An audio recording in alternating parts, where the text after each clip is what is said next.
Good morning, everyone. I have some bad news. Um, excuse me, my throat's a little bit sore. I have some bad news. I have some good news, and I have the good news is you will be getting a stream today. The bad news is it will be a 30-minute stream, probably. It will probably be a 30-minute stream. So I will play here. Actually, I won't play the intro yet. I won't play the intro yet because we do have to do our memes. I have been very sick for the past week, so I'm sorry. How do I become a member? Um, that's a good question. Uh, feel like I should know this. Oh, I have a link in the description on all my videos, and there should be a join button under the videos too, or maybe it's on my profile if you click it. But I promise you, I promise you, I don't spoil my members yet. So don't become a member if you think you're going to get some really amazing perks. It's mostly for support, but also there are some secret streams.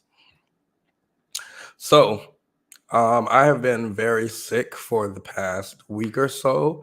I do apologize if I have not been responding to anyone's DMs or comments or the Discord currently because I'm going through it. Um, but I would like to first, firstly, because I think this will actually help. I think this will actually help. Have y'all ever heard of RFK Jr.? Has anyone ever heard of RFK Jr.?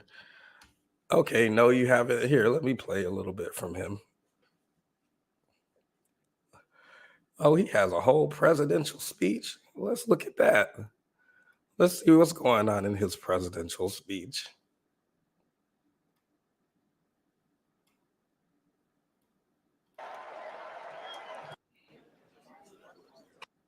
As you know, I left that party in October because it had departed so dramatically from the core values that I grew up with. It had become the party of war, censorship, corruption, big pharma. So I want to apologize for everything that I said about RFK. I don't think I said anything publicly on stream, but me and my friends were cutting up. Me and my friends were cutting up.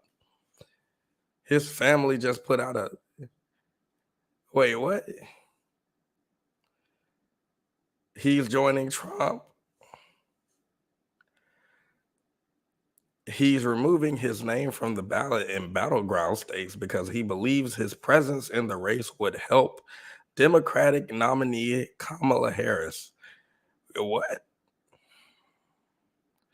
Oh, I was reading about this. RFK Jr. was taking votes away from Trump, and that was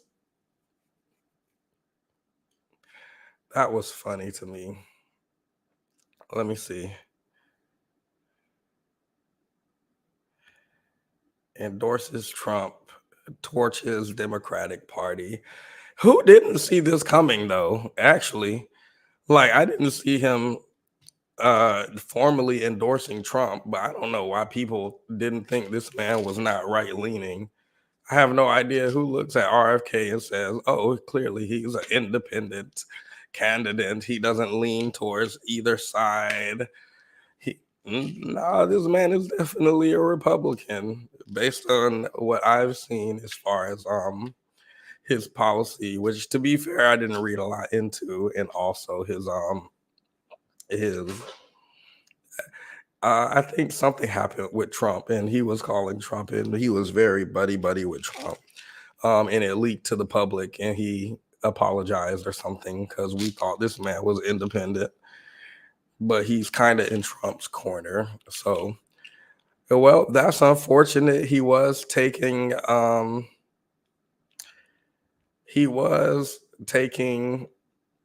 votes away from Trump. What did the The DNC DNC do? waged continual legal warfare against both President Trump and myself. Then, when a predictably bungled debate performance precipitated the palace coup against President Biden, the same shadowy DNC. A lot of people keep doing this. This is so weird. Oh my God, Kamala came and stole the election from Biden. Y'all know we was voting for both of them, right? Wasn't they on the same ticket? This confuses me. No, I'm not speaking like him. For the people who came in, I'm sick. I have been sick for the past week. My apologies if I've been ignoring the Discord or messages. I'm very sick. But if you listen to this real quick.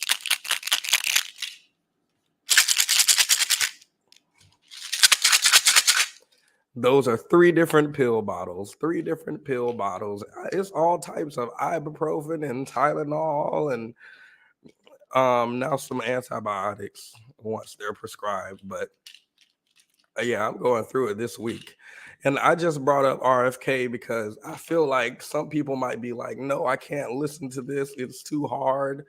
But if this was going to be the president, he wasn't going to be the president. Nobody was voting for him. But if this was somebody who was a candidate for presidency, I feel like y'all should be able to sit through this live stream with me. Get some tea and feel better. I would if I could swallow. I guess it'll sit in my mouth and I'll spit it back out a few minutes later, but I'll get some tea. But I ain't swallowing it. I'm gonna go ahead and let you know right now. So it's not COVID. I had another COVID test today and I had one earlier this week. So it's not COVID. I just left urgent care earlier this morning. So maybe it's just a fever. I think I was hitting 103 during the week. And when I wake up in the middle, so here's the issue. The medication only works when I'm taking it consistently, and I can't take it during sleep. So the effects wear off once I go to sleep. I'm supposed to take it every 4 to 6 hours. Obviously, people sleep for like 3 hours at least. So, well, most people probably sleep 8 hours, but y'all know we're nocturnal. So, excuse me. So, once I thought that might help. Once I go to sleep, I can't take the medication anymore and my symptoms come back in my sleep. So I will wake up and my entire bed will be drenched in sweat and it will be extremely hot in the spot that I'm laying in, as if somebody put a heating pad down on my bed. So that's the only thing about the medication is that I can't take it when I sleep. So I'll be waking up fighting. Ah! I wake up screaming. I can't scream right now. But I promise you, I wake up screaming or trying to. Ah! Ah! I feel like my neighbors should be concerned because I'm concerned. Um, excuse me. Clearing my throat helps too. So, swallowed up. Okay, yeah, let's go ahead and get it over with. I would have been swallowed up. I edge y'all a little bit. We'll get back to the intro. So yeah, I've just been saying I'm sick for 9.5 minutes, so that should be obvious now. I don't know what it is yet, but I'm doing some additional testing. Welcome to the membership, Mia. Every member gets a dab. Thank you for joining the membership. And thank you for the super chat, Amber. So Here's what I'm going to do. I'm going to put something on screen. We're going to look at it briefly because I would feel bad if I didn't give you guys a stream for the week. So we're just going to do a quick stream and then we can get out of here and y'all can enjoy the rest of your Saturday.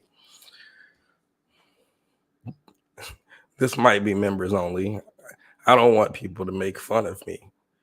But I know that my crowd is very mature. We never laugh at anybody. We never make fun of any type of characteristics of someone. We just don't do that here.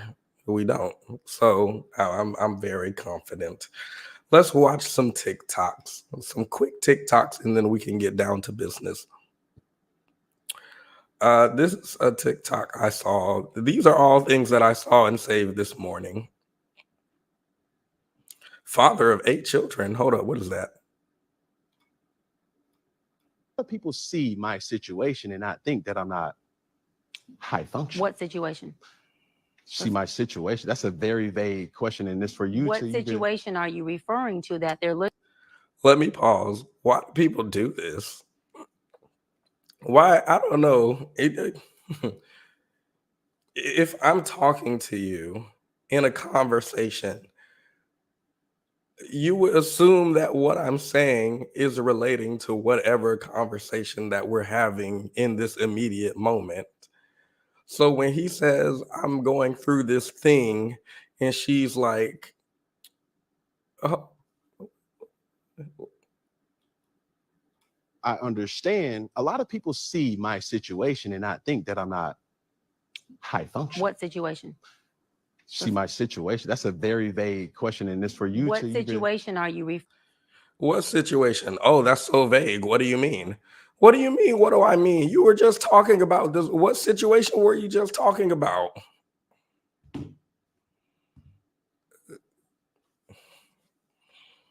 We were having the same conversation, right? What situation? And why do people describe it like that? Why do people describe it as a situation? Me and my wife, when we had that situation back then. What situation? When I cheated on her and had a child. Oh, okay. Let's see what his situation is. They're looking at and thinking is not high function. Just my life. Your life entirely, or your life in relationships? My life. See, don't deflect. Let's stay here. Your life entirely, or your life in relationships? Both, really. And they think that you're low functioning. No, I don't. You just said people see your life and think you're not high functioning. The opposite of that would be low functioning. No. Okay. What is high? Hold up. Because I went to my autism evaluation yesterday, and I need to see what they're talking about when they say high functioning and low functioning. Are people calling Cam Newton autistic? Oh, it's they're just making up words. Oh, got it. The vibrations, because people say I don't have the vibrations, Okay, so here you go. You're trying to take my intentions away from this. Can I correct it? Yeah, go ahead. Or can I give you more? Yeah, some more information. Heck yeah. So I'm not married, right? I have beautiful children. How many? 8. I thought I didn't do my research. I thought it was 4, but 8. Okay. No, baby. Cool. It's By how 8. many women? 3. And this is the kicker. Okay, 8 children, 3 women. Maybe my bar is low. Admittedly so. Maybe my bar is low. But when Nick Cannon comes to mind, right? And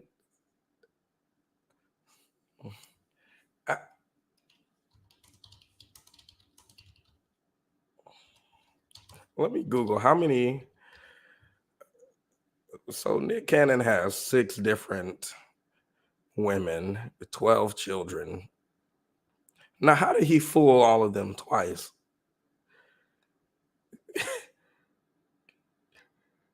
If you have another one, I'll take care of it for sure. I don't know how he did that. Sorry, but Nick Cannon has 6. So when I'm thinking about 8 children, I was expecting the worst, but he said 3. So I'm like, okay, On the scale from Elon Musk, Nick Cannon, Cam Newton, 21 Savage, I'm gonna put Cam Newton lower on the list. I want more. Now, by multiple women? What's the intent I of just just saying want God about to your bring wife? him. I just want God to bring him. Oh, okay. And you have, so you just Because bring- my okay. point is this: my desire to get married Mhm. is lower than my fear of divorce. So, as you would say it, Dr. What do you have a fear of child support? Let's talk about that real quick. I understand. Why?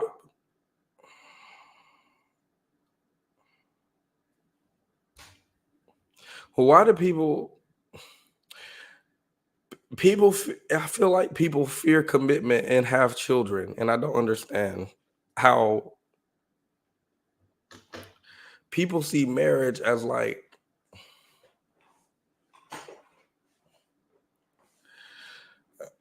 there's a song about 18 years, something for 18 years, by Kanye West, and Yay West. There's like not a fear of having a financial obligation for 18 years and a paternal obligation for the rest of your life. Hopefully your child will outlive you for the rest of your life. That's not something people see as like a big commitment or a fear that it might fail, but marriage is. I don't understand that.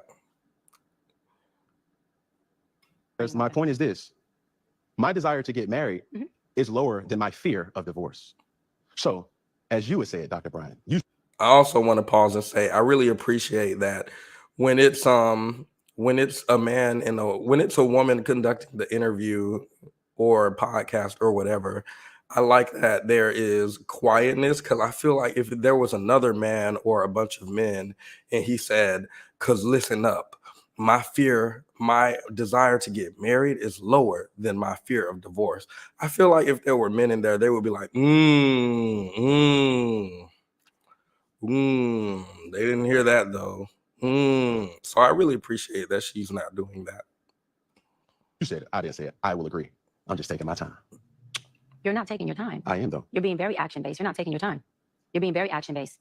I'm taking my time. You're being very action-based. You have 8 kids with 3 different women. Yes. You are creating, procreating, and multiplying. That is not taking your time. You're being very selectively active. Okay? So you're creating, and disclaimer, the kids are innocent. They are beautiful and amazing. Anything I say has nothing to do with them babies, because I can't wait to be a mom, and I love the kids, period. But you are proactively choosing where you want to be active at. What are we watching? I don't know what this is. This was in my TikTok saved. We're gonna watch 30 more seconds, then we're gonna move on, because this was not the topic of today's stream. And where you want to take your time. You want to take your time in having a wife because of your own fears. But you will, and I say this with all respect and love, what I'm about to say next, okay, Cam? But you will selfishly create broken families, even if you're in their life and you're a proactive father, and I believe you're an amazing daddy. I can only imagine with just your presence and knowing you thus far. But these families are still. He ain't active. Ask him their birthdays right now. How old are each of your children? Ask them right now. What's their birthday? What's their favorite food? Ask these people. I'm sick of people coming on here. I have amazing relationships with all 18 of my children. I spend all the time with. What are you talking about? It's 24 hours in a day, and you got to sleep 8. So it's math. 16 hours in a day. You spending 8 hours on this podcast. So in 8 hours, you spending 15 minutes with each child over 8 hours. That's not including commute to each. I don't believe it.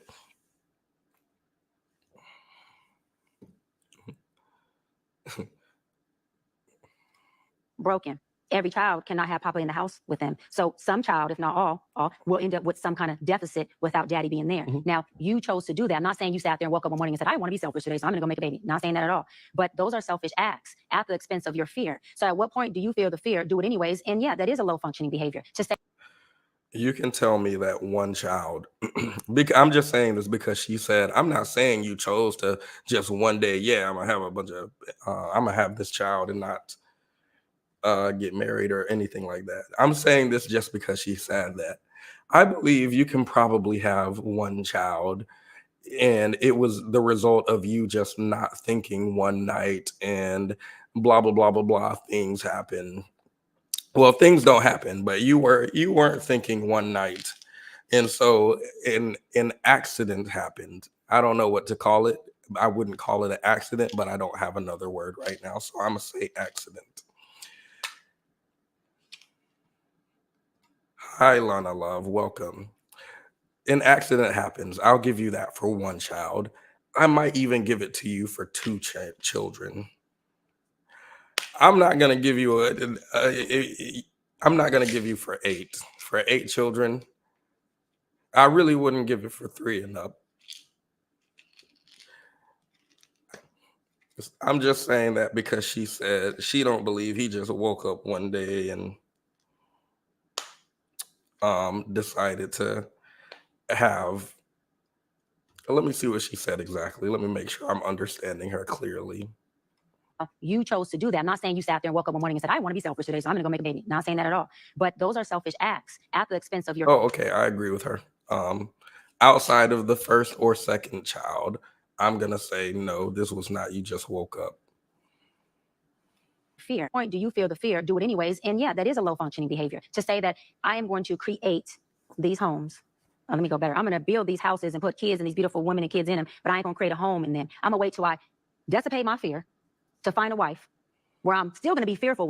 Stop handling. Okay, I'm done with this. Stop handling this with kid gloves. You look at that man and tell him, sir, you hit the wall. You used up all your good years making babies with a bunch of different women. Now you hit the wall. You're old. You're used up. You're used goods. Nobody wants you. You're leftovers, and you need to settle for whatever woman walked through that door and accept you and your 8 kids. You don't get to have standards anymore because you're used up. And you should have chose better. And if you had a chose better, then you could have gotten married instead of being scared. And I don't know why you think any woman should want you after you used all your good years. Now your sperm is all dried up. Y'all know when there's so many women out here going to the doctor because they are not having viable pregnancies in their 30s, and the whole time it's the sperm. It's the sperm. Nobody believes me when I say it's the sperm. Whenever I tell people it's the sperm, they don't believe me. They just think this. They think 18-year-old sperm and 65-year-old sperm the same. Apparently, it's only the woman who need to go to the doctor and get checked out. Soon as she leave him and get with a 21-year-old, don't condone that, by the way. I promise you, the pregnancy is gonna pregnancy. I promise.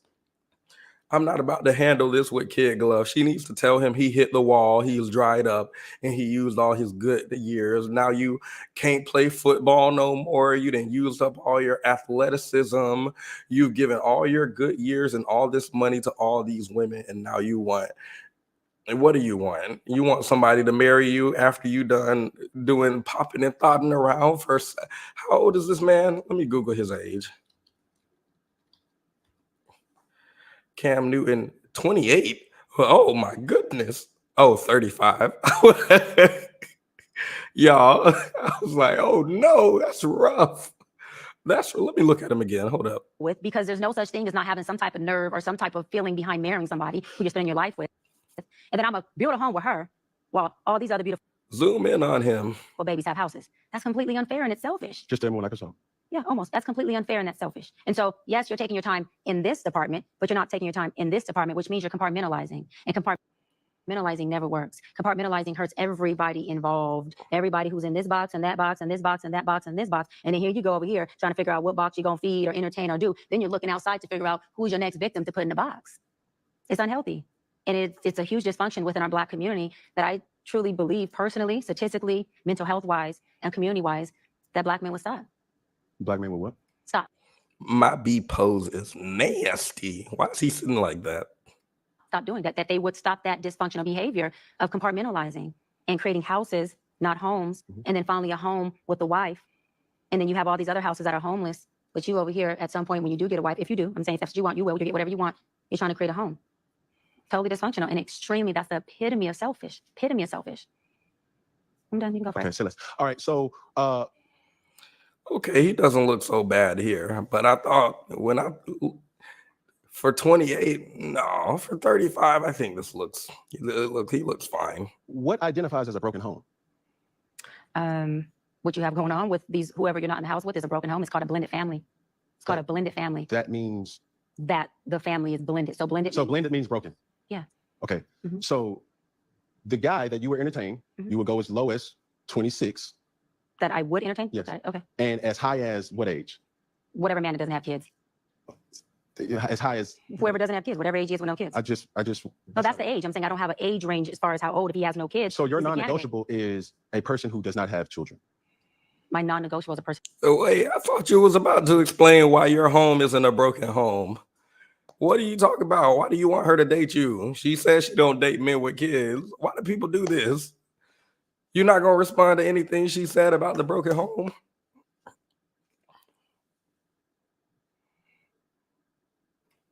With kids, but yes, I get how you're saying it. Yes. So you cannot date a person. You cannot be with a person. I can, but I'm choosing not to. So I can be with anyone, but I'm choosing not to. You're I gotta correct it. It's my narrative, Cam. You're I like can, jumping in, jumping out. It's either can. No, it's not. I can't. There's no such thing. I can date whoever I want. I am definitely well equipped to do so.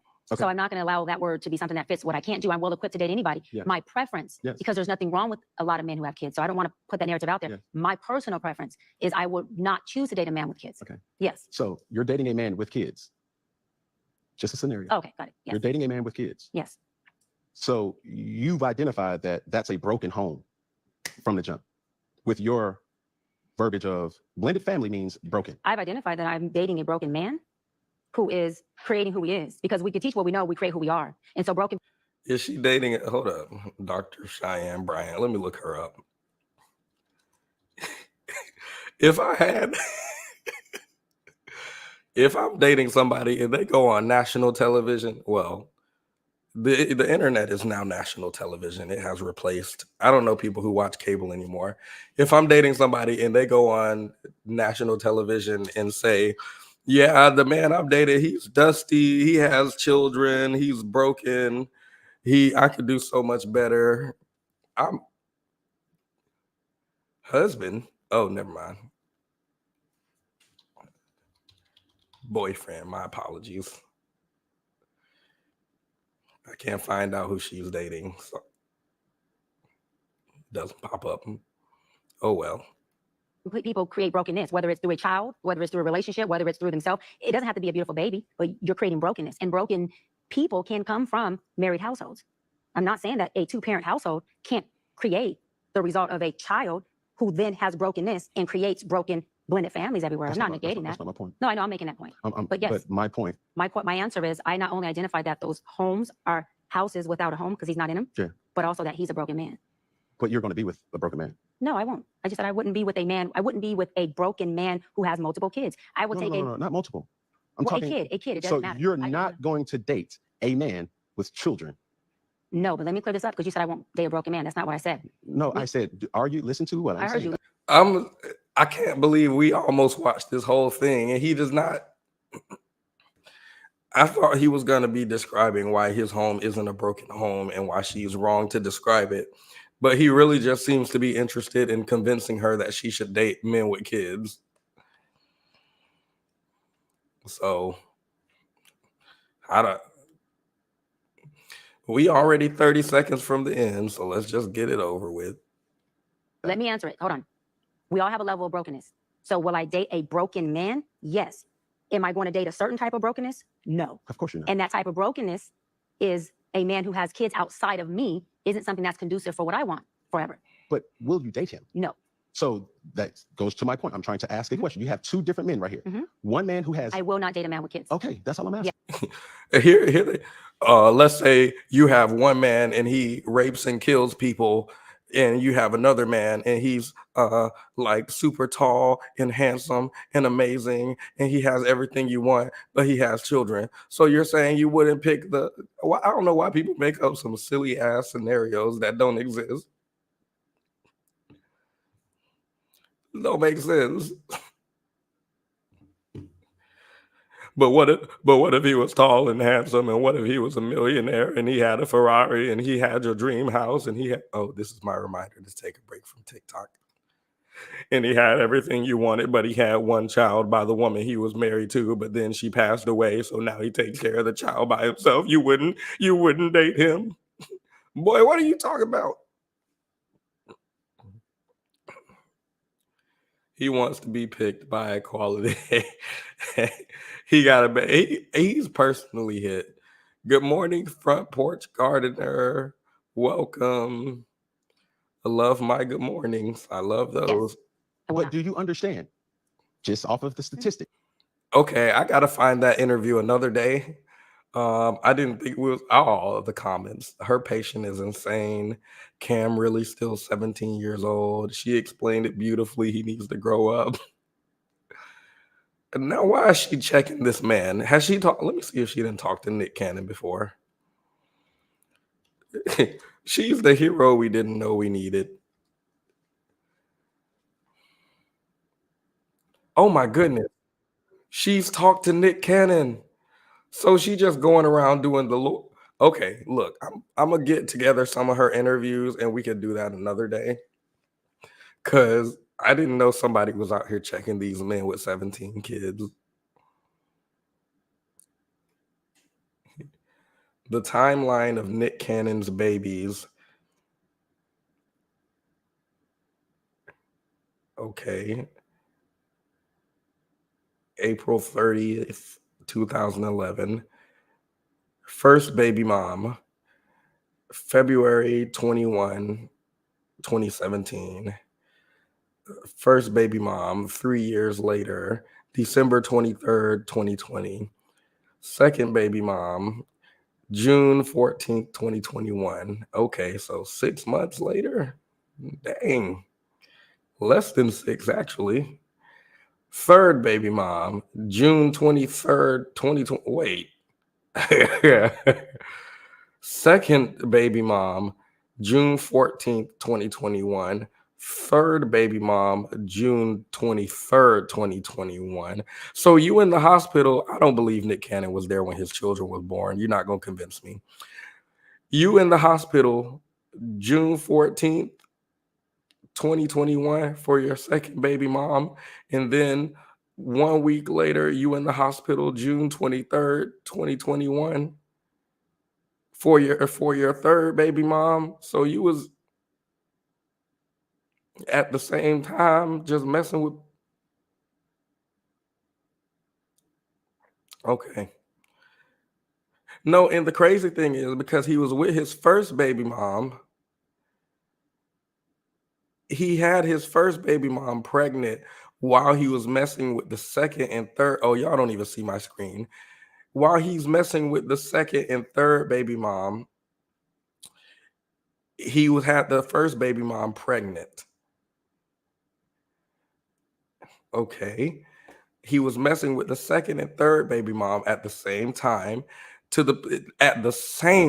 y'all, to the point June 14th and June 23rd birth dates. That might be a margin of error. It could have been on the same day they were conceived.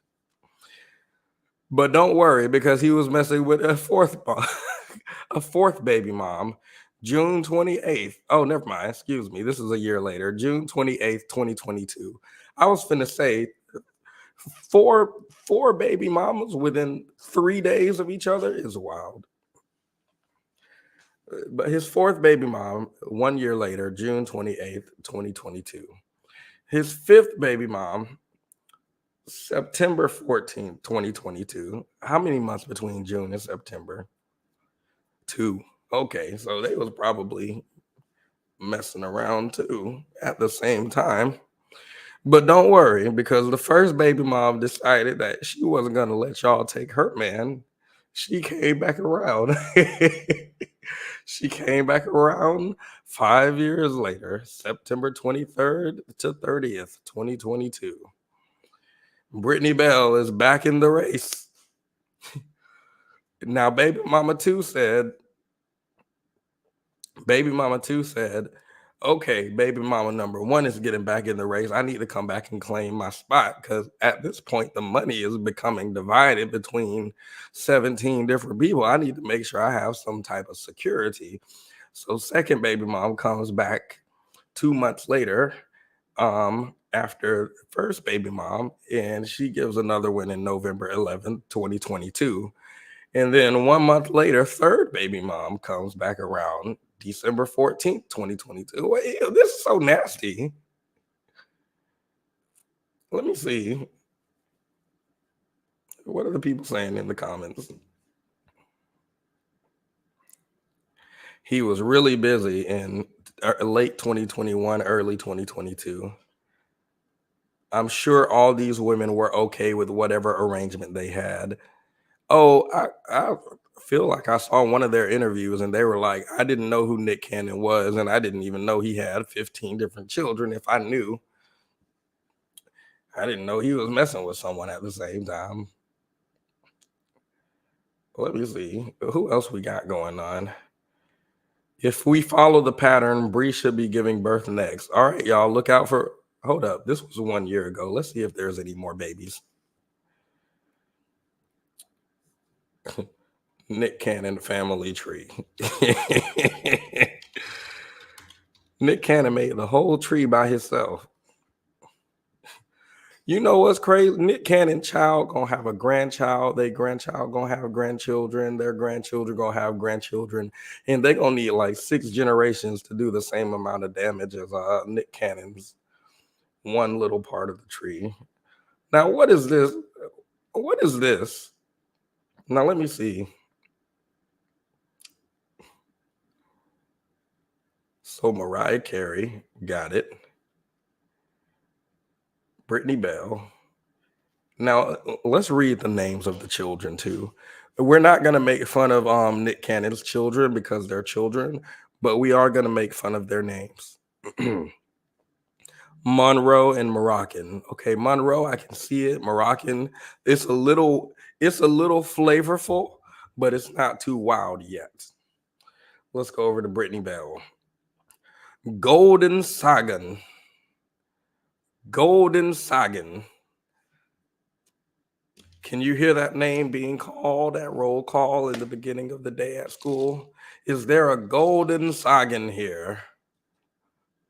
And you know they say present. You just know they say they don't say here. They say present. Coming in at number 4, Powerful Queen. Powerful Queen. Got it. Number 5, Zion Mixolydian. All right. And number 6, Zillion Hair. You might even say it's a play on the word millionaire. Zillion Hair. Love it. Number 7, Zen. Number 8, Legendary Love. Legendary Love. Number 9, Onk's Ice. Wait a minute. I just realized something. I'm not going to say it till I finish reading the names because I feel like it's very disrespectful. But I just realized something. No, it's not ghetto names. It's something else. I'll let y'all know at the end. Number 10, Rise Messiah. Rise Messiah. Number 11, Beautiful Zeppelin. And number 12, Halo Marie. Now, how's Halo the... How's Halo the... Anyway, these are stripper names. You're not going to convince me that these aren't stripper names. It's not ghetto.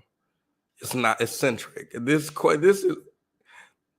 What do you mean? Powerful Queen, Golden Saigon, Onk's Ice, Legendary Love, Zillion Hair, Beautiful Zeppelin.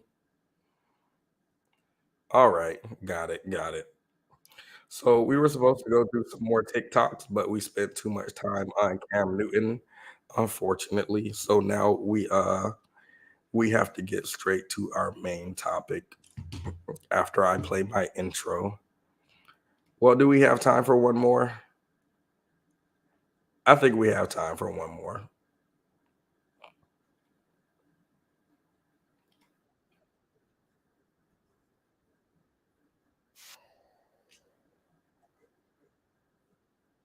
more worried because we have less that abortion laws have become increasingly more strict in this country as birth rates are going down, as our future economy is starting to get a little bit more worried because we have less children. It seems like removing abortion ways or removing ways for women to get access to abortion is a way to force women to engage in births in order to power a future economy. Are you saying I'm that you saying want that- more births or less births? I'm saying that you need to have abortion as a legal option that women can take in order to prevent the government from forcing them into a position where they are the byproducts of more manual labor.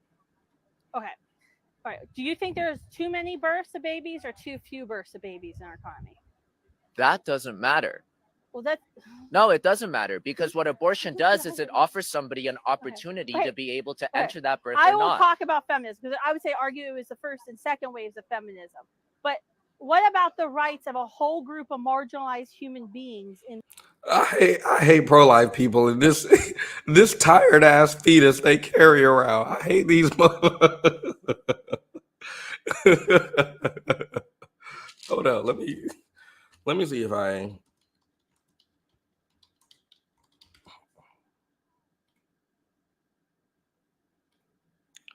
I'm sick of this tired ass fetus that they go around showing the people.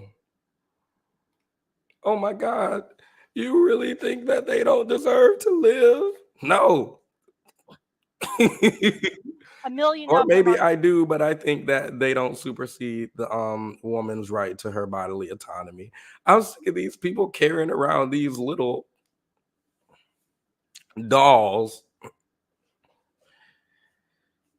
and trying to. This is so emotionally based. I hate it. Like, you're not making an argument. Hold up, let me wait for her to hold it up. She said, "Oh, okay, you may have bested me in logic, but what about this? waves of feminism. But what about the rights of a whole group of What about the rights of these?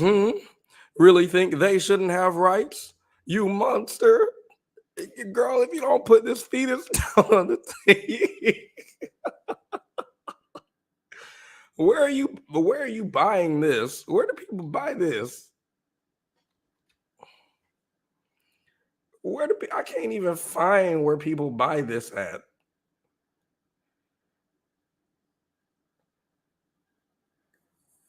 Three rubber fetus sets. Three. Oh, girl, are people buying real? Oh no. Okay. Silicon. I was like, girl, I hope they not. a million of them are But my point is, 380,000. I don't like this. Why do people do this? Where's the pregnant 13-year-old toy that I can hold up whenever I say you're gonna force her to have a? Let me see if they sell that. We need to get these pregnant 13-year-old toys out here so that the pro choice people can have something that they can hold up to make people emotional instead of making an actual argument. Just hold it up. Wow, so you're really gonna make her give birth? You don't care about her? I would love that. I would absolutely love that. Before you try to Do their rights not count? Kristen, before you try to engage in a logical deflection, we both know you're smart enough to respond to my point. I So just please said do I so. would respond to your point. I'm just No, asking you're you. engaging in a Are you deflection saying when that you're this is not asking human another being? question. When you're asking a question, instead of responding, The way she put the fetus down, defeated. Wait, the fetus doesn't make you. Hold up. She was like, dang, it didn't work.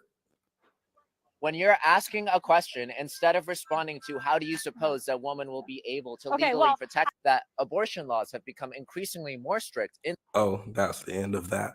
Well, he's eating her up, and he was eating her up in a lot of these. I just thought that was funny. So without further ado, let's get into the main topic of the video. I'll play my intro and we can come straight back. I would have been swallowed. Wait, I almost forgot. So Burger King, I have beef with Burger King. I have beef with Burger King. Growing up, Skipper doll, hold up.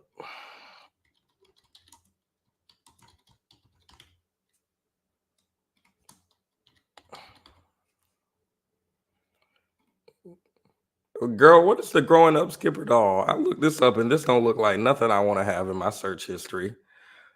Yeah, I'm gonna go ahead and X out that tab. I don't know what growing up Skipper is, but I don't think I should have that on my computer. So I'm gonna not continue to look that up. So I have not a professional math debater. So I have some beef with Burger King. They came out with something that I bought yesterday and ate, and I just want to talk about it. I just have some issues. So let's quickly look. Let's quickly look. First, let me see if I can find a nearby Burger King. I'll put this on screen.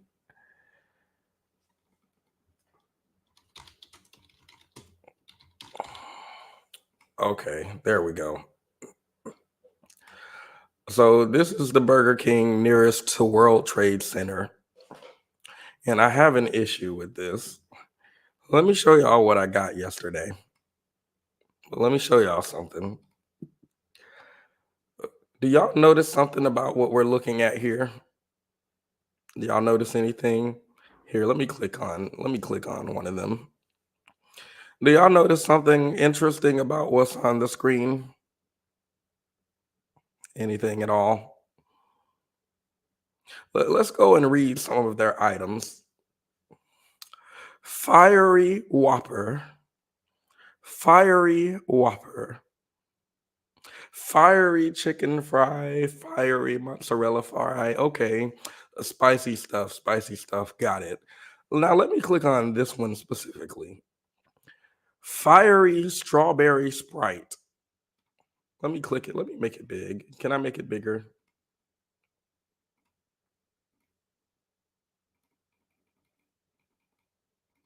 Do y'all see this?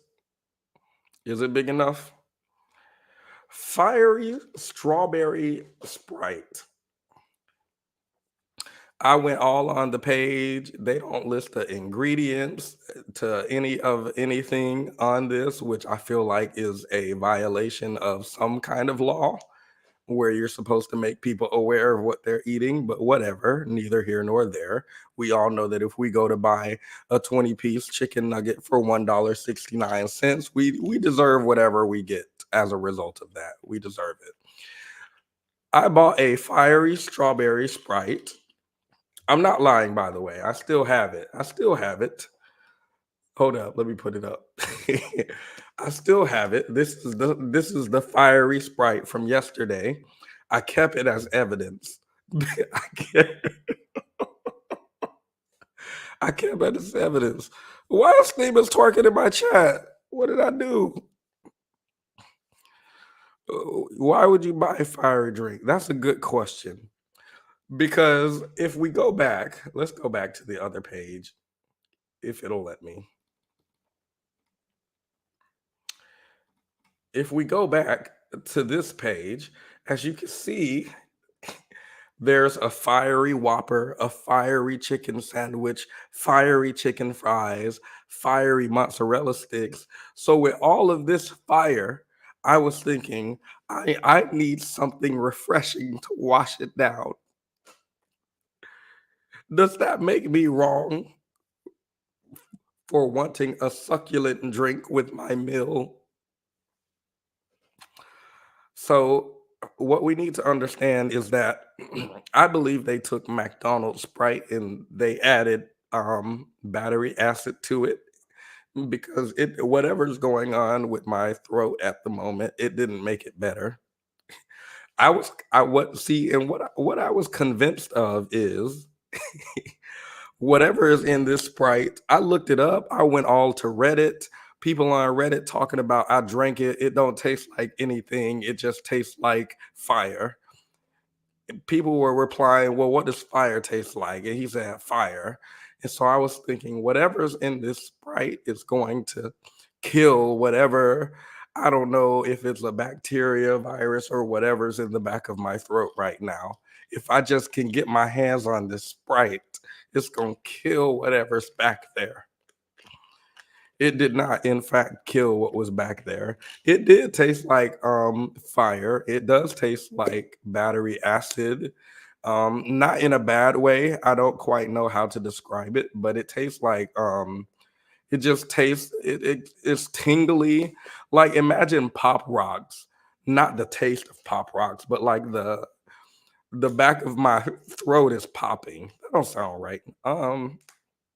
Anyway, here, let's get into the main topic of the video. Sorry. I would have been swallowed up. Have you ever been swallowed up? Swallowed up. Have you ever been swallowed up? Swallowed up. Have you ever been swallowed up? Been swallowed up. Been swallowed up. Been swallowed up. Swallowed up. Have you ever been swallowed up? Swallowed up. Been swallowed up. Swallowed up. Been swallowed up. Swallowed up. Swallowed up. Swallowed. Been swallowed up. Swallowed up. Swallowed. Been swallowed up. Do y'all think God is punishing me for using that song? Is that what it is?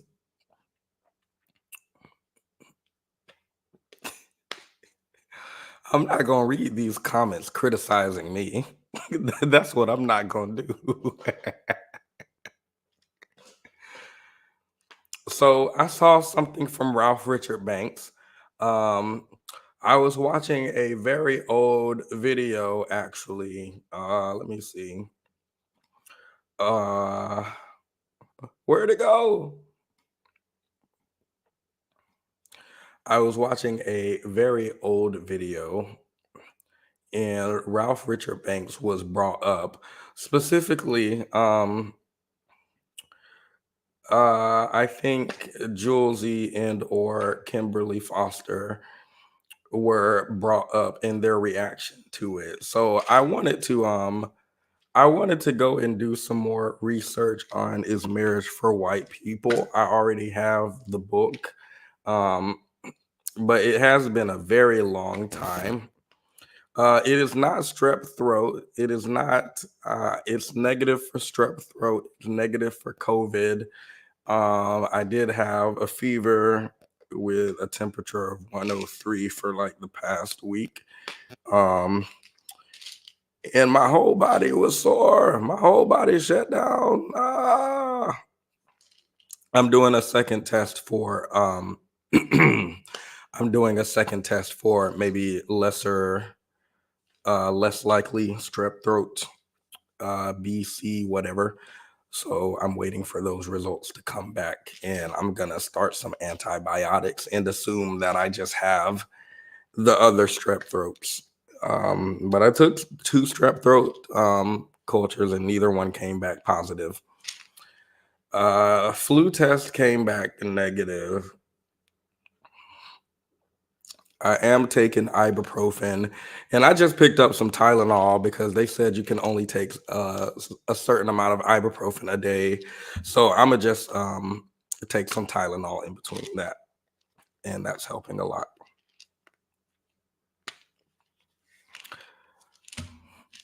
And yes, there are 3 bottles of pills. This ibuprofen, this Tylenol, this also ibuprofen, but it's gel. I don't know if that makes a difference. And I'm waiting for my prescribed meds. So I'm gonna go ahead and call out of work for the week because this ain't it. And I'm gonna message my professor and tell her that I won't be able to turn in the assignment. I won't be able to turn in the assignment. You gotta look at the silver lining. She said the assignment was due 3 weeks ago. What is your What does your fever today have to do with that? Well, I preemptively didn't do my assignment just in case I was gonna get sick. So, and that turned out to be true. So we have to kind of look at the logistics of it. I went to work one day this week, and I feel like I probably shouldn't have. I probably shouldn't have. I hope no one dies as a result. I did inform my boss, and hopefully they wipe down the OR. I hope nothing's in there. I told them, hey, I think something might be going on. Let me play that video of RFK one more time before we get into Ralph Richard Banks.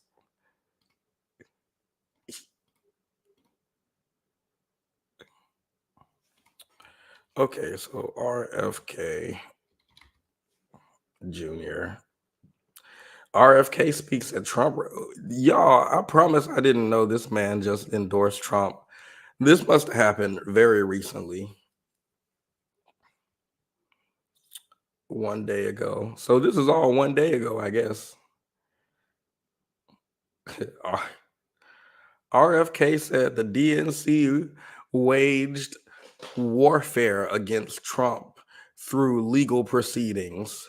And I'm trying to figure out why they don't support Black Lives Matter. I don't understand how people can get up here and talk about the justice system being unfair and they're weaponizing the justice system against us. And then hate what did Trump say about the Central Park Five? Execute them, hang them. No, I'm not taking back what I said. I don't care if they're innocent. What are y'all talking about? They took me to court because I committed crimes. That is not legal warfare. DNC operatives appointed his successor, Vice President Harris, has not appeared in a single interview or an unscripted encounter with voters for 35 days. This is profoundly undemocratic. I promise I'm not doing this on purpose. I promise. So I'm gonna assume that this is payback from karma or something because I used swallowed up as my intro and now I can't swallow, and because I made fun of RFK a lot even though it wasn't online. It was just between me and my friend. We were saying all types of this man need to clear his throat. It was all types of niggatry going on behind the scene. And I believe this is payback for that. This is divine payback. How are people to choose when they don't know whom they are choosing? And how can this look to the rest of the world? My father and my uncle were always conscious of America's image abroad because of our nation's role as the template for democracy. You know what really bugged me? This is why I made fun of him so much amongst my friends. What really bugged me is I would see him talking online. This is like before RFK was more known. So it was kind of Biden was still running. It was a much different environment.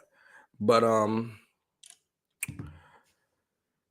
this man sat up here. I was seeing him on TikTok and YouTube talking the way that he was talking. And whenever I would go in the comments, nobody would be saying anything about his voice. And that bothered me. That bothered me because I felt like I was paranoid. I was like, maybe I'm hearing things. Maybe maybe it's just me. I would be in his comment section. They were like, wow, what amazing policy you propose. This is who we need as president. It wouldn't be nobody in the comments asking what's wrong with his voice or anything like that. So, and I didn't want to be the one to ask. So it upset me. It upset me that everybody was just, so we pretending like we don't hear what we hear with our own two ears. Is that what we're doing? Got it. the role model for democratic processes and the leader of the free world. Instead of showing us her substance and character, the DNC and its media organs engineered a surge of popularity for Vice President Harris based upon, well, nothing. No policies, no interviews, no debates, only smoke and mirrors and balloons in a highly produced Chicago circus. How did the Democratic Party? This is true, guys. This is 100% true. Kamala Harris, when we were voting for the Joe Biden Kamala Harris ticket, um, apparently people were not voting for Kamala Harris. So now that she has become the nominee, all of the support that she's getting is like manufactured. And she actually stole, I've been hearing this one too, she stole the nomination from Joe Biden. And I don't understand this because I thought the ticket was Joe Biden Harris, but maybe I'm misunderstanding. No policies, name one Trump policy. The only Harris policy I can think of is she wants a child tax credit. I think she wants to put a I forgot what it's called, but it's a cap on price gouging. I'm sure some of you have heard about Kroger or somebody using digital menu, and it changes the price of the groceries depending on what time of day it is. They have surge price. Y'all remember that? Wasn't there weren't they testing like a Wendy's drive-through too, where apparently if you come through at 12 p.m. when it's rush hour, the food's gonna be more expensive. And apparently they scrapped that because why would I come and pay $12 for a $6 sandwich that's already overpriced? So I think that's one of her policies. She wants to cap off price gouging. A quick Google of her policies brings up her economic plan, her immigration plan, her abortion plan, her NATO and Ukraine aid plan, Israel, Gaza war, taxes, healthcare, crime, climate, gun laws. These are very easily available. So I'm not sure I hear people say that she doesn't have policies. I'm not sure if what they mean to say is that they'd like the policies to be discussed more at the DNC fair. But she does have policies. Now, when it comes to Trump policies, I don't know what they are. But I know they're gonna fix these trans in the bathroom. I know that much. They coming after these trans women in sports who aren't actually trans women. She's a born as a woman, and there's no evidence that she has any type of XY chromosome or testosterone outside of a faulty Russian investigation. So they're gonna come after her. They're gonna come after immigrants, birthright citizenship, which is wild. I think they're coming after green card by marriage, which is also wild considering Trump's wife got a green card through marriage, and that's how he brought their whole family over. Whatever. We're not here to talk about that today. We just brought up RFK because I think his voice is funny, and if people can listen to him talk, then they can listen to me. So I looked up is marriage for white people because I wanted to see other people's opinions on it. I was rewatching a very old video where why was I oh, it wasn't old. It was Themis was streaming it yesterday. That's right. I think I fell asleep at some point during the stream, and I must have gotten I must have dreamed about mango juice or something, but the clip was, let me see. No, now I remember. Okay. Mango juice has been reintroduced by Prince.petti. Give Prince.petti his credit. It was Prince.petti who dropped the mango juice back in the Discord and got people talking about it again. And then they go and watch the video. But the reason I dropped the mango juice in the Discord is because I was rewatching that particular live stream. And then that popped up. While I was watching that, there was a discussion about For Harriet and Julesy, who had some opinions about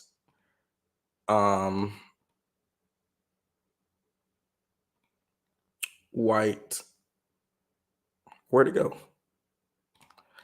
I'm doing stuff on my screen also, sorry. There were some opinions on them regarding interracial dating, but also, I wanted to see what the public had to say about marriage being for white people. This is what the public had to say. More specifically, I wanted to see their response to Ralph Richard Banks, which I did by looking up some very old, this is from 12 years ago, some very old news footage. Let's watch. Want to start an uncomfortable conversation? How's this for an icebreaker? Black women should not be held hostage to the failings of black men. They should marry outside of their... Damn, held hostage is wild. Keep in mind, this is 2012, so this is probably considered more radical than it would be today. This, according to Stanford law professor Ralph Richard Banks, black women should not marry down. They should marry out. This comes from a new book he has authored called Is Marriage for White People? And Professor Banks joins us on The Filter.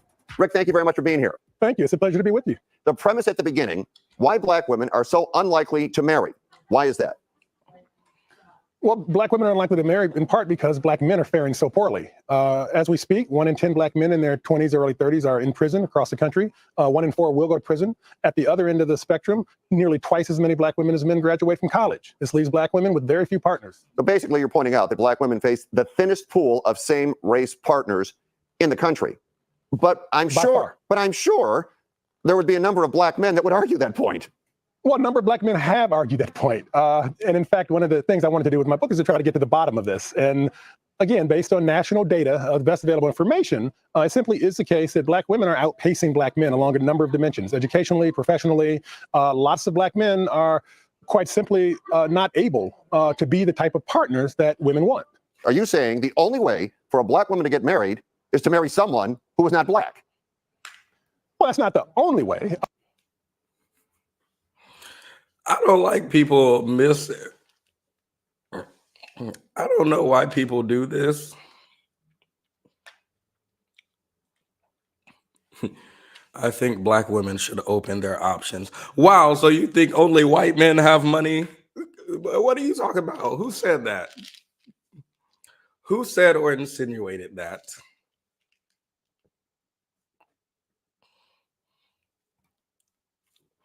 Welcome everyone who's just coming in. I'm sick. That is my only explanation. I've explained it twice. So I am saying that if more black women married across racial lines, that would be good for them because more women would have stable and enduring relationships. They'd have better relationships, in fact, than they might have with the black men who are available. And they would also benefit the black race because more African-American couples would likely wed as well. Are you suggesting that black men can never overcome the obstacles which you have pointed out? I feel like they're not talking to each other.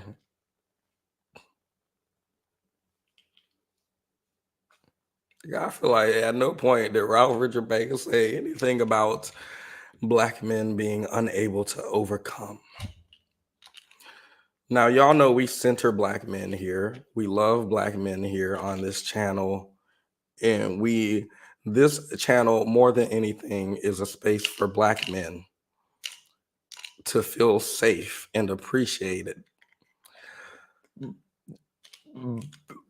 So I will be the first to call out anyone who is disparaging black men That is simply not what Mr. Banks is doing. Excuse me, Dr. Banks. Well, I'm saying many. Are you suggesting that black men can never overcome the obstacles which you have pointed out? Well, I'm saying many black men do. So there are lots of black men who are doing just fine. But it's also the case, and this is a national tragedy, I think, that black men are in many ways the most disadvantaged group of people in our society. In terms of incarceration, in terms of unemployment, in terms of marginality along all sorts of dimensions, black men in the aggregate are not faring well. And how dare you, sir? How dare you disparage black men by pointing out the facts? Atrocious behavior. that's something that the book tries to come to terms with. Now, stay with me here for a second, Rick. Would it be safe to say that if I came up with this conclusion, I'd be considered racist? I'm white. Would I be considered racist? Yes, and rightfully so. And you probably would be, and I think that's unfortunate. Frankly, I do. I think that's unfortunate. I think it's unfortunate that people assume I'm white, or they give my conclusions even more weight because I'm African American or because my wife is African American. I think all of those things should not matter. Has anyone suggested? Pause. I actually disagree with Dr. Banks here. I do think we should question people outside of the race. I think it would be more important to look at their language, obviously, but I would prefer this conversation comes from inside the home, not out. So that you were racist? Well, people have suggested that I am promoting genocide or that I am supporting the annihilation of the black race. In fact, until yesterday, every single radio interview that I've given was met with at least one caller making such an assertion. So the genocide thing, this actually upsets me a lot.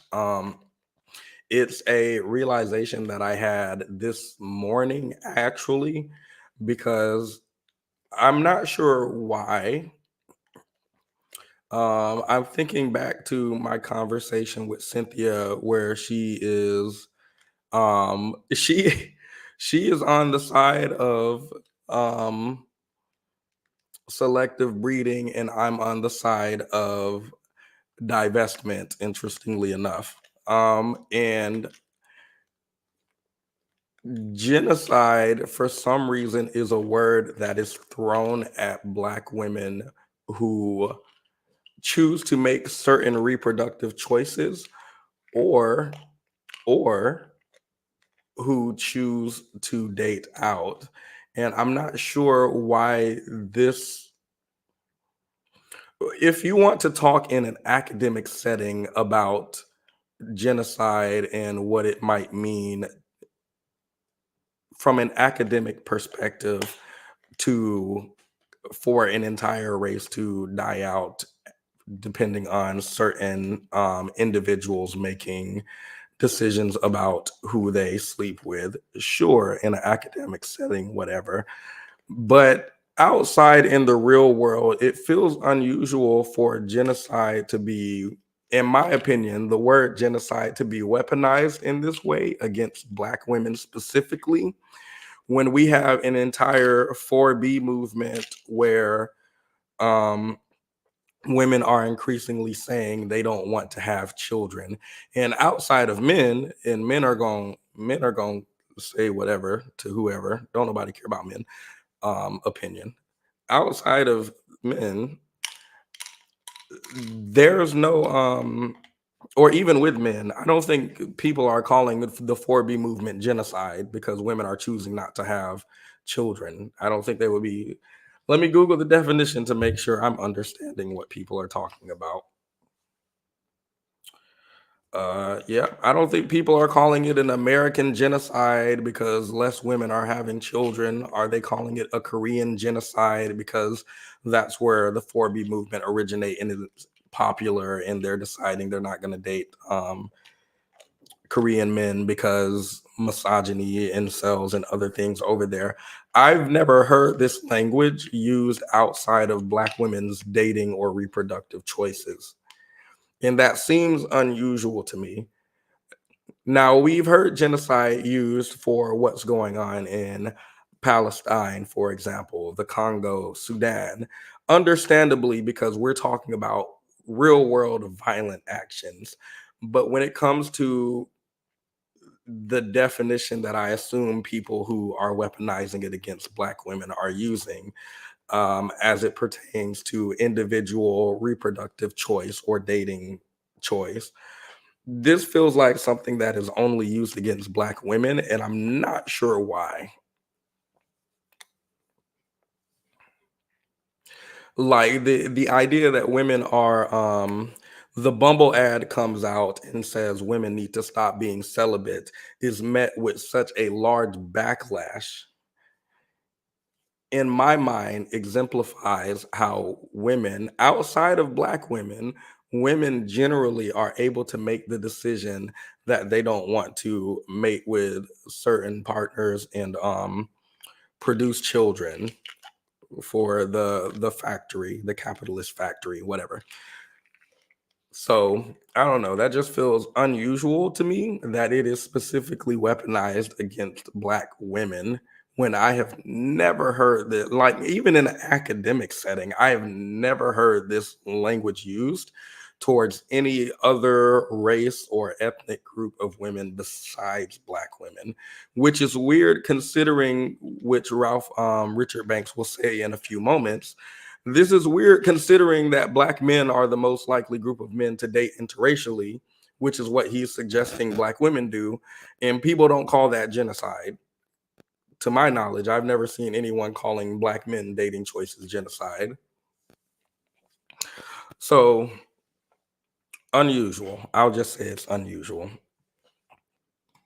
So that is an indicator, I think, of how severe are the social pressures on Black women to remain within the race, even as everyone else, including Black men, increasingly look outside of their race for marital partners. You mentioned you're married. You mentioned your wife is African American. If she had taken your advice, she might not have married you. Well, if she had taken my advice. But if your mom got an abortion, you wouldn't even be here. Oh my God. You're right. I'm pro-life now. I never thought about that. Which one of y'all in the comments said that this white man was, hold up, let me see. Y'all said this white man was too happy about what Ralph Richard Banks was saying. This man ain't happy at all. This white man is not happy.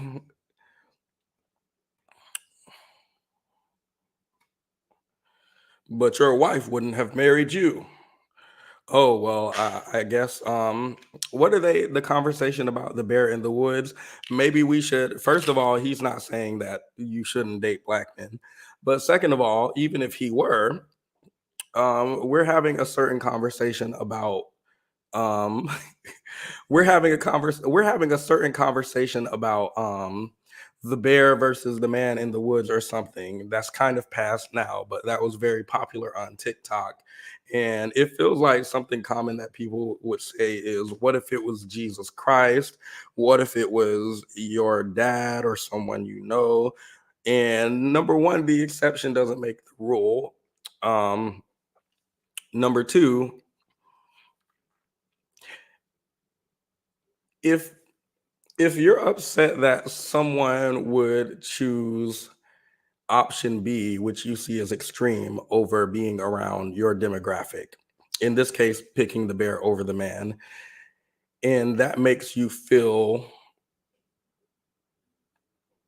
upset, then obviously you might have an interest in improving the condition of men generally to the point where women would not choose a bear over the man in the woods. So I would hope that would be Dr. Banks's response if that were what he were saying, which he's not. But I would hope his response would be, well, I have an interest in improving the condition of Black men generally so that I can avoid such scenarios. So I don't know if that made sense. I'm trying to project as much as I can. Open your options equals do not date black men. Oh, it's a here. Let's watch this real quick. We used to have stop and frisk for criminals in this country. Oh, y'all haven't seen this yet though. We used to have stop and so there's a man and he said, here, maybe I can find it. the barber print came up.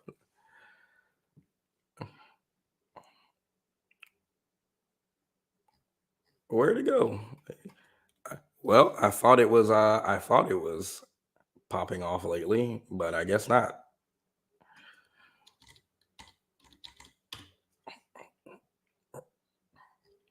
Where is this man's? Okay, I can't find it. Well, someone on a conservative man on TikTok was promoting he was upset that white women were being stopped and frisked instead of criminals, and somebody came online and said, oh, so you're okay with stop and frisking black people but not white women getting checked out at the airport going through a metal detector. And people were stitching his videos talking about all types of, oh wow, he never said stop and frisk black people, he said stop and frisk criminals. But it feels like a what's the word? It feels like when he said that, we knew what he was talking about. I'm not making a very good connection here. Apologies. But I believe when Ralph Richard Banks says, open your options and just date the best, may the best man win, regardless of race, I feel like what a lot of black men here, or in this case, this white man, is the best option is not me. So, or specifically, the best option is not black men. Then she would have been Advice. partners. You mentioned you're married. You mentioned your wife is African American. If she had taken your advice, she might not have married you. Well, if she had taken my advice, then she would have been open to men of all races. And that might, in fact, prompt me to be a better husband if I know I'm competing against everyone out there rather than simply competing against a limited market.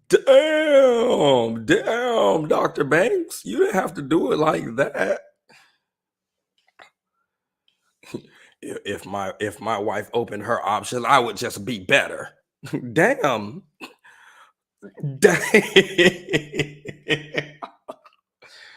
Are you trying to suggest that black men be better? Yes. Let me hear that one more time. Me to taking my advice, then she would have been open to men of all races. And that might, in fact, prompt me to be a better husband if I know I'm competing against everyone out there rather than simply competing against a limited market. The name of the book is Marriage for White People. Professor Banks, thanks very much for joining us. It's a pleasure. And we want to know what you think about the professor's new book. Go to NBC Filter on Facebook or Twitter, or share your thoughts in an email. We'll air them later in the show. The professor's book has caused a great deal of conversation. Joining us from the Los Angeles Urban League is Chris Strudwick Turner, and the creator and executive producer of the TO show, Keita Williams. Keita, I'm going to start with you. You're single, correct? Absolutely. Is the professor right in his assumption? Wait, y'all about to talk about him now that he left? That's so dirty. That's so nasty. Why would they do that? All right, he's gone. Let's talk shit. Yeah, why y'all waiting for him to leave? You were not doing this with your chest out when he was on that screen. I don't like that.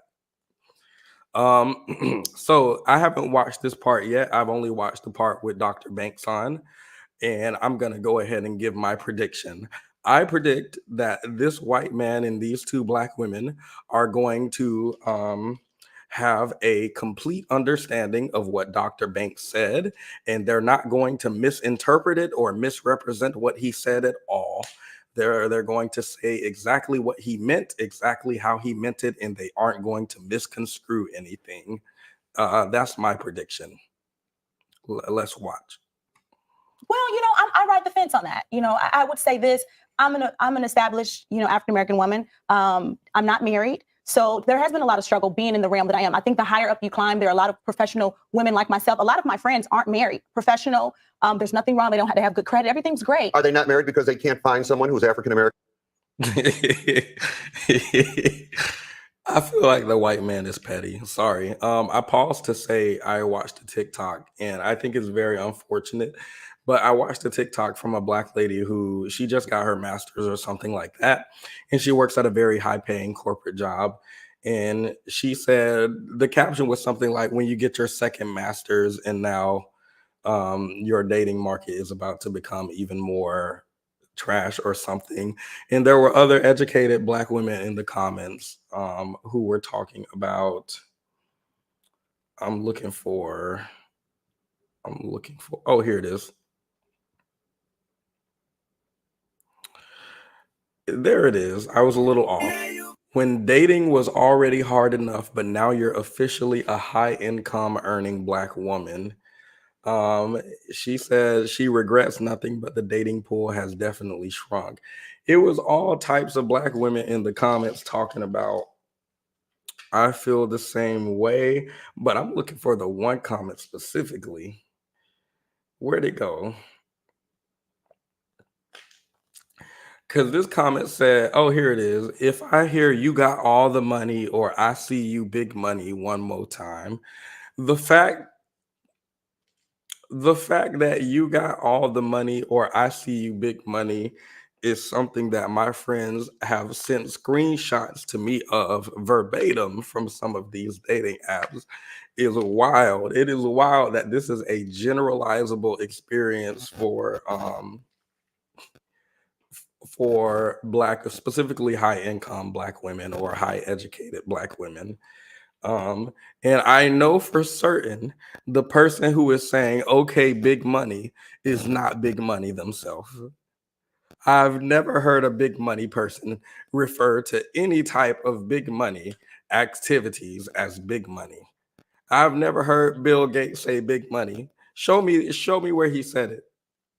Show me where Steve Jobs said big money. Show me where Mark Zuckerberg said, okay, big money, I see you, to his wife. Show me this. Was it? So you think he was messaging his wife on Facebook? Okay, big money, I see you.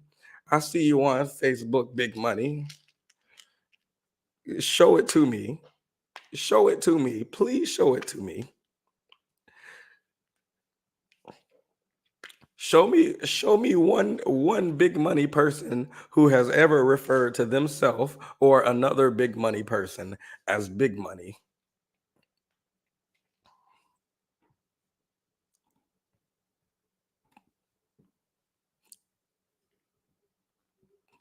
American?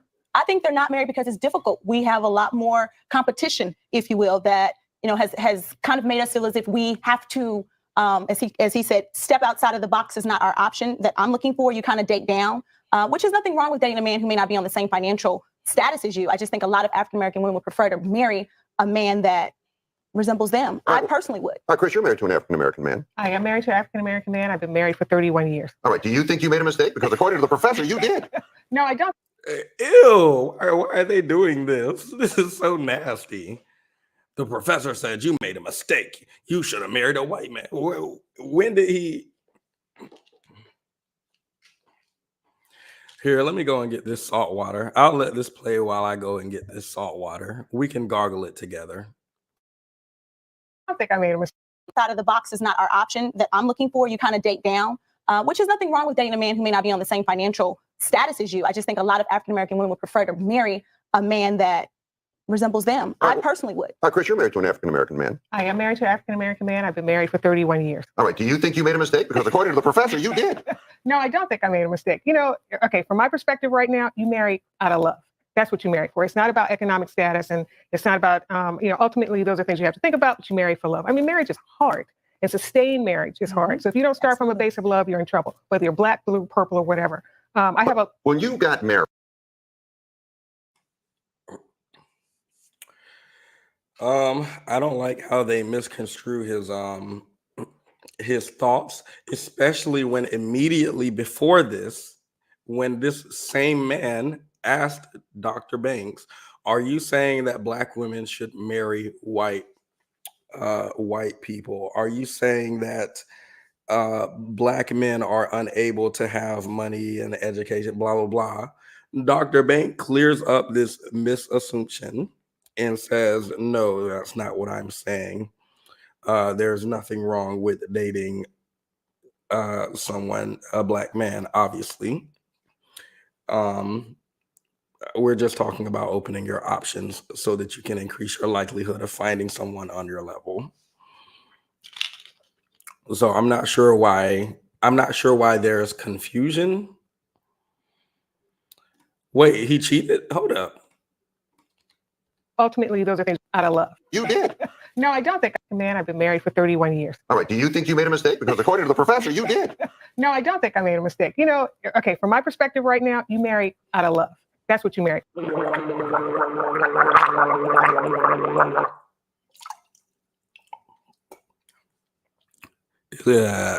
Is that better? I feel like it's better. Hey guys, it's prince.petti coming to you live. Be sure to leave a like on the video. For every like, I will gargle more salt water until my voice improves. Thank you. Where it's not about economic status, and it's not about, ultimately those are things you have to think about, but you marry for love. I mean, marriage is hard, and sustained marriage is hard. So if you don't start from a base of love, you're in trouble, whether you're black, blue, purple, or whatever. When you got married, did you think there's no way I can marry an African-American man because that's not going to work for me? That's not going to be enough for me. If I make that decision, according to the professor, you're marrying down. I understand. And that's the stretch for me. I mean, did Dr. Banks say marrying a black man is marrying down, or did he did he say marrying a black man is marrying down, or did he say marrying down is marrying down regardless of race? Maybe I misunderstood him. If I make that decision, according to the professor, you're marrying down. I understand. And that's the stretch for me. I'm an intelligent woman. That's what he says. I'm an intelligent woman. I've got multiple degrees. I'm financially stable. I can make a choice about a relationship. If I decide I want to marry down, which I hated that, marry down, it's a choice that you make. If I'm making $150,000 and I fall in love with a man that's making $35,000, we think about that ahead of time and we do it. But Keita, would you do that? Would you make $150,000 and marry a man who's making $35,000? It depends on if he has, and I say this to say, it depends on what his true potential is. I think. I hate that.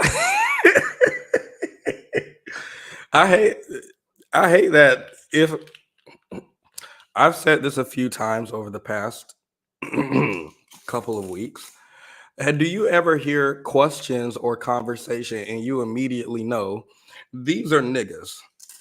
There ain't nobody but black people having these conversations. Oh my God, if you made $1 bajillion million, would you date a man making $1,000 a year? Yes, of course, if he was ambitious and he's able to if he might be making 1,000, but watch, we flip that into 3,000, and then we're gonna double that into 6,000. He get a teacher job, that's 40,000 on top, as long as he's ambitious. I don't know what that means. Like, I don't know.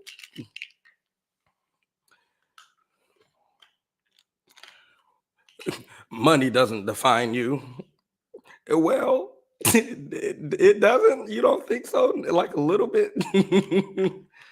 In this society, let me see, what is money in this society? Home, food, water. So food, water, shelter, wardrobe, probably your ability to maintain your hair.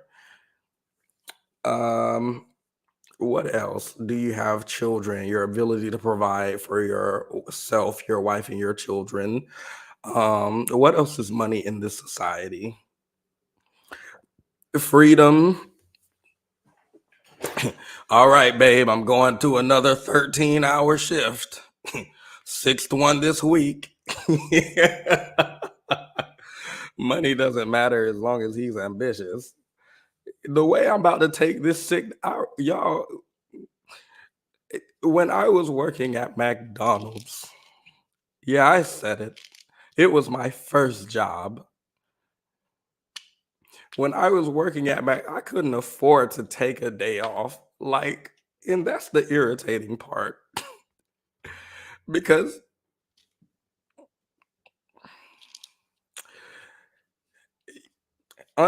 unpaid leave, I believe, is I do believe it's Satan. I do actually believe unpaid leave is Satan.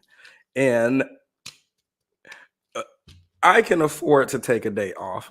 I'll summarize all of my thoughts. I can afford to take a day off now. I used to not be able to afford to take a day off. I think a lot of Americans can't afford to take a day off, unfortunately, paycheck to paycheck. Look at me running for president. A lot of Americans can't afford to take a day off. Paycheck to paycheck isn't the way that people should be living, but it is. We need to improve this country. We need more paid leave, and we need blah, blah, blah, blah, blah. Right? So in this country, money is freedom and money is luxury, even if those are simple luxuries, even if those are like luxuries that should be afforded to everyone. Unfortunately, they are not. So no, we gonna do this campaign. You don't understand what I'm saying? And see, this is the problem. People can sit and listen to RFK do a 4-hour speech, but if I want to do a live stream, if I want to do a live stream, let me drink some more of this fiery Sprite. I'll take your advice. My apologies. I was rambling. It depends on if he has, and I say this to say. Would you make $150,000 and marry a man who's making $35,000? It depends on if he has, and I say this to say, it depends on what his true potential is. I think money to me comes and goes. I think the standards that we've got to look at is the quality of the man. There are a lot of women that I know who are out there doing very well, and with the economy. Okay, fair. You should look at the quality of man, not just his income. Let's take 150 men with salaries of 100,000 and above, and let's compare them to 150 men with salaries of, what did he say, 35,000 and below. Let's look at that and let's see if we can determine something about the quality generally. That's the question I have. That is a very fair point. Let's see if we can determine something about quality. Would you date him if you make 150? Would you date a man making 35,000? It depends on what his potential is. Okay, I have the potential to spontaneously combust and explode right now. That doesn't mean we should walk around pretending like everybody's about to explode. That don't make sense to me. What do you mean the potential? I have the potential to go jump out my window right now. I have the potential to go to, what's it called, Antarctica for the rest of my life.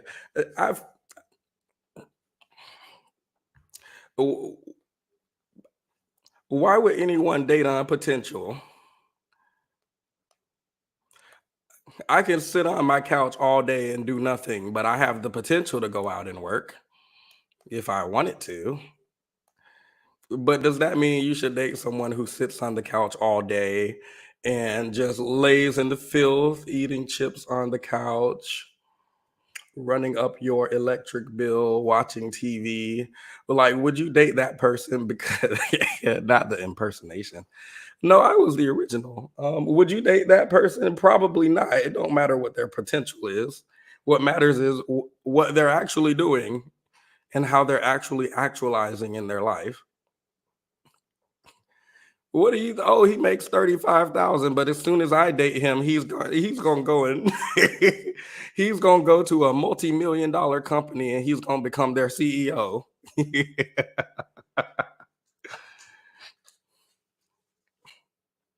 I really don't understand this, and somebody needs to explain it. Some of us have made 150 and had to take cuts. We're making 75. As she said, I went to a predominantly Caucasian school. I went to the University of Kentucky. So my dating pool was very limited. We had a lot of athletes that looked like me, that had the same upbringing, but a lot of them were dating women that didn't look like me. So for me, my pretty felt as if it wasn't pretty enough. Marrying outside your race is not a formula for success in a marriage. I mean, my friends who are combos, which I Marrying outside your race is not a formula for success in marriage. Okay. Now I need to know, what is success in marriage look like to you? And why is marrying outside your race not a formula for success in marriage? Because apparently, y'all are not defining success by income, education, marital stability, lower rates of SA and DV, lower rates of absent father. So I assume that's not how they're defining a success in marriage, like the marriage lasting and being good. That can't be, because we already have research around that. So my question would be, what does success in marriage look like, and why is intermarriage not a way to achieve that? Success probably means, did you stay married? Well, now we need to look at the divorce rate. Now we need to look at the divorce rate and decide, does Black marriage look successful for the criteria of staying married versus intermarriage? Is not a So for me, my pretty felt as if it wasn't pretty enough. marrying outside your race is not a formula for success in a marriage. I mean, my friends who are combos, which I call them combos, they have the same issues that we have Black on Black. I mean, you know, their joys, their happiness, their challenges, their whatever. It's absolutely the same. And with the economy, I mean, the economy can wreak havoc on a marriage. You know, whether you start, you know, with a disparity or whether you start equal and then something happens. I mean, bad. I think this is intellectually dishonest. I don't like when people do this generally. For some reason, the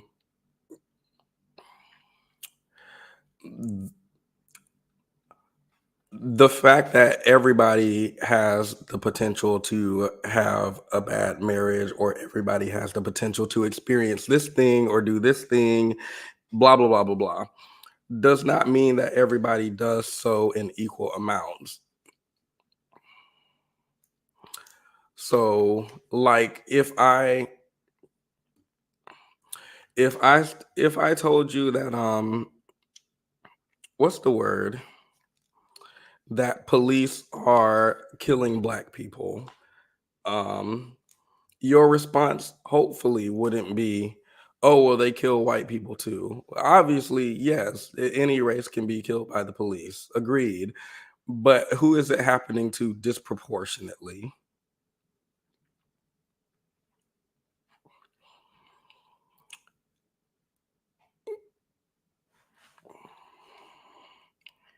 If I told you, I don't know, Black people were getting paid less money for doing the same work as white people, would you say, oh, well, some white people get paid less money for a job? Sure, maybe some white people are underpaid. Who is it happening to disproportionately?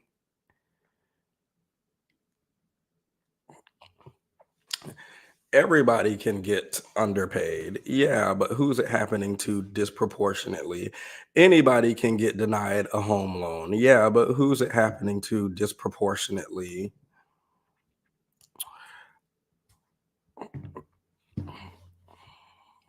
Yeah. I don't know if she married now. This sounds like it.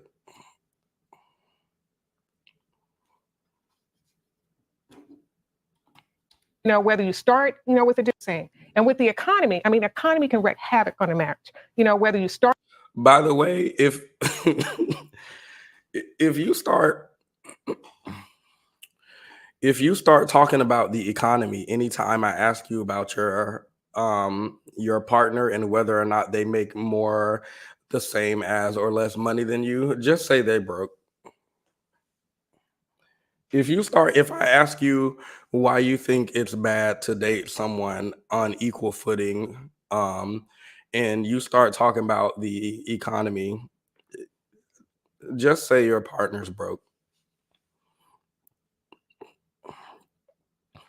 If I say I think women should find partners that are on their level, education and money wise. Wow, don't you know about the economy? The economy is so terrible these days. It's $8. What Donald Trump said is $20 for a pound of cereal these days. $20 a pound. And you expect men to make all this money in this economy? How are they supposed to provide? It's $20 a pound.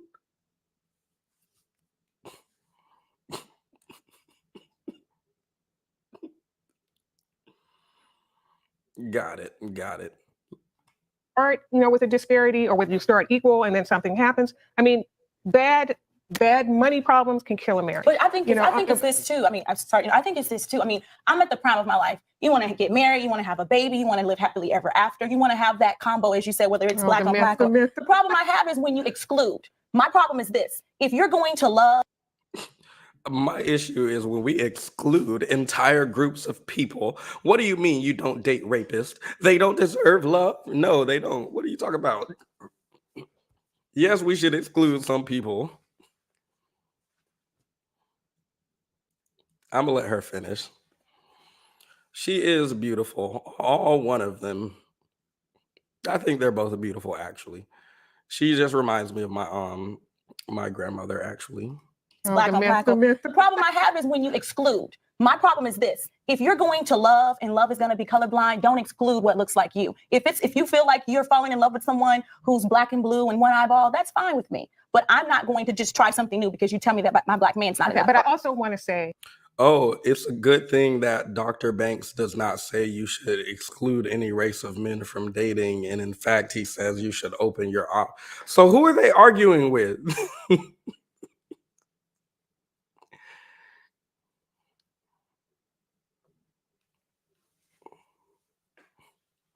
My problem is when Professor Ralph Richard Banks got up here and he said, never date black men, only date white people because white people are superior. I can't believe he would come up here and say something like that. You monster.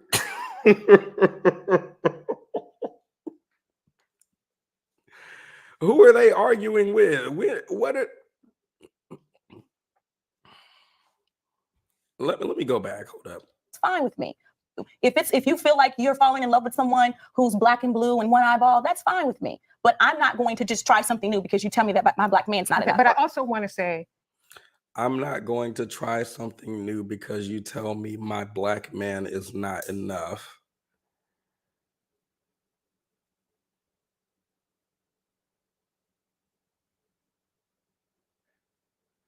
I'm not going to try something new because you tell me my black man is not enough.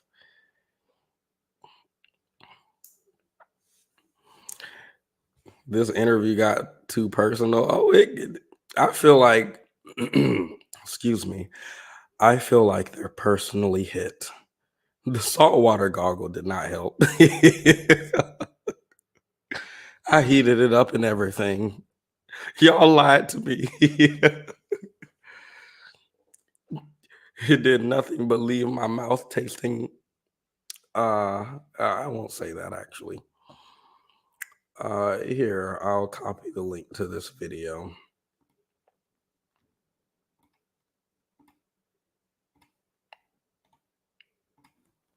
There.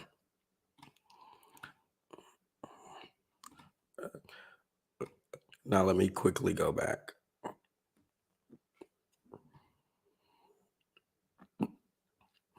This also feels unusual because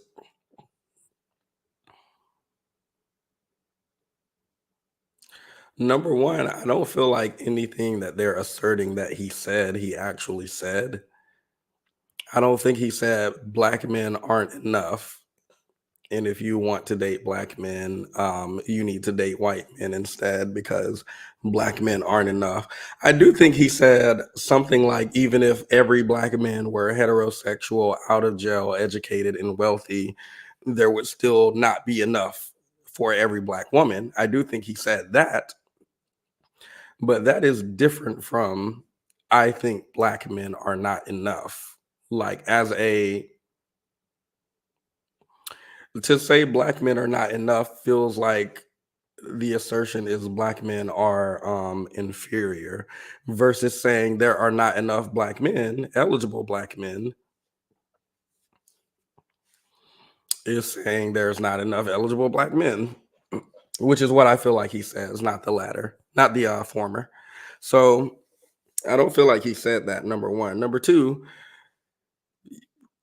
yes, if the person you're dating is black and they're not enough, I would suggest, well, I wouldn't suggest opening your options. I would suggest dating someone different.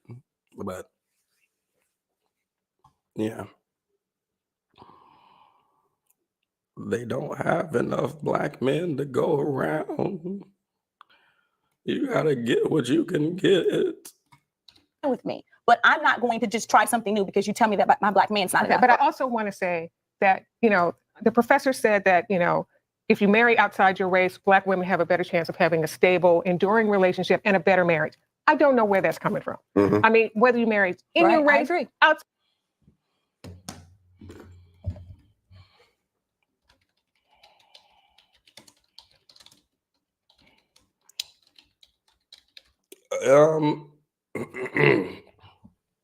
So they didn't read his book that they're discussing.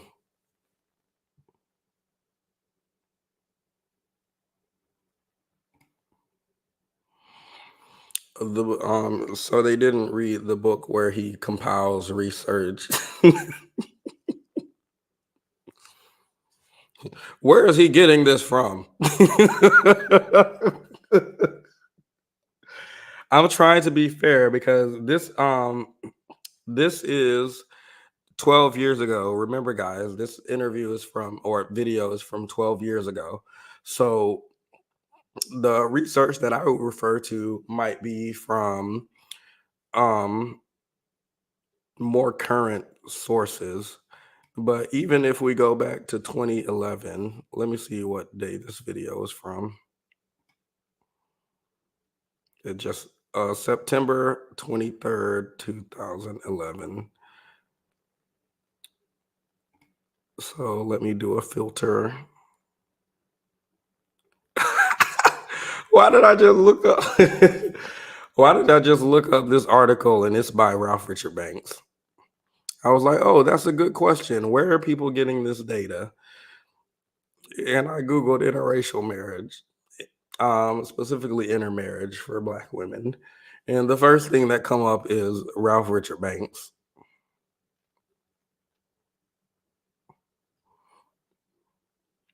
Is he the only one willing to talk about? Hold up. He can't be the only one willing to. Let me see if I can find some others.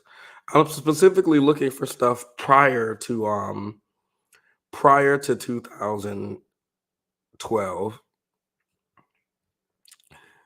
because I absolutely think it is fair to say, where is your research to indicate that this is better for black women, more stable for black women? I think that is completely fair. But if that research is available and it proves his point, then you have to reckon with that. I don't quite know how to filter for sources that are prior to a certain year. Let's do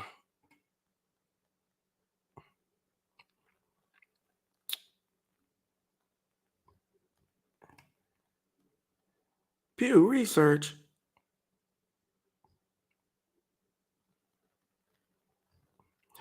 Wow, Pew Research has been around for a really long time. Sorry if there's silence, by the way. I'm trying to make a search for intermarriage statistics prior to 2012.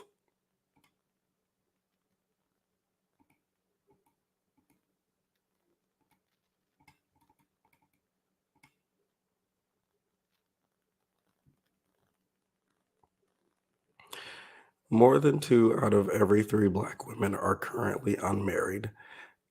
Does anyone want to read actually through the article while I search for stuff separately?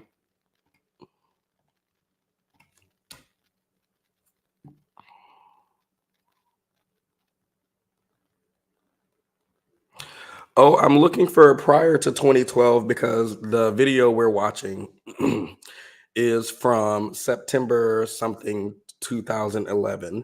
So if she's asking where is the research around intermarriage that for Ralph Richard Banks to say that it's better for Black women, specifically what she said was it's more stable or lasts longer, right?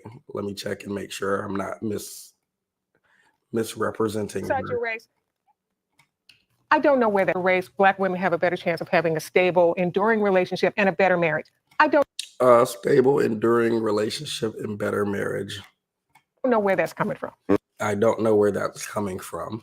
So I'm going to, my best faith interpretation is that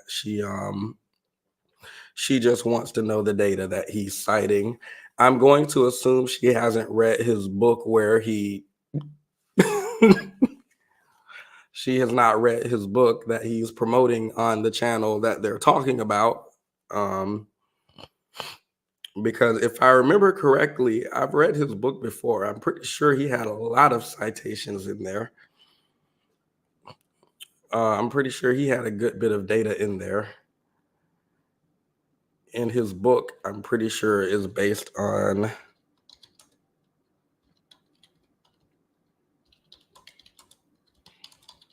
his study of the same name.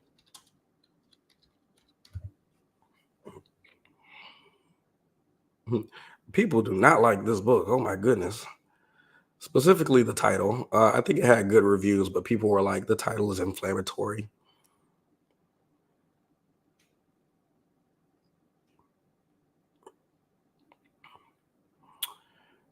Yeah, I'm pretty sure that's based on a study by him of the same name. So if she were asking what statistics is he citing to suggest that it's longer lasting for Black women and more stable, and she hasn't read his book, then I would need a source that's I would need a source that existed at the time that they did this interview. I wouldn't cite like Pew Research 2017 because that wouldn't have existed at the time that she asked that question. Just know that I think it's a fair question. No one wanted to come up to read, and I won't be reading it, so we can just continue instead.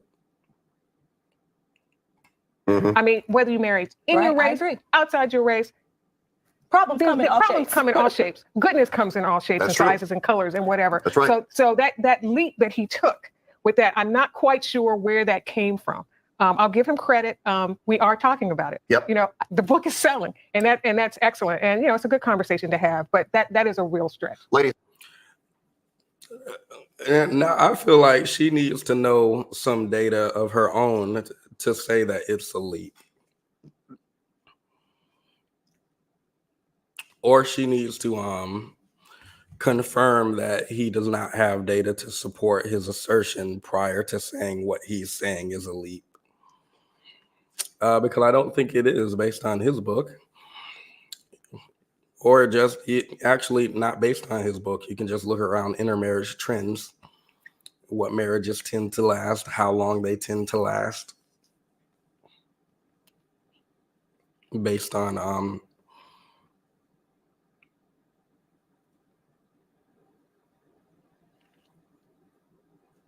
race and gender of both.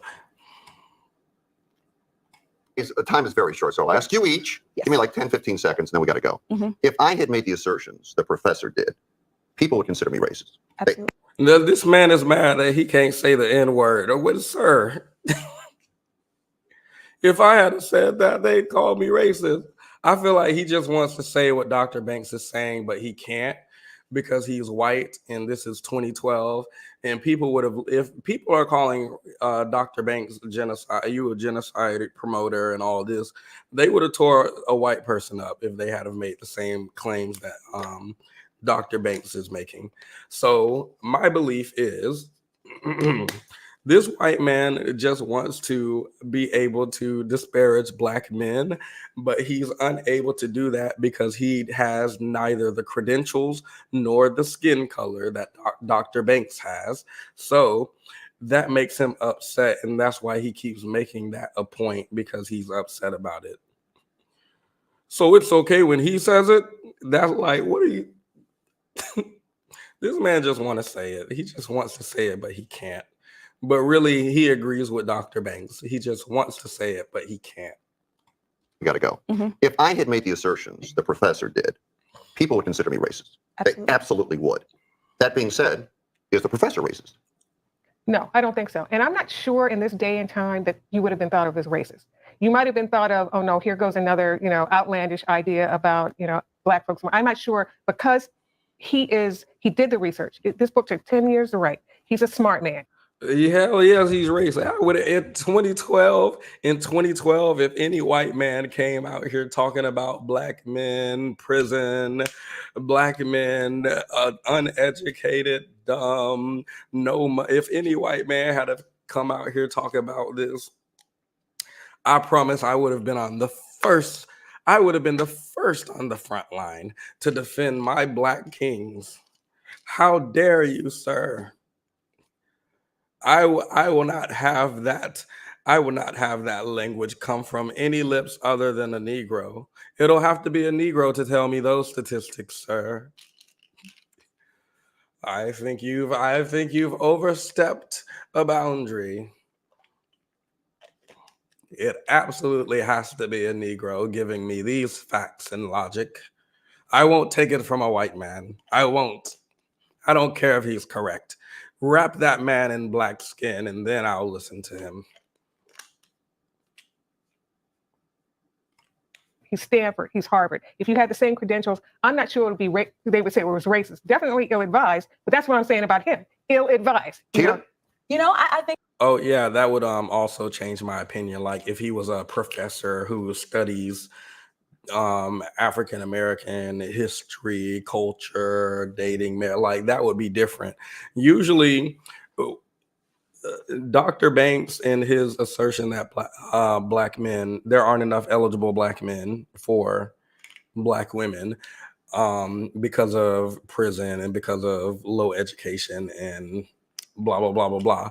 I feel like usually the white man who would be making this who would be saying something like this would usually be uneducated, uninformed, probably country. So the credentials definitely do help. Because I promise you, those country white people, the bad ones, okay? There are some good country whites, but the bad ones, they're going to let you know why black men are uneducated and making all these children out here won't be loyal. I promise they'll let you know. And I'm not going to listen to it, but they'll let you know.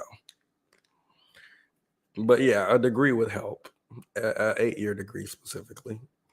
I honestly think if you had written the book, yeah, you would have had a lot of backlash, but it would have been great PR for your book. It would have been. I think the title of his book is what got our attention. If this was called Black Love and why a lot of our African-American women aren't in the marriage game, we wouldn't be talking about it. The title of the book brings a lot of people to the conversation that we're having now. I'll thank both of you. Chris, Keita, thank you for being here.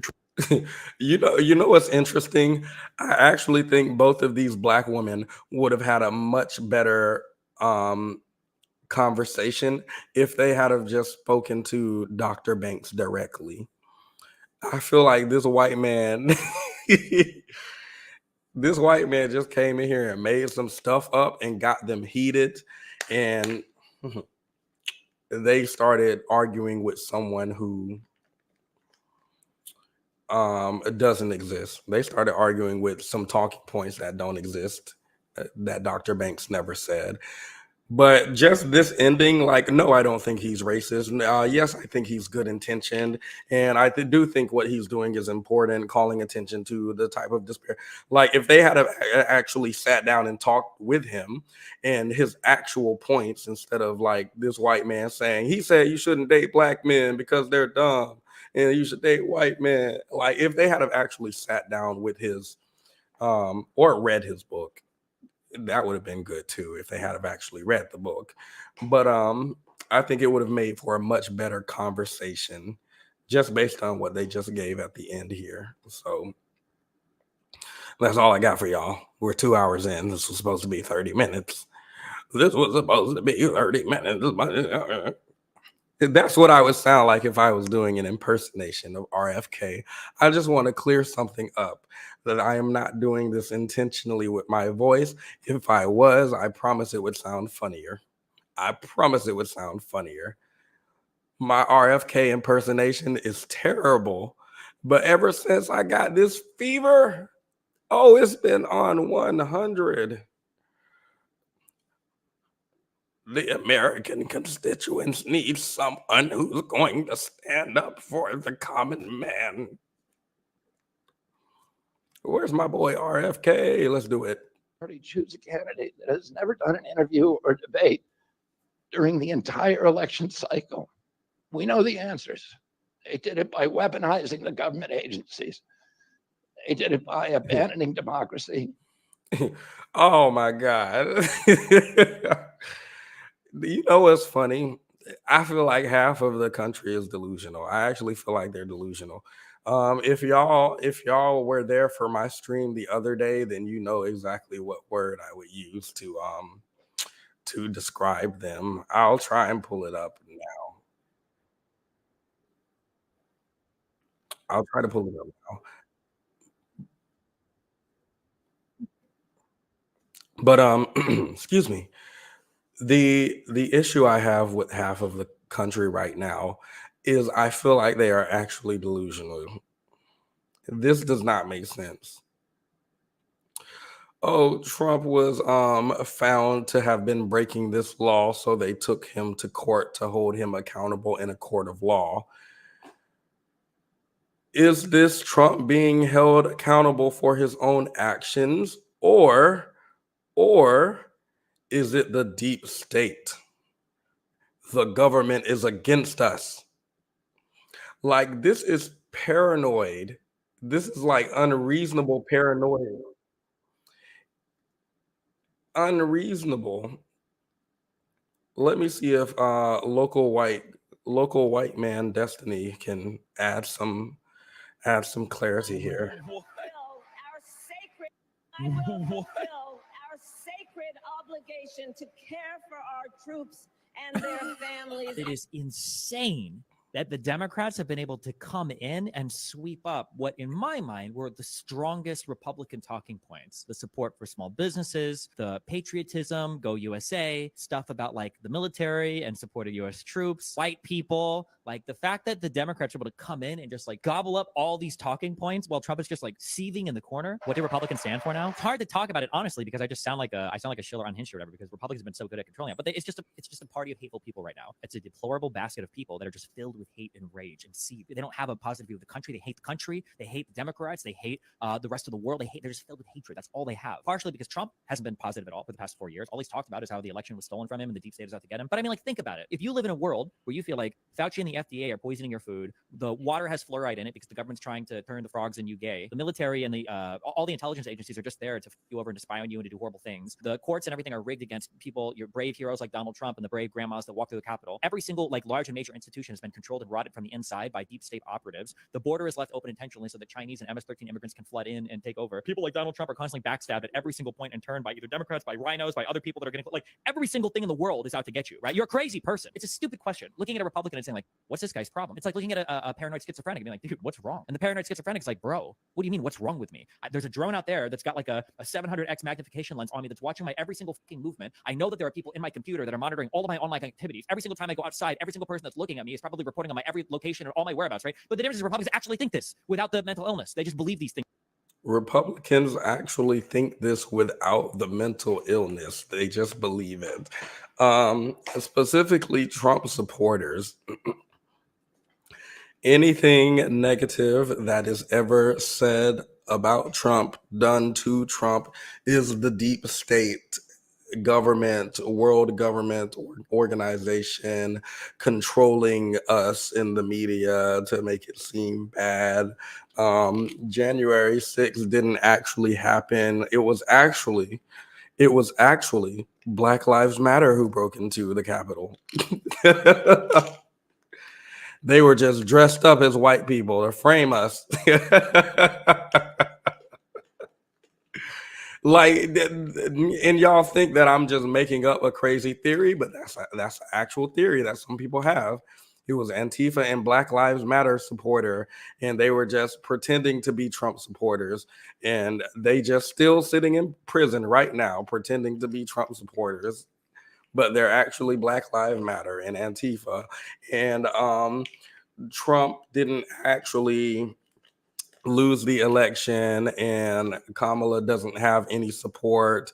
She was just put up there by the Obamas, who control everything still. I'm not sure why it's the Obamas specifically. I don't know why. I guess the Clintons aren't popular anymore, so nobody talks about them controlling everything anymore. So it just moved to the Obamas. I'm sure in like 8 to 10 years, it'll move to Biden or Harris. People are going to be like, Biden's still controlling it all from his wheelchair. But yeah, it is. I think it's without mental illness, because I've seen people who are mentally unwell and they don't act like Trump supporters. That's a whole separate category of something. Um excuse me. So yeah, I think we're having a great we must be doing a pretty good job, because apparently the middle class and white women and a good bit of white men, families, military. I think Democrats have a lot of support from some not unusual, but just some unusual for Democrats to have this support. But I don't know. Trump just want to get on stage and say veterans aren't actually brave. Veterans weren't actually brave. You know who's brave? Trump. Prisoner of war sounds like a loser. You know who's a winner? Trump. I don't know why he just keeps getting on here, and maybe he's getting old. Like I actually don't know why anybody would do that. Why would anybody get up here and be, our veterans aren't really doing any hard work, you know? You know who's doing hard work? Trump. So I'm genuinely confused, y'all. I'm not gonna lie. I'm genuinely confused about why Trump has taken the approach that he has taken, and why his party has taken the approach that they have taken. It feels very openly racist, very openly sexist. You could probably get away with racism. Black people are 10% of the country. But the sexism is becoming extremely overt. People want their rights protected, specifically women, and they half the country. So I don't know what you're going to do about that. Probably just lose.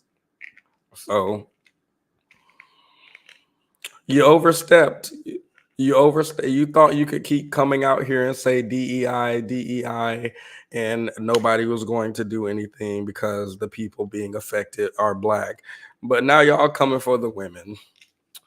That's 50% of the country. I don't know why they would do it. And then they threw the teachers on top. Then they threw the veterans on top. Who else have they come out against? Disabled people. That was a while ago, though. Who else? Come on, help me out here.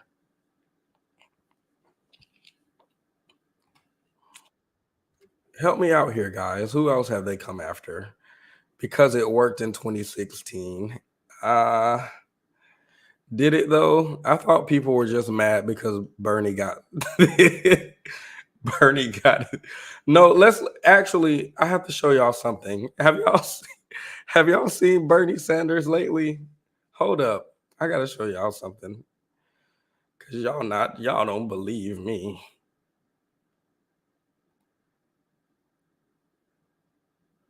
Y'all don't believe me. I got something to show y'all.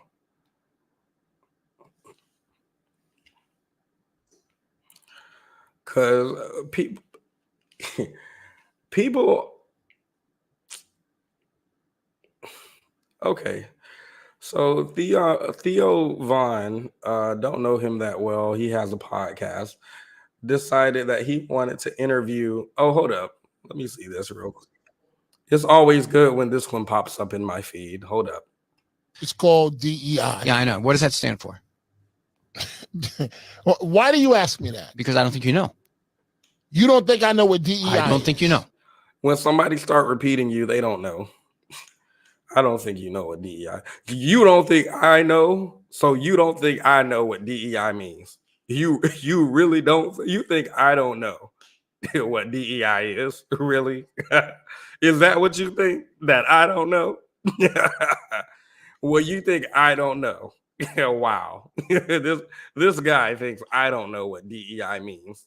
Okay, so you don't. You go pretend like this ain't the Key and Peele's kitchen. It's called DEI. Yeah, I know. What does that stand for? Why do you ask me that? Because I don't think you know.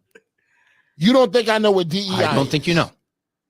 Okay, and why? I don't want to put you in a spot here with only 30 seconds left to show, but I don't think you know. No. But why do I have to prove to you what I know? So I have to. So I have to prove to you I know what DEI means, even though I obviously know what it means. Wow, you are something else.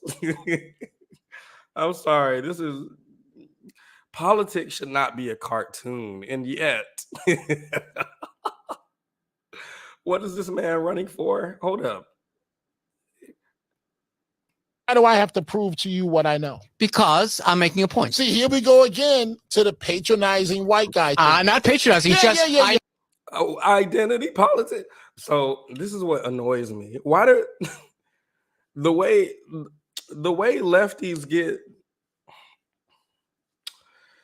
I feel like every time, why are you making this about race? Why are you making this about gender? It always comes from the right to the left. But the people who make everything.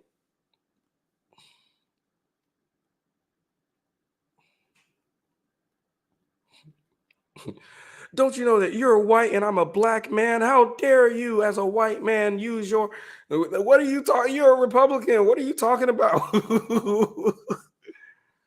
Wow.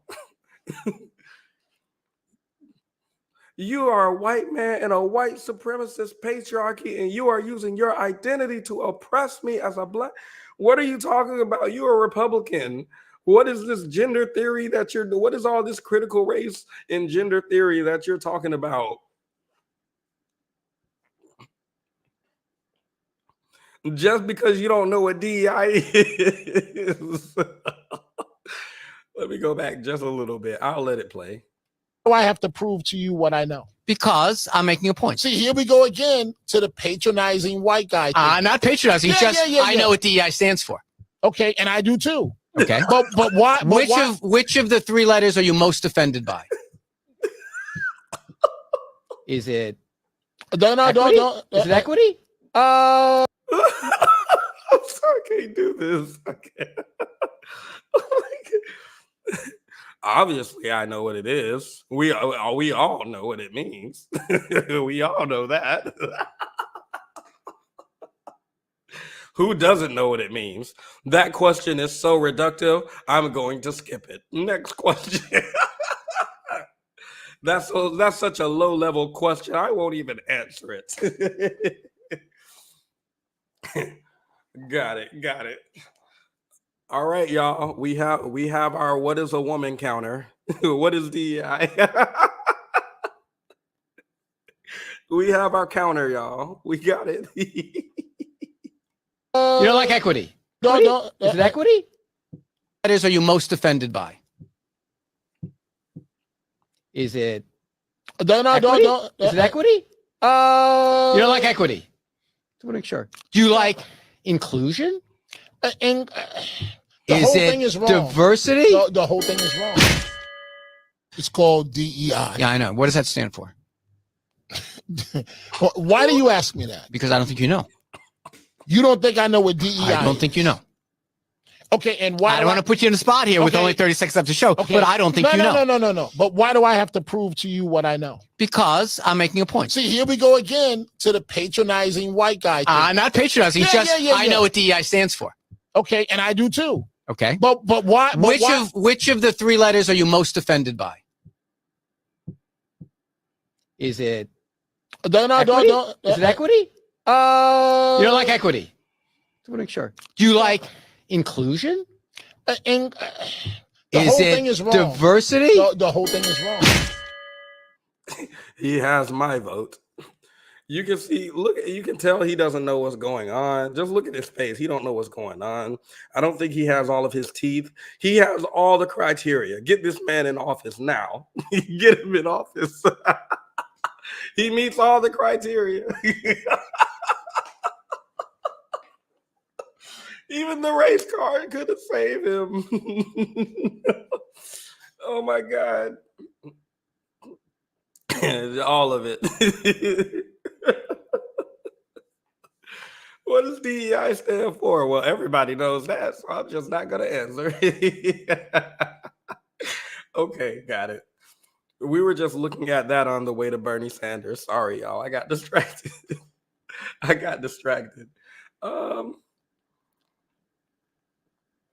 Here he is. Do you think that?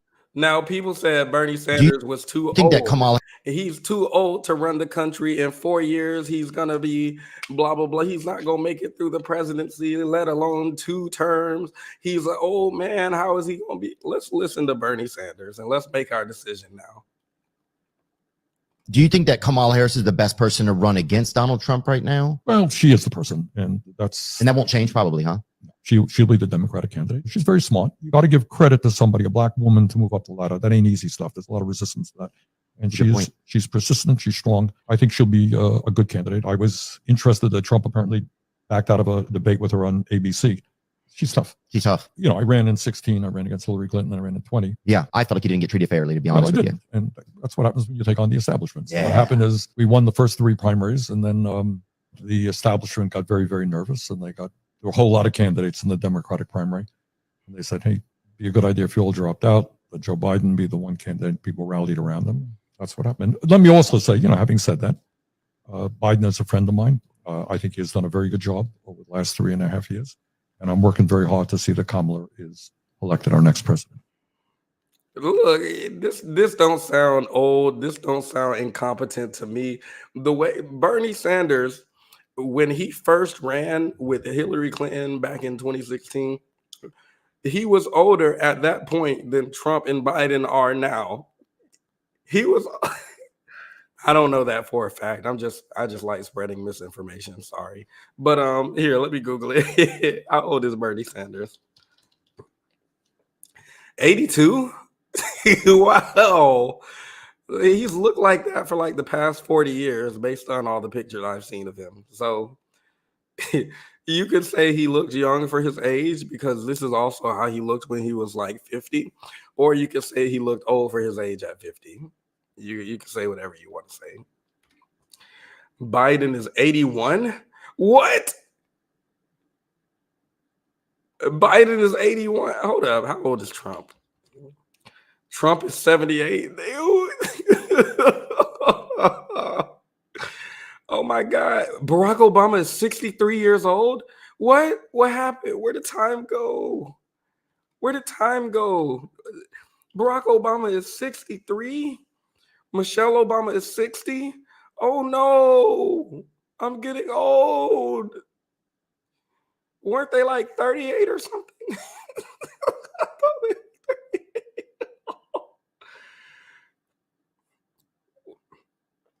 Yeah, I'm still live. You can see my voice sounds much better now, much more demure. I'm being mindful of why you guys invited me to stream. So yeah, Bernie Sanders, he said, yeah, they robbed me, but that's how the establishment is. And even though they didn't talk about a lot here, and this was just a 1-minute clip, he sounds very competent compared to Trump and Biden. But people were saying he was too old nearly 10 years ago. All right. I'm going to play my outro and we can have a brief after show. I would have been swallowed up. Have you ever been swallowed up? Swallowed up. Have you ever been swallowed up? Swallowed up. Have you ever been swallowed up? Been swallowed up. Been swallowed up. Been swallowed up. Swallowed up. Have you ever been swallowed up? Swallowed up. Been swallowed up. Swallowed up. Been swallowed up. Swallowed up. Swallowed up. Swallowed. Been swallowed up. Swallowed. Swallowed up. Swallowed. Been swallowed up. I'm gonna drink the rest of that fiery Sprite. I'm gonna go ahead and let y'all know. Because it tasted actually good. It's so hard to describe the taste, but let me put it back on the screen so y'all have a visual too. So it actually tasted good. It's the fiery strawberry Sprite at Burger King with their fiery meals. You don't have to get all of this food, by the way. They have separate meals. But this one, not the lasagnas. You know you owe when you say lasagnas, because we definitely say cough drops. Okay, I think that's about it for me, actually. But I'm gonna drink the rest of it. I paid good money for this Sprite. I'm not letting it go to waste. It tasted like battery acid and strawberry. Oh, it was so good. It was so good. It felt like it was burning the back of my throat. You know when you have an itch and you scratch it, like do any of y'all have eczema? I don't have it, but I feel people online with eczema were saying that they would go outside and rub their arm on concrete and it would feel so good. And that's what it felt like drinking that Sprite. It was just burning something in the back of my throat that needed to be burned. So satisfying. It was so satisfying. All right. The next order of business, of course, is our memes. Before we get to our memes, have you guys ever seen this young man?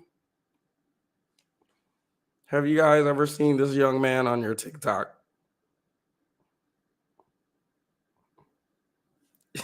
Oh, my apologies. Jump scare warning. So for some reason, I've seen this man on my feed, and he's been involved in some controversy recently. But before recently, I saw him maybe a few weeks or months ago, and he was getting his Derek Jackson on. He was giving the ladies some tips about how they can avoid now y'all are not, this young man is only 22 years old. Y'all are not about to Yes, this man is 22. He is 22 years old. Yes. I verified his age. Yes, he is 22. And we're gonna get the verification right after, because a young lady said she dated him and she wanted to tell her story. But what y'all not gonna do is call this young man, question the youthfulness of this young man, this young 22-year-old. I don't want to see his tonsils. Got it. So this man popped up in my feed maybe a month or two ago, and he was giving the lady some advice about how to avoid abusers, how to spot red flags in men, blah, blah, blah, blah, blah. And what I need to know is why the first video I saw with this man in it, I made I made a determination in my mind. I can't quite explain what that determination is, but when I first saw this man, and maybe I'm, what's the word? Looksist, right? Maybe I'm biased, right? Pretty privilege is a thing that exists, and we tend to have an implicit bias towards people who are not conventionally attractive. Understood. Oh, and wait until y'all see the woman, what the woman looks like who dated him. I was very, but we have these two women on talking about Dr. Ralph Richard Banks saying, I'm not going to give up my black king. I don't care if he don't make money. I don't care what he looks like. I don't care. I'm not going to give him up to go find something better. And I believe them. I believe them based on what I've seen. But when I first saw this young man, I already knew some niggatry was afoot. And I'm disappointed, quite frankly, that people didn't pick that up. You can't trust nobody with braces. As an adult, why do you have braces? Why didn't you do this when you were 16? And now he's still a young man, understandable. But as an adult, why do you have braces? I don't trust adults with braces on, and I don't trust adults without their driver's license. If you don't have a passport, that's understandable. But as a 34-year-old, why don't you have your driver's license? So I saw this man. This is an unflattering angle. Let me let him. I am There. Better.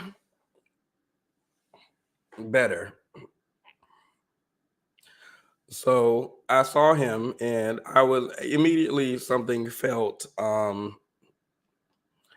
I felt like he was pandering.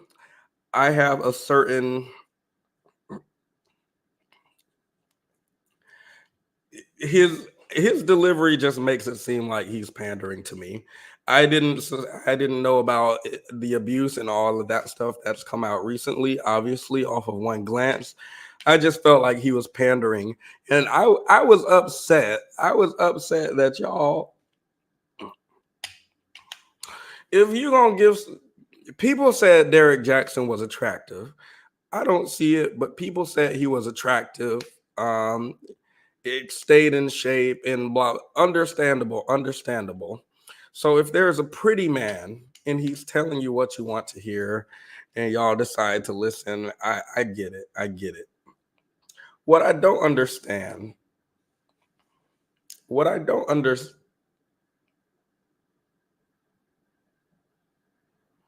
out of all the people y'all let pander, oh, this live stream, since you just joined, welcome. We're just talking about this young man on screen. He is 22 years old, despite despite tribulation. He's 22 years old. Despite evidence of the contrary, he's 22 years old. I'm not making that up. We will confirm that in a few seconds. I'll just wrap up by saying I'm upset that y'all let this man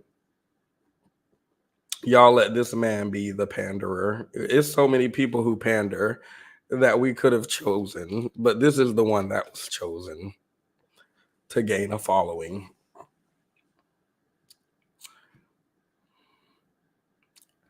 We're actually not listening to this. Hold up. Let me let him say what he needs to say. Then we'll go to the video we're supposed to watch. I am admitting to being abusive. 2-3 years ago, I dealt with a woman. Now, just based on it, let me see if I can find. I just want to see one of him speaking so y'all can understand what I felt when I first heard him speak. Independent black. That was never what the video was about. So why are you trying to make the video? And if you bye. He deleted his account. That's so annoying. I'm trying to find a video of him just talking, but I won't be able to find it because he's the controversy right now. He got free range to such time. Do you know why a woman is gonna say a woman every single time? He got free range to sexually assault her and do whatever he wants. Yo, I'm real. I really want a video where he's talking for a little bit so y'all can see what he's like, but I don't think I'll be able to find that. Yeah, I'm not gonna be able to find that. Ladies don't have nothing to offer to a man that's below your level. Why would you let this man sit here and say, I'm begging you ladies, don't have nothing to offer to a man that's below your, out of all the people that could have said this phrase, why y'all giving this man a following? There's so many. As soon as this man came in my feed talking about ladies, it's time that y'all stop giving these giving these unattractive men a chance. Y'all need to raise your stand. I'm like, period. I love it. Cool. Why you? And I'm wondering if it's actually me who's the, like, am I the bigot? Am I the problem? Probably. Now let's go to what his ex had to say. These are my Drake sounds. Beat your ass and hide the Bible if God watching. I have some more Drake memes coming soon. All right. So, where is Trump praised Musk for firing striking workers? Oh, it's not looking good for those guys. It's not looking good for those guys. Scared to have a dark baby. Oh, I don't want to watch that. Now, I know we were just looking at a video of that man. Where'd it go? Men in my, when I'm in my feminine era, but so are men. Love that trend. There's the teacher with the braids. Again. Where is this? I thought we just saw him. Okay, while I look for him, enjoy this short video. Hello? Hi, Allison. This is John from John Breaks Bad News. I have some bad news from somebody who would like to remain anonymous. Everyone in your store hates you, and everyone, including your key holders, are going to quit. You should focus on building team trust and respect instead of forcing drive times. Also, you're super hypocritical when it comes to speed and standards. It's not our fault if Karen decides to take 5 years in line to reload her app card. Get your shit in order. What are you talking about? Everybody at your store hates you, and everybody, including your key holders, are going to quit. Okay. You should focus on building a team trust and respect instead of forcing drive times. I am. I'm not forcing drive times right now. Okay. Who Well, are you and where are you calling from? my name is John from John Breaks Bad News. Okay. Thank you. All right. I love you. No, you don't. Yeah, I do. I love everybody. No, you don't. Don't lie to me. Okay. Say it back. Hello? Hi, Al. Let me walk in the store and my whole team quit. And she couldn't accept the critique. What are you talking about? I don't force drive times. You don't? Is that why the whole store is walking out? Everybody else just made it up. Is that what you're going to tell corporate? Yeah, every single person walked out. It must have been a them thing. They were all saying something about drive time. I don't know. They can't meet the standard or something. So they all quit. All right, let me see. Hello? Hi, Allison. This is John from John Breaks Bad News. I have some bad news from somebody who would like to remain anonymous. Everyone in your store hates you, and Is that the same one? Oh, someone took his someone stole his video. How unfortunate. Hello?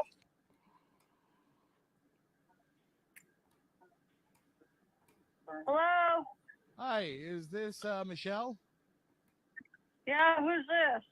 This is John from John Breaks Bad News. I have some bad news from. It's a little too soft, sir. Sorry. Let's see the popular ones. Hi, I'm John, and I'm about to break some bad news.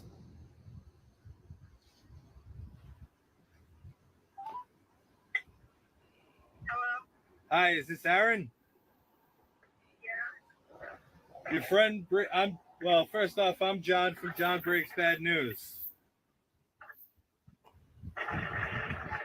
Can you hear me? It sounds like you got a lot going on over there. Yeah, I can hear you. I'm John from John Breaks Bad News. Okay. Your friend Bree hired me to break some bad news to you. Okay. She's pregnant with your boyfriend's baby. Oh, wow. Sorry, bud.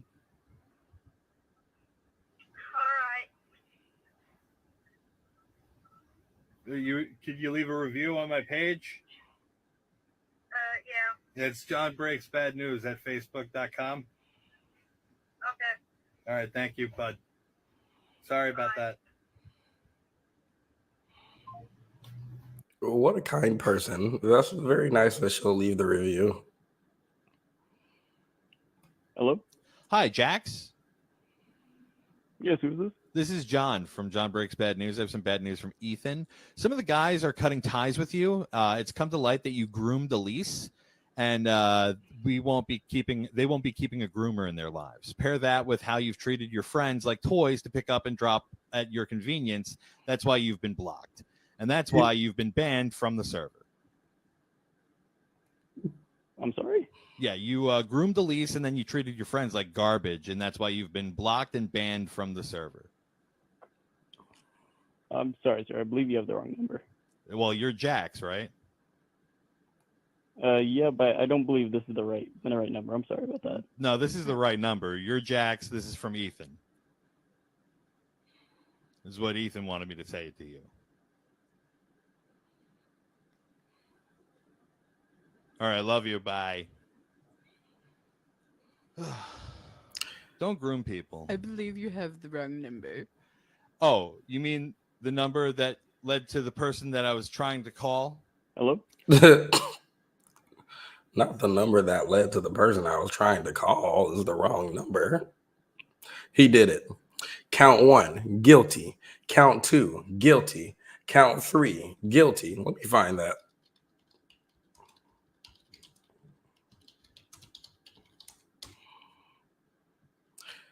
That was a bar.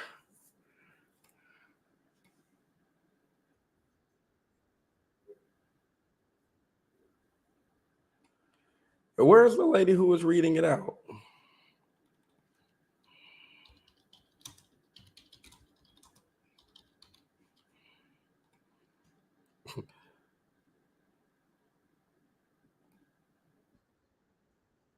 We have our verdict, Savannah. Here we go. Count 1, guilty. Count 2, guilty. Count 3, guilty. Count 4, guilty. Count 5, guilty. Count 6, guilty. Count 7, guilty. Count 8, guilty. Count 9, guilty. Count 10, guilty. Count 11, guilty. Count 12, guilty. Count 13, guilty. Count 14, guilty. Count 15, guilty. Count 16, guilty. Count 17, guilty. Count 18, guilty. Count 19, guilty. Count 20, guilty. Count 21, guilty. Count 22, guilty. Count 23, guilty. I'm pausing because it's coming in. Count 24, guilty. Count 25, guilty. All right, buddy. All right. I loved the first 20.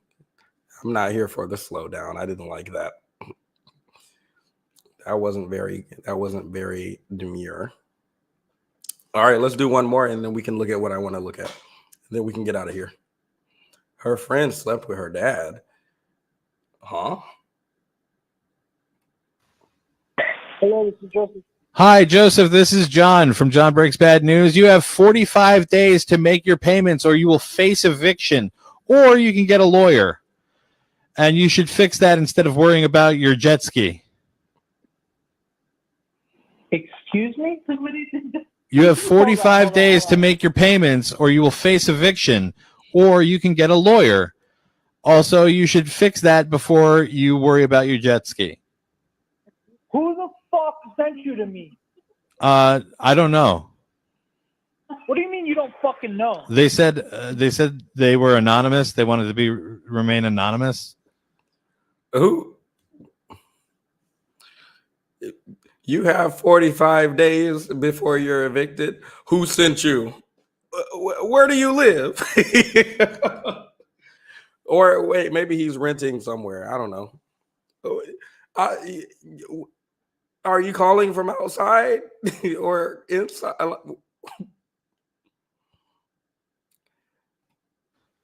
And I'm getting evicted? Yeah, you're getting evicted in 45 days if you don't make the payments. Call me again and I'll ruin you and all of your freaking TikTok followers. You hear me? You're gonna ruin me and my TikTok. Like, how are you gonna ruin me? Keep calling me and watch. All right, I love you. Love you too, baby girl. Love you too. Bye bye. Oh my God, I have this note on my door today, guys. And it said, if I don't pay my rent in the next 30 days, I'm going to be evicted. Who could it have been? Oh my goodness. Oh my God, am I being extorted by or blackmailed by somebody, possibly? What's going on? Is there like some criminal organization that comes around collecting rent with eviction notices?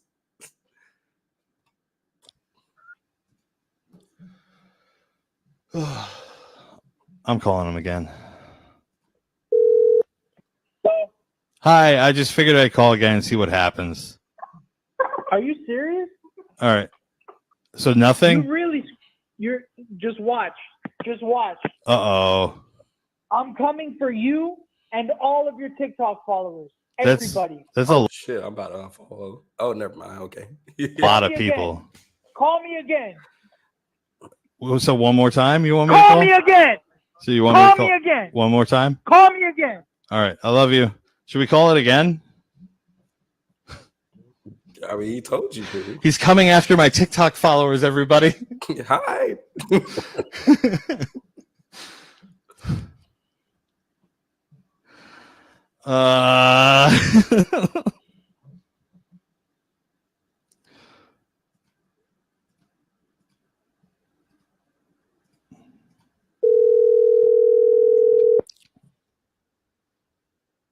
Yeah, I do. I have to. He told me to.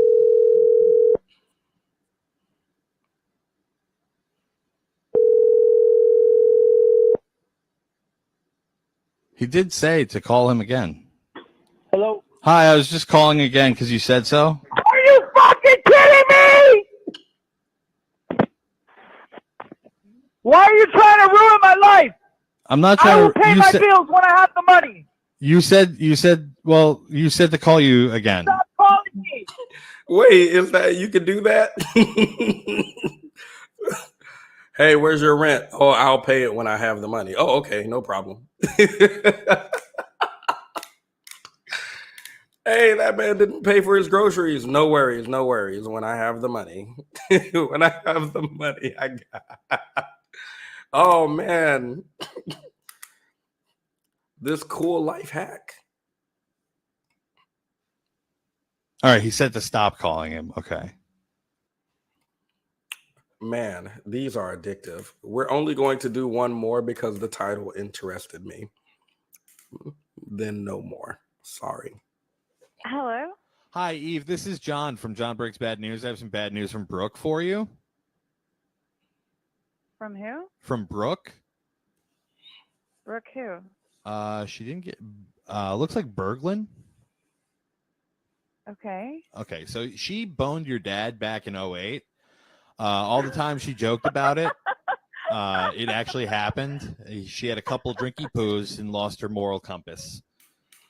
And ended up sleeping with him because she still thinks about him gardening. And she was always attracted to his particular attention to the plants.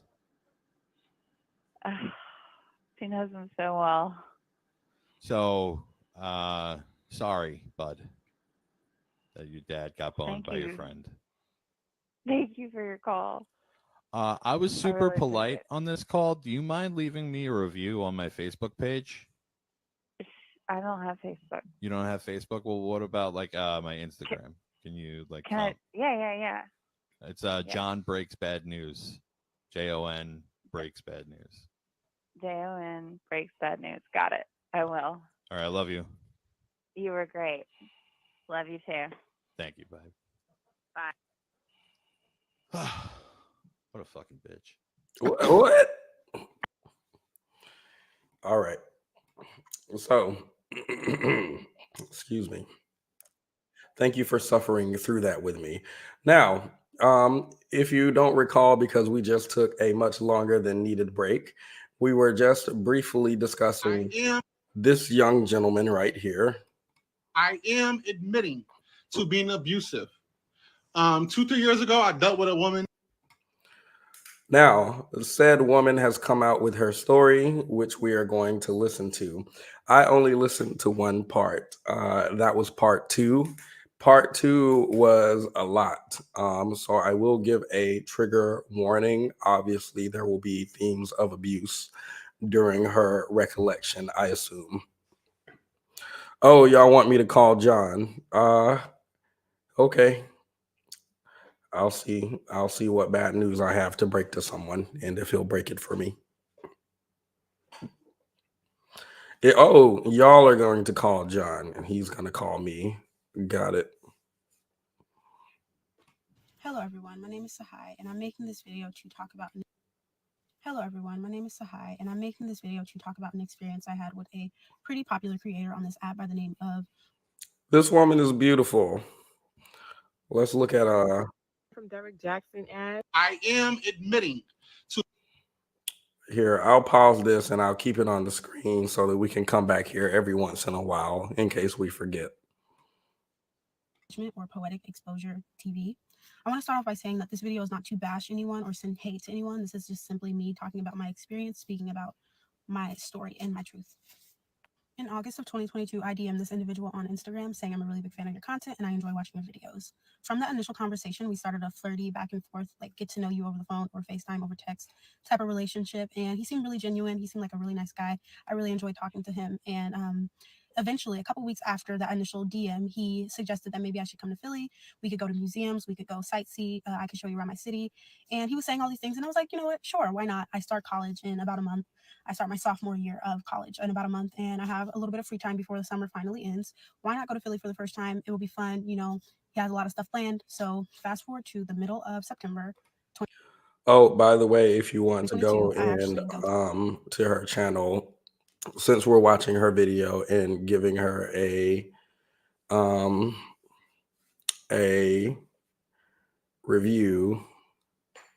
Oh, excuse me, not a review. My bad. I'm still on John Breaks. If you want to give her a like or a follow or just listen to her from there, then her channel is t.israel. Is real. I think she's saying is real, not Israel, the country. Go to Philly. When I got to Philly, I quickly realized all the stuff he was telling me we were going to do over the phone was just simply him telling me what I wanted to hear. None of that stuff he had actually planned. None of the stuff that he said we were going to do, we actually did.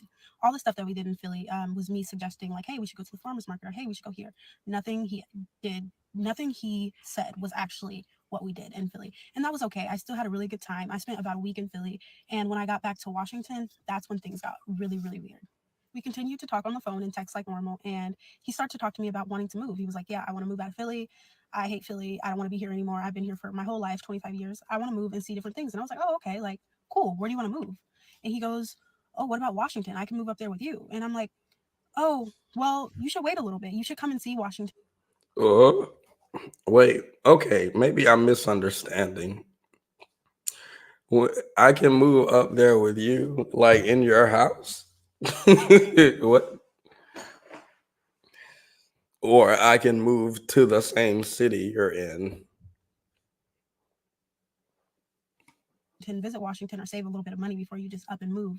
And he was basically telling me like, oh, don't tell me what to do. I'm grown. I can make my own decisions. I know what's best for me. And I was like, okay, like you got it. You can do whatever you want. You're right. He then starts saying he wants to move specifically to Bellingham, Washington, my small college town.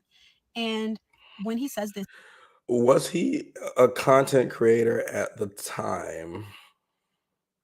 And I don't think she was his subscriber, unless I missed something that she said. But I'm not sure.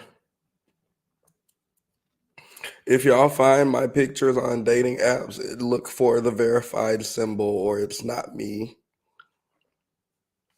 Stop sending me the screenshots. It's not me. They're pretending. He suggests that I get a 2-bedroom apartment in Oh, my name and he can just move in and live with me. And I should apartment in my name. Best that I get a 2-bedroom apartment in my name and he can want you right.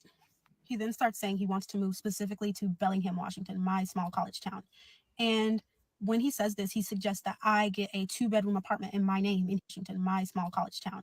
And when he says this, he suggests that I get a 2-bedroom apartment in my name and he can just move in and live with me.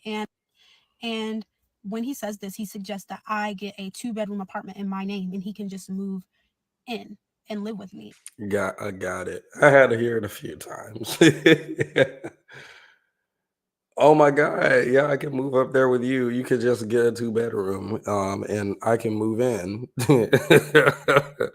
Huh? Yo, yo, let me that would be that I feel like that would be in poor taste to include this. But y'all know I asked y'all to go on these dating apps and get me some of these screenshots of y'all interactions. And so far, the craziest thing that I've seen so far, excuse me, not the craziest, but the most audacious thing that I've seen so far has still been the walking date. It has still been the walking date. And I feel like when y'all are talking to men and they have audacity, I think men with audacity, it's not a good thing. I feel like audacity is not a good thing, particularly when men have it. So if you run into somebody who says something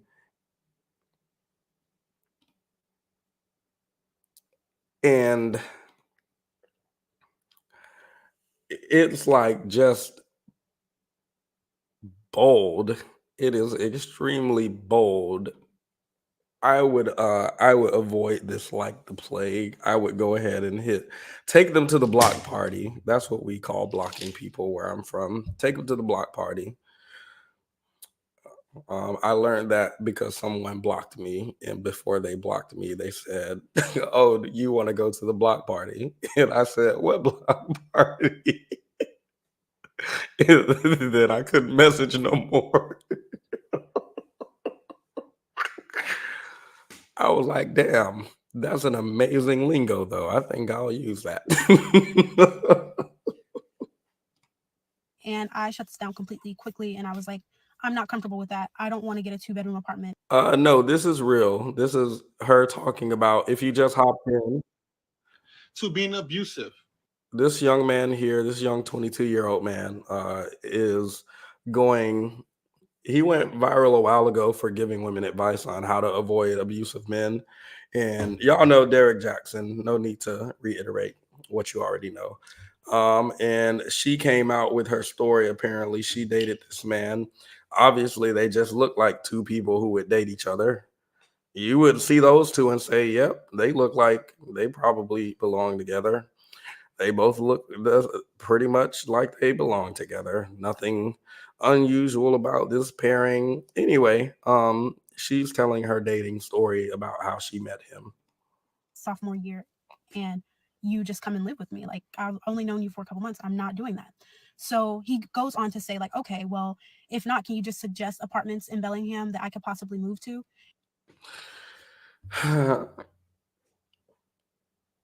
I'm, I, j- I'm, maybe she's leaving out details, like because it would just be extremely long for her to say every single thing that ever happened. But the idea that I reach out to my favorite content creator and say, "Oh my God, I love your content," and they're like, "Thanks." You got a place I can live. You got a place I can live at. If you could pay the rent and put your name on it, then I could just move in with you. I feel like we need to evaluate, excuse me, I'm not a part of this community. Black women need to evaluate their standards as a collective. Y'all need to have a meeting and figure out if we can use some sort of criteria to eliminate people using the block button. And I feel like I reached out to my favorite content creator and I asked them, I told them I liked their content and they said thanks. Anyway, I'm in love with you. Do you want to buy a house and I can move in with you? Where do you live? Oh my god, I was just about to move there. We should move in together.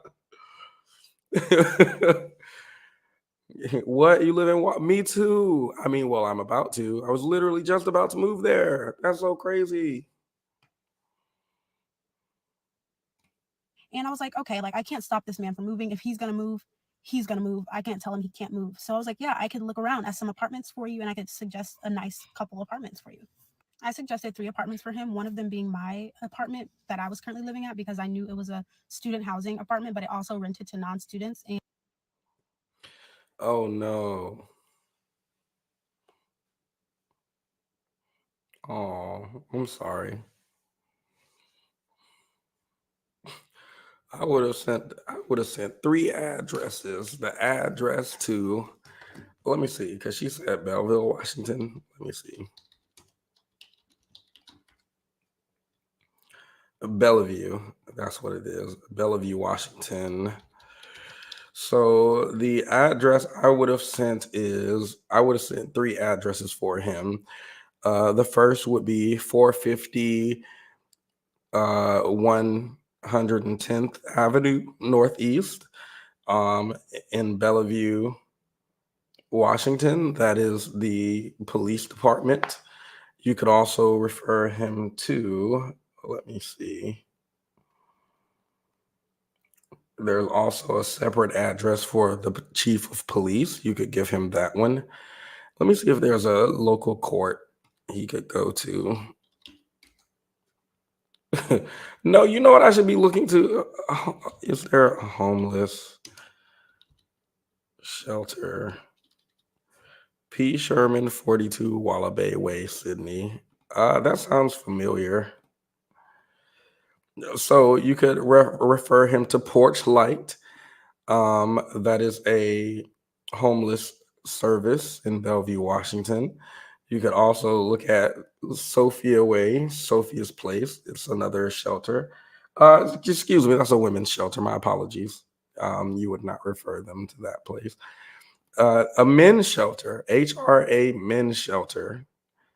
Oh, nope, that's in New York, New York. I guess there aren't a lot of homeless services in that part of Washington because now they are recommending other places. So, but I would give him Porch Light for sure.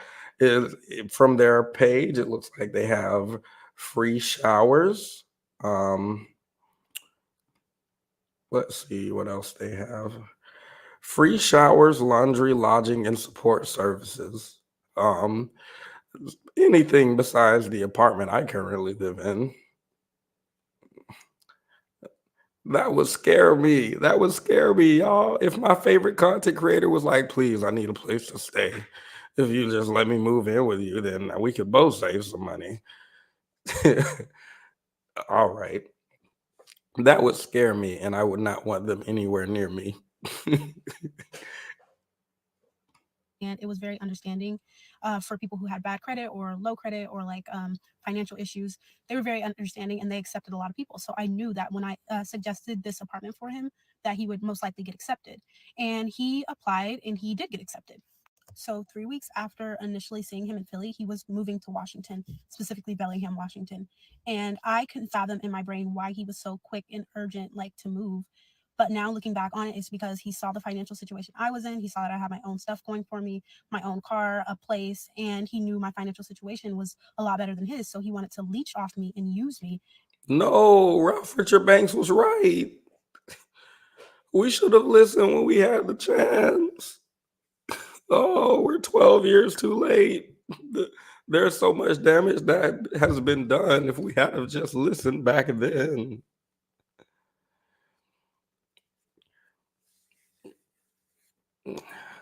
He saw my financial situation and wanted to leech off of me.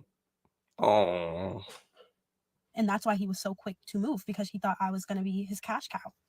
So in the process of moving from Philly to Bellingham, Washington, he takes the Greyhound bus. And when he takes the Greyhound bus, he comes with one suitcase. He packs his whole apartment up, sells everything, and comes with one suitcase.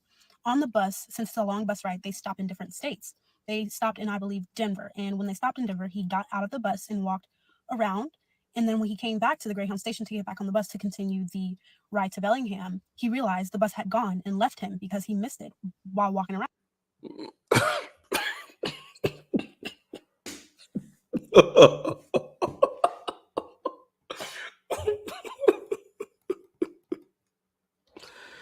What? I was gonna I was gonna pause. I was gonna pause to say the Greyhound. What I've been on the Greyhound exactly one time. Exactly one time in my life. I've been on the Greyhound exactly one time. And what I remember was you could smell the latrine from the entire bus. And they had a Wi-Fi. So, but missing the hold up. Have y'all ever seen this before? From passengers trying to throw phones on board, to the most embarrassing heckling, to passengers just missing the ship, to repeat offenders and angry captains. Being late to a cruise ship is... I don't want to see your evaluation. I want to see these people run after this cruise ship. Is bad enough. But when you miss your cruise ship, before the ship leaves, ship security enters the missing passenger's room and attempts to locate the guest's ID. Also not on board. All right, this was a terrible video to look up for this purpose. But there's something called peer runners, and apparently why are people making videos where, so if you're a season, hey guys, what's up? I'm gonna be showing you some of the cleanest peer runners of 2020. Like, why not just do the compilation? Why do they have to come on screen and tell us? That feels unusual, but maybe it's just a style of content that I don't know about. Yeah, when I was really young, I made a cross-country trip in a car that couldn't handle it. And my car passed away, unfortunately. And so I had to figure out how to get home. I was like a child, by the way, of driving age. And so my mother suggested a Greyhound, and I was like, okay, cool. And at the time I didn't know, I didn't know. Like, when you go to Greyhound website, it's all types of futuristic. Hold up.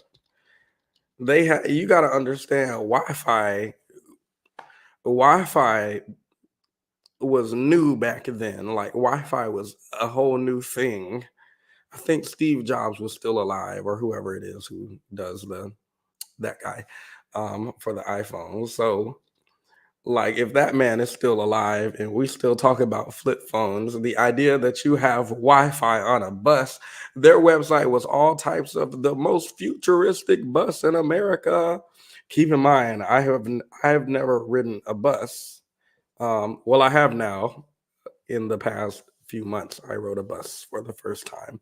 But at that point in my life, I had never ridden a bus before, ever. So that was also the first bus ride I ever had, and only bus ride I ever had. So I wasn't even used to like the regular bus, which we all know is unfortunate. But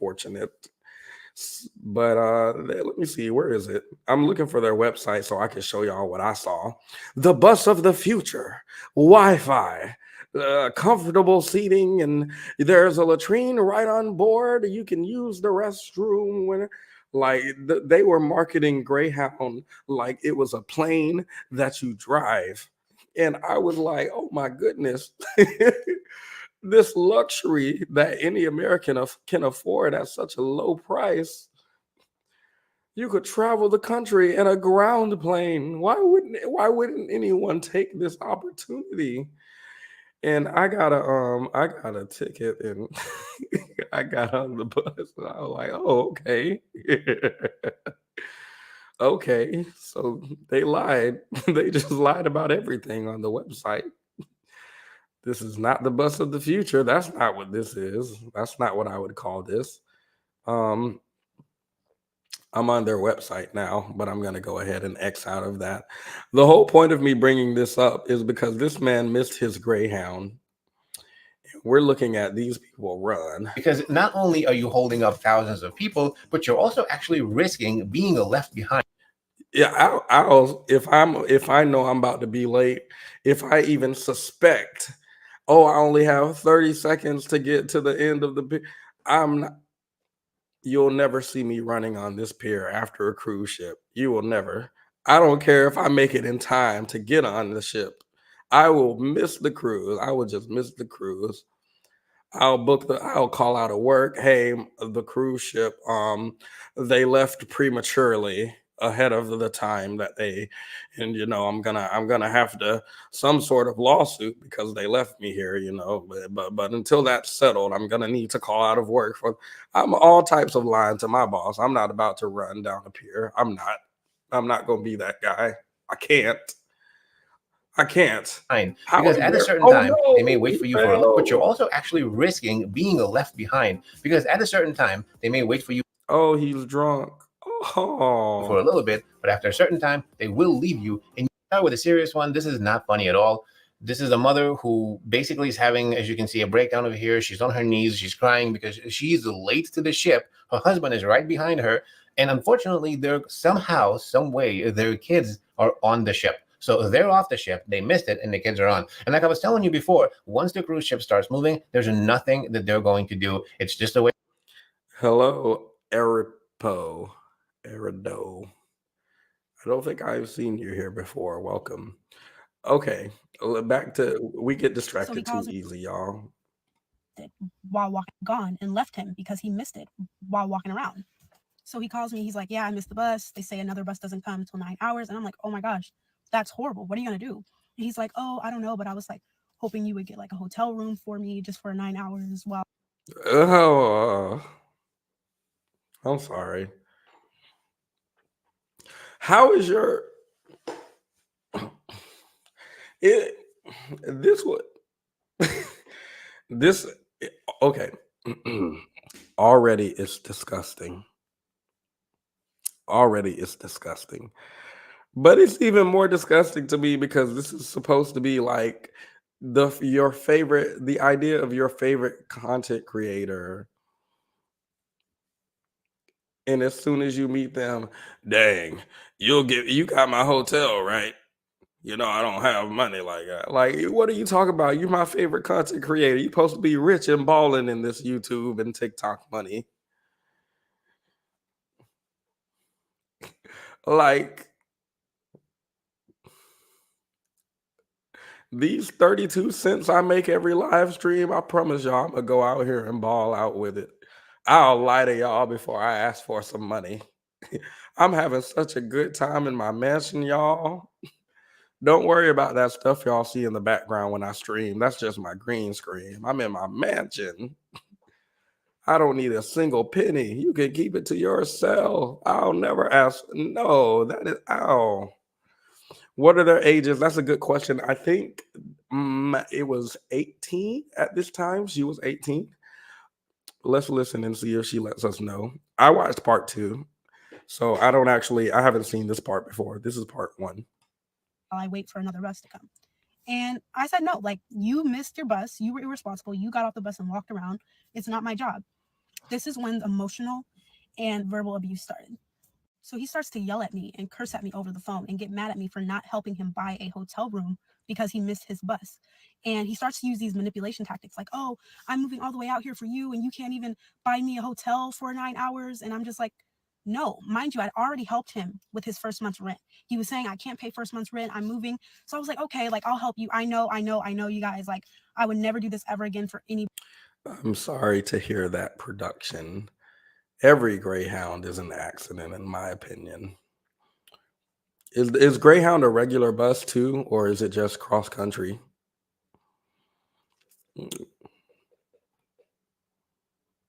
Sorry to hear that. Everybody, I learned my lesson. I will never help anybody like this ever again. So I helped him with his first month rent already, and now he's asking for more because he missed. Wait, first month's rent.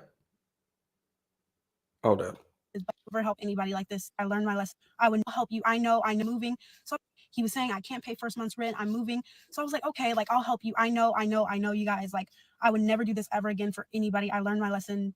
I will never help anybody like this ever again. So I helped him with his first month rent already, and now he's asking for more because he missed his bus. I was like, absolutely not. It's not my responsibility.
Instead of commenting on what she said, I thought we should just look at something positive instead. Ignore the background. I'm in my mansion. Responsibility to fund your life. Like, no. So he gets mad at me and starts cursing at me and yelling at me over the phone. About a day and a half after that phone conversation when he's yelling at me and cursing. No, let's comment on it. First month's rent. First, not 8 months. Not. I had trouble with my rent one time, y'all, because the sea that shall not be named hit the entire country. Everybody was getting fired, curfew, pandemic rules, and all that. Completely understand. I was laid off during COVID, and now, like, oh my God. I think at the time, pandemic unemployment insurance was like so backlogged that people on Reddit were saying to message your governor directly and they'll push your pandemic unemployment through. And like, I completely understand the idea that you're struggling. Like, understood. I was on my 6th, 7th month of rent. What do you mean you can't pay your first month rent? What do you mean?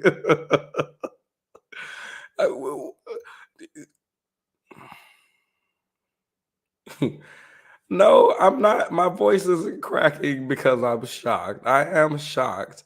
If you just got here, I'm currently ill. I've been ill for the past week. I'm just trying to give you guys a stream. This wasn't my planned topic. Nothing we talked about today was planned topics that I have. I just wanted to give you guys something because I can't really, it's really difficult for me to put together an outline for stuff right now. So I'm just trying to go through some stuff that I feel like is easy commentary so you guys have something for the week. So no, I'm not doing this because I'm shocked. I am shocked. Yeah, we still here. Why Kenny always hating on somebody? Just hate. How can you hate this much? Just every day. Immediately, like, didn't say hi, good evening, everybody. Just got straight into it. Kenny just gets straight into it every time he come over here. This topic is stupid. Like, damn. All right. Sorry. He actually gets to Bellingham, and I go to the Bellingham Greyhound station and go pick him up. So when I go pick him up, I'm being very cordial. I'm being very nice to him, but I can tell that this person in my passenger seat is not the same person that I DM on Instagram, and is dang sure not the same person that he portrays himself to be on TikTok. This is a very short-tempered individual, very angry individual, and I can tell by the way he's interacting with me, and I can tell by the way he interacted with me the previous day on the phone. So the belly. Again,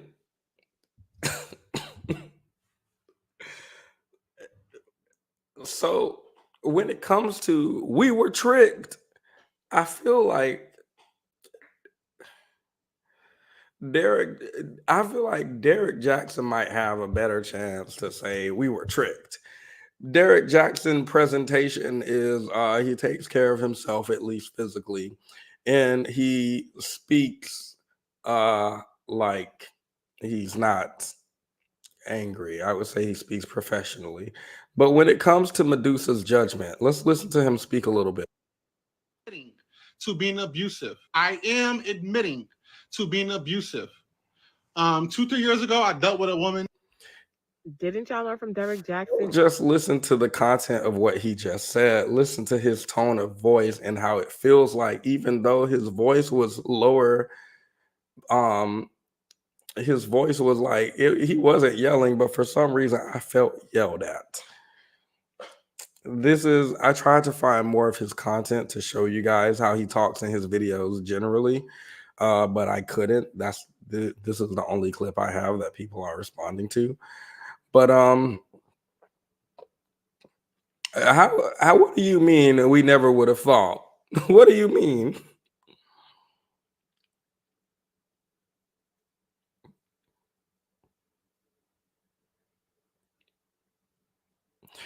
Not her specifically, like anybody who's doing these stitches and think pieces. Oh my God, I guess we really have to be careful about who. What do you mean you couldn't tell?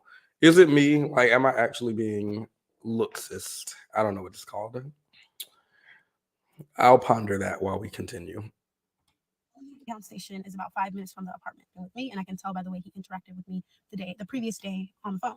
So the Bellingham Greyhound station is about 5 minutes from the apartment we were staying at. So we drive to the apartment and we go and look at his apartment.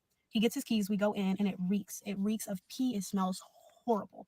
The roommate has a cat that has peed on any and everything in sight, and he turns to me and he says like, hey, can I just sometimes stay at your place just to sleep, or sometimes during the day? I told my friend about this type of creep, not creep like creepy person, but creep as in a behavior. Creep as in, what's it called? Somebody said this in the comments one time. One of y'all said a perpetual line stepper. Is that it? A perpetual line stepper? Oh, maybe I could just sleep over your house every once in a while. I mean, maybe like I already come over once in a while. I might as well like once a week. Well, I'm already there once a week. Is a couple of days a week really so bad? I mean, well, I might as well just come in whenever, right? Does there really have to be a cap on how much I can come over? Well, if I'm going to be over so much, then I might as well have a key. I mean, I have a key. I pretty much live here. I might as well just move in with, like, it's a habitual, not perpetual. We're within the context. Sorry. But yeah, a habitual line stepper, continuously pushing boundaries that you set in place, because a lot of people I think are willing to have some wiggle room even with their boundaries. Like, hey, I don't want to blah blah blah blah blah with you, but I compromise sometimes, right? Every once in a while I'm okay to compromise a little bit on this. I don't think anyone's 100% rigid, and I think people will take that little bit of fluidity that you have around your oh, I don't know who this person is. I'm sorry that you don't find my videos funny.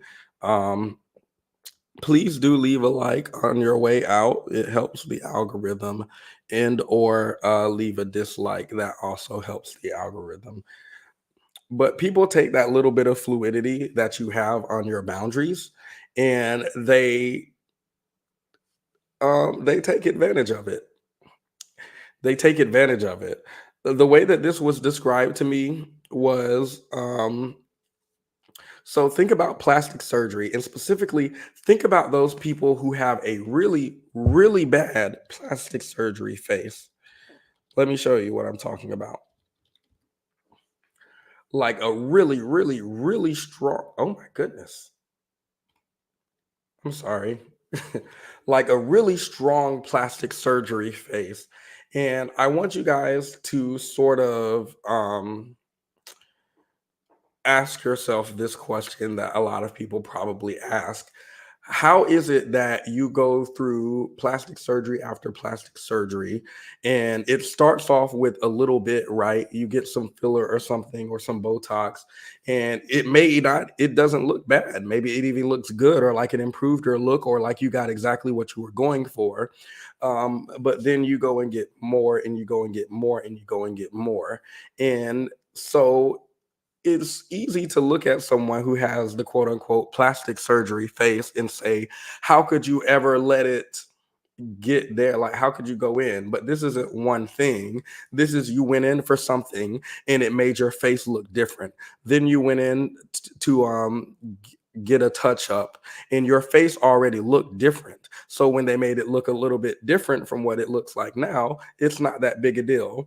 Then you go in for your next one and your face already looks even more different. So you can't tell that much of a deal between this face and that face. So I'm not describing this good, but what I'm trying to say is, if you look at plastic surgery face number 5 versus 0 plastic surgery face, there's a drastic difference. But between 0 and 1, maybe not so much. Between 1 and 2, maybe not so much, and so on and so forth.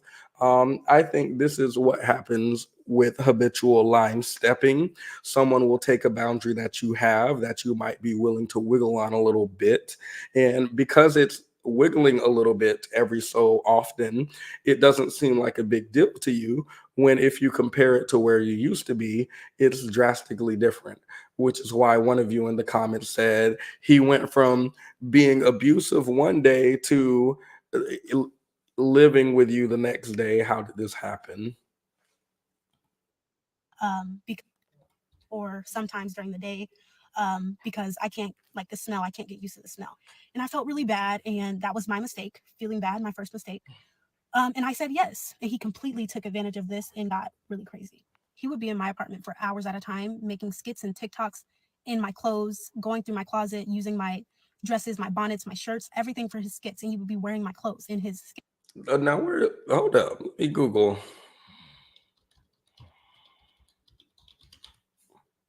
There's a child. My bad, my phone went off. Let me find this man's, hold up.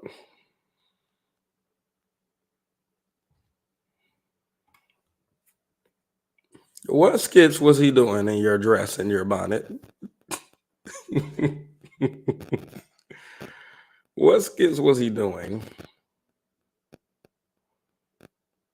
I literally can't find any of the videos that people are talking about he made, because number one, his channel was either deleted by TikTok or he removed it himself. And number two, the only thing that comes up when you search him is this controversy. He would even go live almost daily in my Western Washington University hoodie. And when people would see the live, they would ask him in the comments, like, hey, are you going to college? Are you enrolled there? And he would either block them or delete their comments. And just to prove I actually go to that school, here's my ID. When I finally did work up the courage to tell him, like, hey, I don't want you here 24/7. I need my space sometimes. You cannot be in my apartment using my room, using my apartment for your TikTok videos 24/7. And this is when he gets violent. When I tried to set this boundary with him, he got so upset, he started throwing things, cursing, punching stuff in my apartment, slamming doors, and even getting in my face, trying to physically intimidate me because I told him I can't have you here 24/7. He eventually did leave that day, but I was so shaken up because I was like, oh my gosh, who have I invited into my life? Like, I'm so stupid. Who is this person? I don't even know this person, and I invited them in my life willingly. I'm going to have to make a part 2 about how he threatened my life on Christmas Eve with knives. But right now, I just want to say that I waited so long to say something or to make this video because I felt the power dynamic between me and him. Nobody was going to believe me. And I still feel like not a lot of people are going to believe me because most of his supporters are women who think he's this outstanding, upstanding, nice guy. And I don't fault them because I thought the same thing. But I just felt like no one would believe my story. He has all these supporters, all these followers. Admitting to being abusive.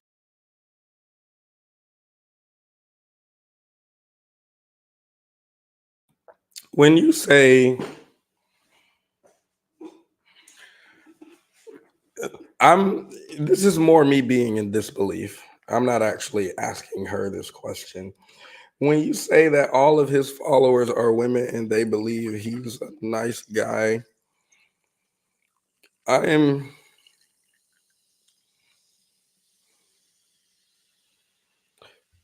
what is it about looking at this man that makes you? This is a question for his followers that makes you say, yeah, that's it. He's the one. Oh, I'm not cooking. This is actually a ginger beer. Someone said this will help. This will help the sick. I can't believe that man came to my live stream and said I wasn't funny and then laughed. That's wild. You gotta be just a good hater to do that. Kenny, you might have some competition, man. You might have I just came to hate on you. Bye. He had a point to make. He made it and he dipped. I mean, it was efficient. I'm not gonna lie, it was efficient. But yeah, y'all looked at this man and said, "This is my king. This is my king." You can just tell by looking at him, he don't bite. He can't. What do you think those braces are for?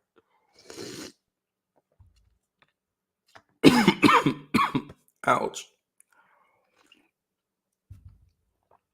Ginger beer, I thought was similar to ginger ale. And if you're telling me ginger ale, it does not kill whatever it is that needs to be killed with the ill, then I wouldn't believe you, because then a lot of Black people and Latin people were just lying. And I don't believe that. No one's going to believe, what I'm saying. And I still feel that way. But I wanted to put this out there because I know I'm not his only victim and there's other women that he has affected and they should come forward as well. Excuse me? Hold up. I wanted to put this out there because I know I'm not his only victim and there's other women that he has affected and they should come forward as well.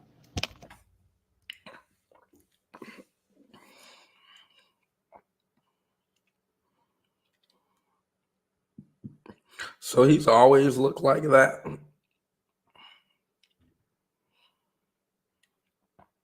Well, that was just 1 year ago.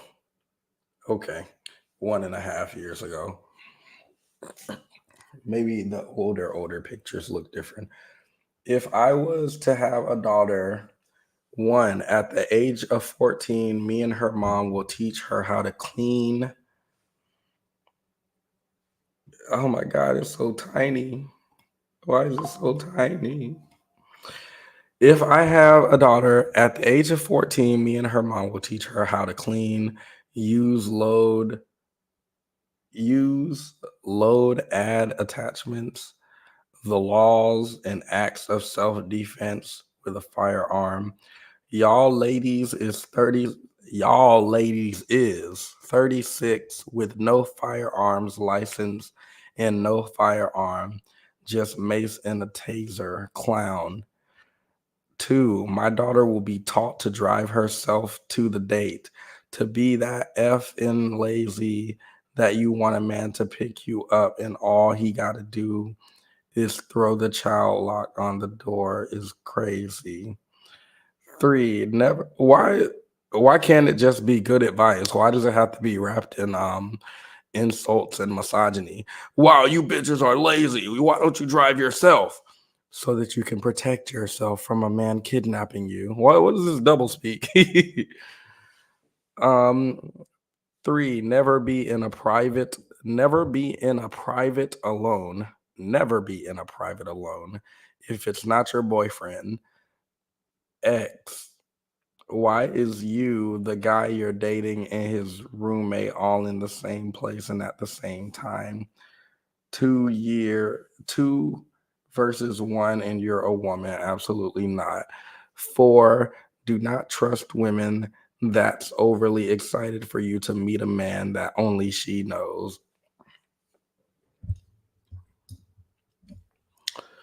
That's his advice to y'all. Oh, that's her shirt. Oh, her BBL. That's her moo. Her moo. He put on her moo. Oh no. He put on her moo. Okay, let me continue.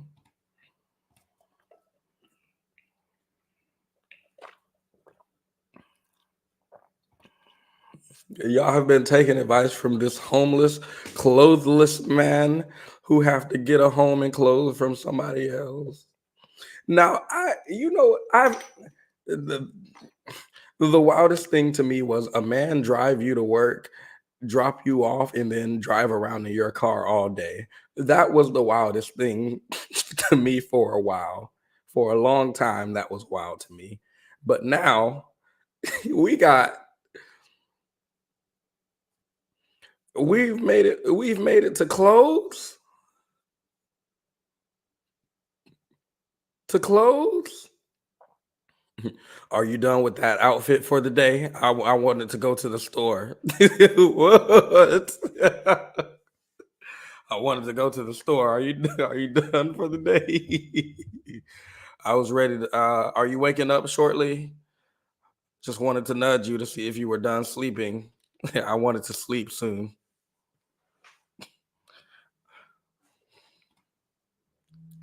Okay, that's all she had to show us.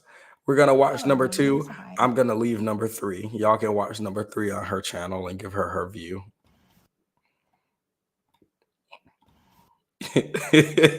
Are you done? Are you done with your outfit for the day? I need to go to the store. I need something to wear. Please tell me y'all aren't loaning out y'all clothes to someone you're dating.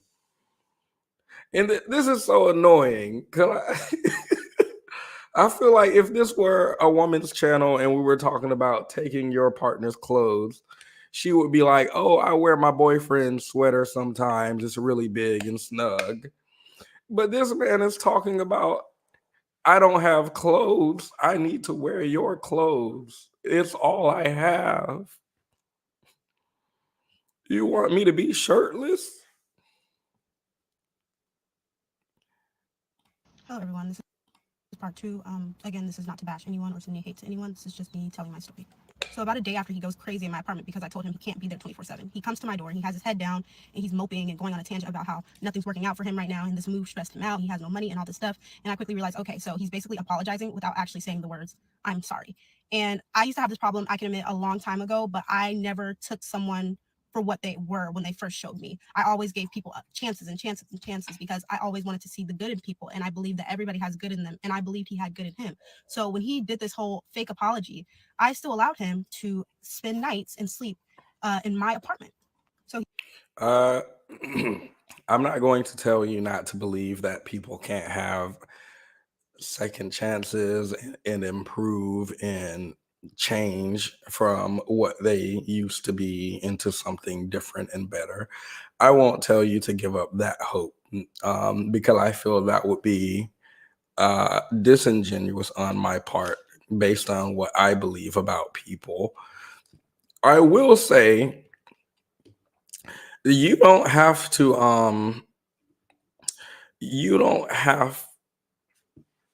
how do I put it? Okay, you were a felon, are always probably. You're a felon. You did some stuff. Now you're dating. You don't have to date me. It doesn't have to be me. Do I believe felons can change and don't just commit crime all their life, and they can improve? And yes, is it going to be me who take the chance? It won't be. No, it won't be. It won't. No. If y'all believe somebody can change, has changed, that's fine. Won't ask you not to believe that. You don't have to be the person to be up close and personal with them for them to prove that they have changed. Let their coworkers take the hit. They don't really have a choice. It's not like you could just call out of work every single day, all day for the rest of your life. You're gonna have to work beside them some days, so they can be the, they can kind of take the blunt of the effects, and then report back to us. He starts sleeping back at my apartment, and my roommates are okay with it as long as he's not there 24/7. So he starts sleeping there, and everything is good. I perceived everything to be good for about 3 weeks. He starts what? I believed he had good in him. So when he did this whole fake apology, I still allowed him to spend nights and sleep in my apartment. So he starts sleeping back at my apartment, and my roommates are okay with it as long as he's not there 24/7. So he starts sleeping there, and everything is good. I perceived everything to be good for about 3 weeks. No, sleeping curled up at the foot of the bed is wild. So y'all have these men like dogs on the floor on a pallet at the foot of the bed. I'm some somehow whenever I think the standard is on the floor, y'all find a way to dig a hole underneath it and push it even lower. Even lower.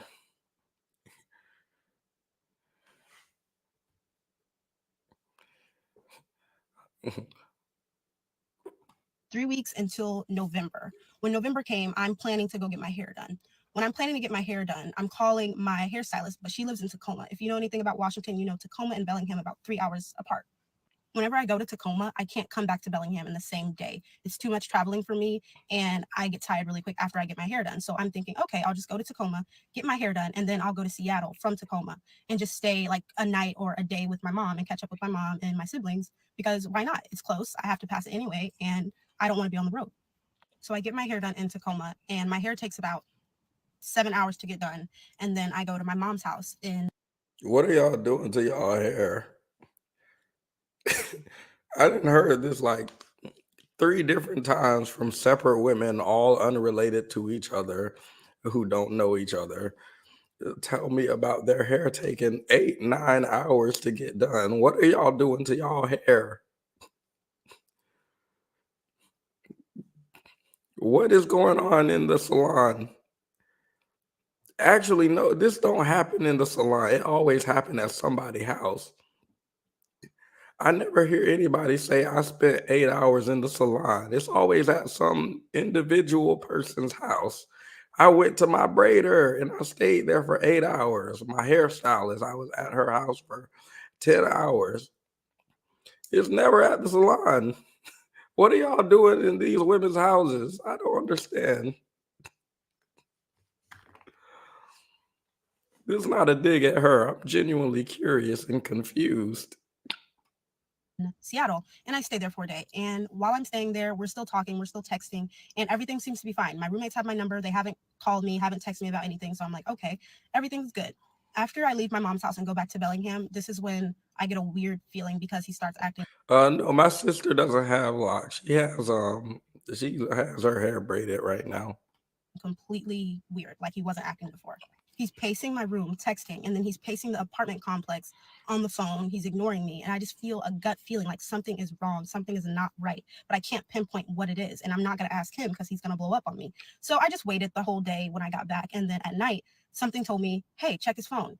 he had previously given me his password in Philly because he was like all about, oh, check a man's phone. I don't hide anything. So I had never went through his phone before. I had never looked at it in Philly. And something told me tonight, like, just look through his phone. Men who say check my phone, I don't have anything to hide, are always cheating.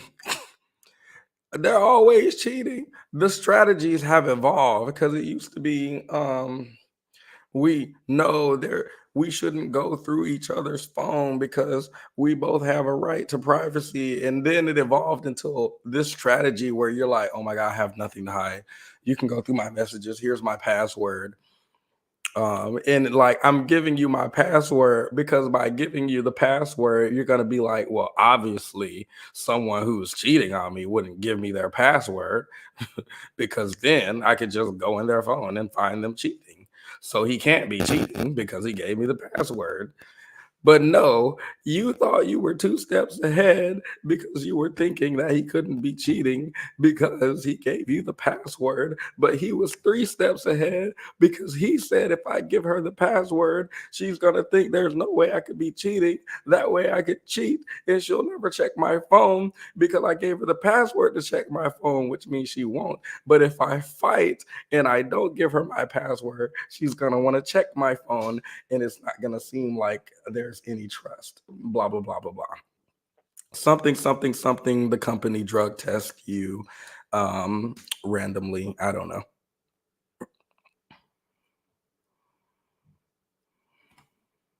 And I did. Immediately when I opened. Petty sounds dumb asking about the time it takes for some hairstyles. Don't do that anymore, Petty. I think the word you were looking for is anymore. Just wanted to correct that part. On his phone, I see dating apps. Not 1, not 2, not 3, not 4, but 5 dating apps on his phone. And I'm shocked because he's the main one. That's another one too. The Calculator Plus app. The calculator. I watched my friend open his calculator app and type in 4 numbers in the hashtag sound, and it was a whole photo gallery in there. Why are you? Why are you getting messages from your calculator? I'm sorry, I completely forgot people do that.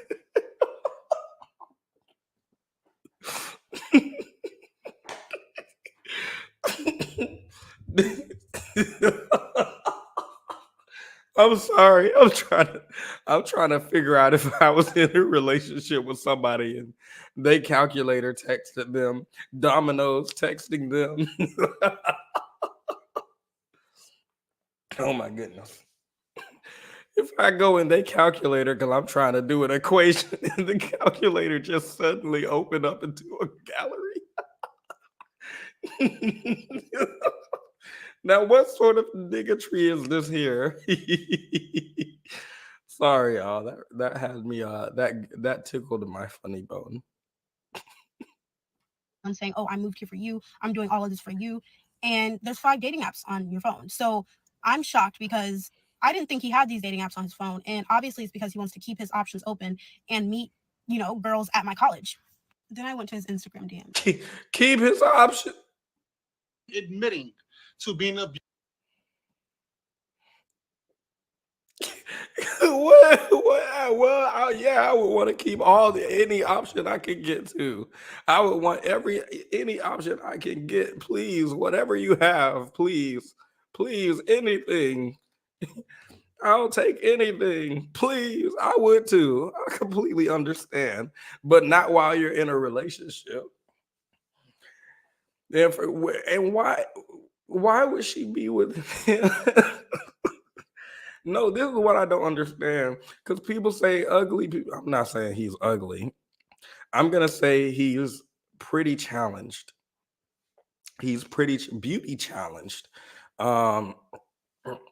So my issue is people say ugly men cheat less, ugly men are more faithful, ugly men invest more in you, because if you give the ugly man a chance, he's never been with a woman before, so he'll do everything he can to keep you. And My hypothesis, which is predicated on no research at all that I've ever done ever, or any type of statistics or data. My hypothesis is ugly men ugly men ugly men are, because they have such a difficult time getting women into relationships with them. Any attention that they get is going to be like, it's going to be so enticing to them. So if I'm like an amazing, attractive man, which I am, and I get so much attention from women all the time, which I do. Obviously, if I'm in a relationship and another woman approaches me, because I would definitely be in a heterosexual relationship for sure, and it would be women approaching me, definitely. Um, if I was, my voice isn't wavering, by the way, it's my throat hurts. If I were approached by a woman while I'm in a relationship, it's not a big deal because it's something that has happened to me all my life. I'm used to it. It's not, y'all are women, so surely you can understand. This feels like something the manosphere talks about a lot. This feels like something anybody who's everybody knows that women generally get more attention. So the idea that a man slides in your DMs and says, "Hey, what's up? Here's a picture of my penis," and you go crazy over that is probably not likely because it's an attention that a lot of women have received all their life, including when they're underage. So the attention loses its enticingness. I don't know what that word, if that's a word. It loses its ability to entice you. Because it's something that you get so often. Now, if you're ugly, specifically if you're an ugly man, and average men will tell you how hard it is dating. So imagine being an ugly man and you're dating someone, and while you're dating that person, another person finds you attractive and hits on you.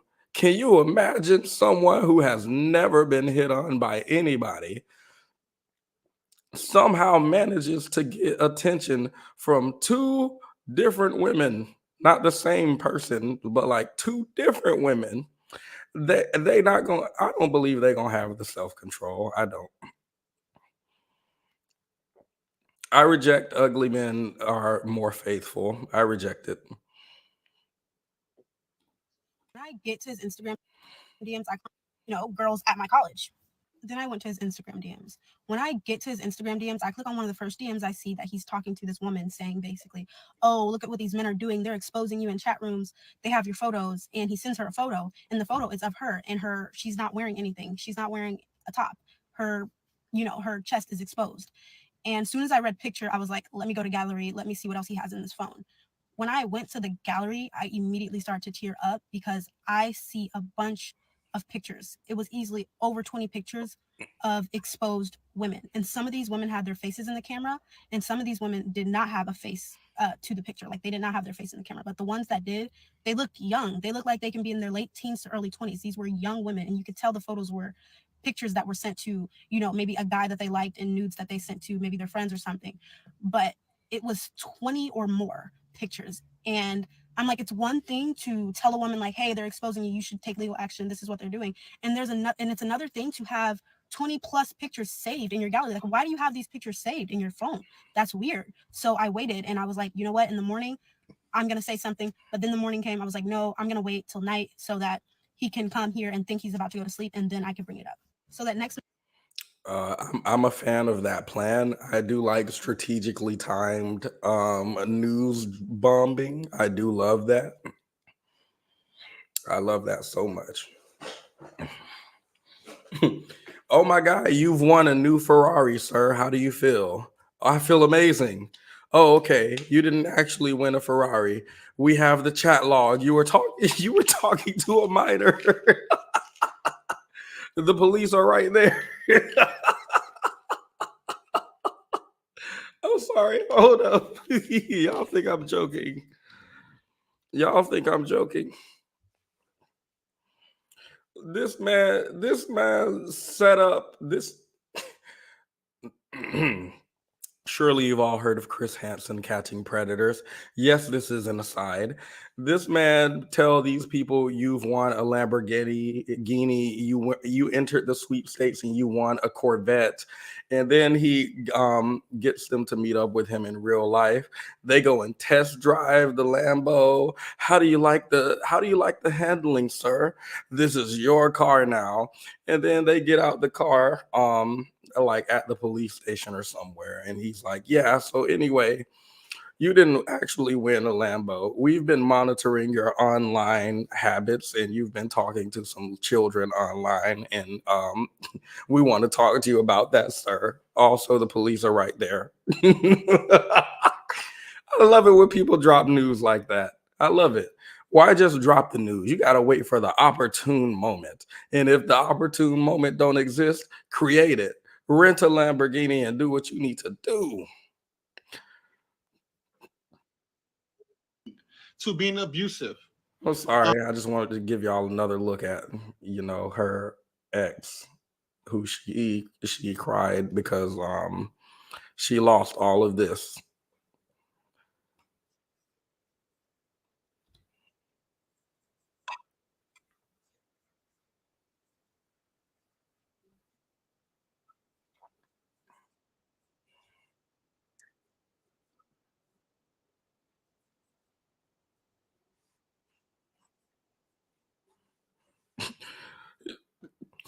You can't even. Where's the trust? Went through my phone. How could you violate my trust like that? A cheater always has something to say about trust. They always outraged about breaking trust. You went through my phone.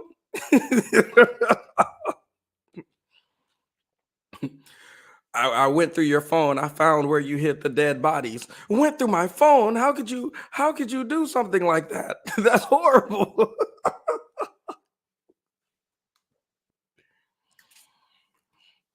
Oh, y'all can't even hear. Y'all didn't even see what I just saw. Y'all did not even. Let me show y'all what I just responded to. And I'm like, he goes on his phone, and I'm like, hey, I need to talk to you. He goes, yeah, why? What's up? And I'm like, I went through your phone, and before I could even say anything that I found, he jumps up. He's like, you went through my phone? And I'm like, yeah. So he starts pacing. I can't believe it. I can't believe you went through my phone. Where's the trust? How could you break my trust like this? They tried anything to distract you from that cheating you found. Room, panting and like shaking and stuff. And I'm like, yeah, I went through your phone and I saw everything. I told him everything I saw. I told him about the dating apps. I told him about all the pictures and the DMs that I saw. I told him everything. And he could not give me a logical explanation as to why he had 5 days. Don't tell him what you saw. Just tell him you went through his phone, and then see what he say. Don't give him everything you have. What did you see in there? What do you think I saw? Don't give him everything. Make sure you take screenshots. Send yourself some screenshots. Take pictures. Get some evidence, because people like to delete evidence once they get caught.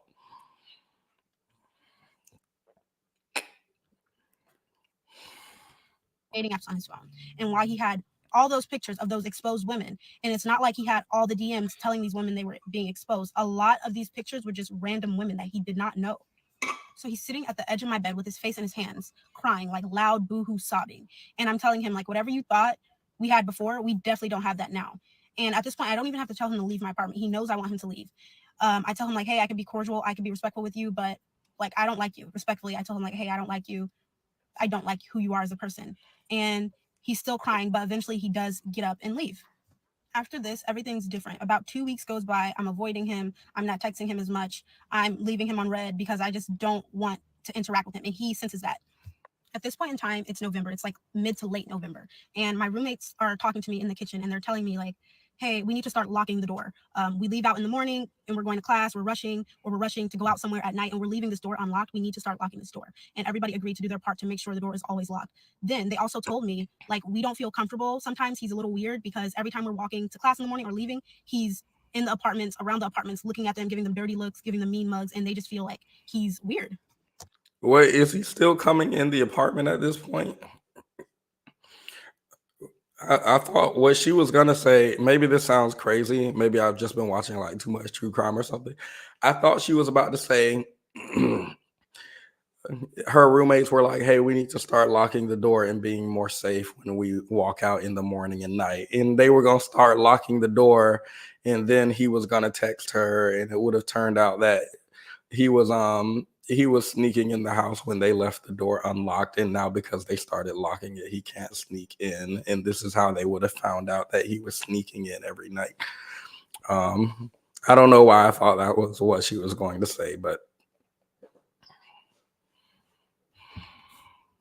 so at this point, Thanksgiving break is coming up for my college, and I have to make a decision. Do I leave him at these apartments where he could possibly make my roommates feel extremely uncomfortable, or where he could possibly try to get into my apartment when I'm gone because one of my roommates leaves the door unlocked, and bring a girl? I don't know what he's capable of at this point. I don't know if he would try to bring a girl that he meets on one of these dating apps into my apartment, or what he would try to do, but I don't know what he's capable of. So I'm like, do I leave him here and go visit my family for Thanksgiving for a couple days? Or do I say, hey, like, you should come to Thanksgiving with me? So I came up with this plan to tell him, like, hey, my mom really wants to meet you. Like, you should come celebrate Thanksgiving with us. It would be great. It would be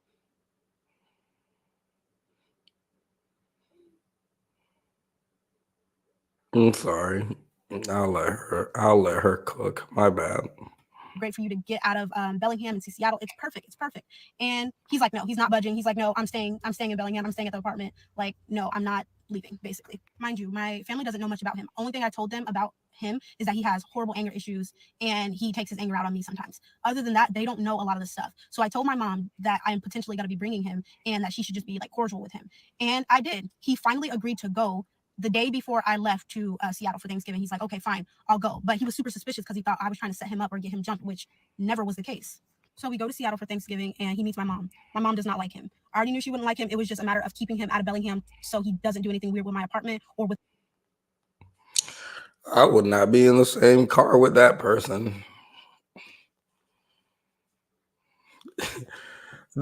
Are they still together? That's a good question, and I'm very confused at several points. I feel like we all just listened to the whole thing together, right? So we should have all consumed the same content. Is anyone else confused about the points where they're dating versus not dating versus when he's staying there versus what do you mean he's in the apartment, around the apartment, but you don't want him in the apartment because he might get in the apartment? Or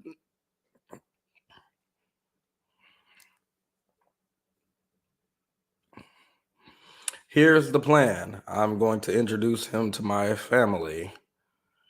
And then and then I thought she would go here, hey, my mom wants to meet you. She's downstairs, come outside, and then lock him out. I feel like there were a couple ways we could have went about this. Yeah, you take your car, I'll take my car, meet us at this address, and give him the address to the police station or something. I feel like it was a whole lot of different ways that could have been explored. Do you want to go home with a homeless guy? After the date, you could just drop me off anywhere.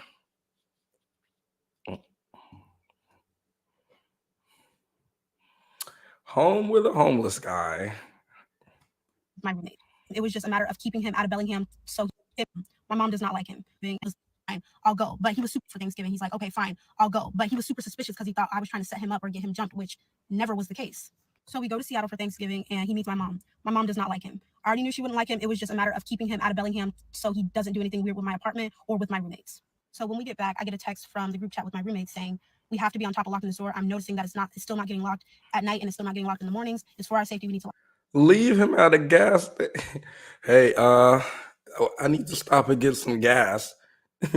What do you mean? Your tank's full? Oh yeah, the display is broken. Yeah. While I pump the gas, do you want to go in and get some chips and snacks? Here's $10. Go and get us some chips and snacks.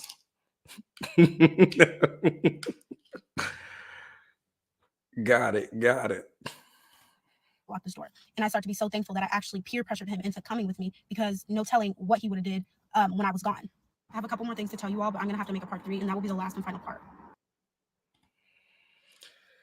The girlies. Good morning, girlies. So I've been noticing the front door being unlocked throughout the day and even overnight. If we could pretty please be better at locking the door behind us, I would greatly appreciate it, just for our safety. Thank you, and I hope you guys have a great day.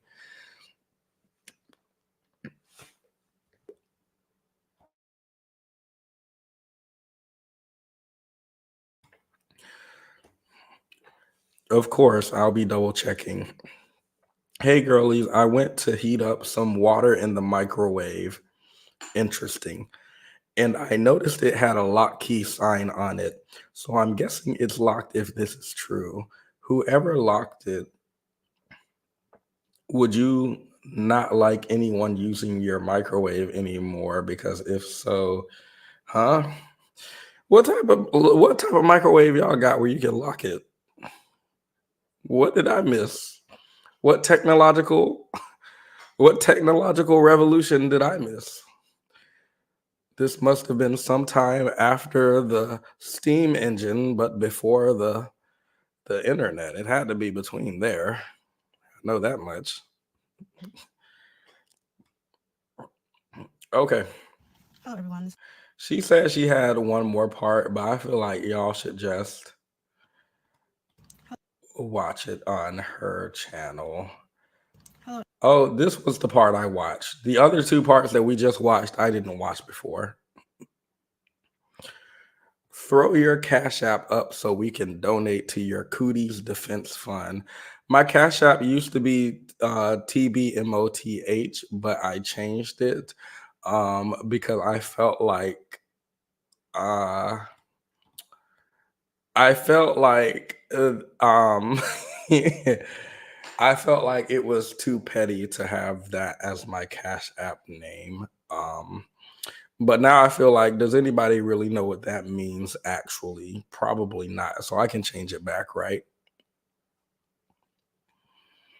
Longest live in history. Nope, that's all I'm giving y'all today. Because she made 3 9-minute parts. 9 minutes? 9 minute? 9 minute? All right, we can do it. Hello, everyone. This is the last and final part 3.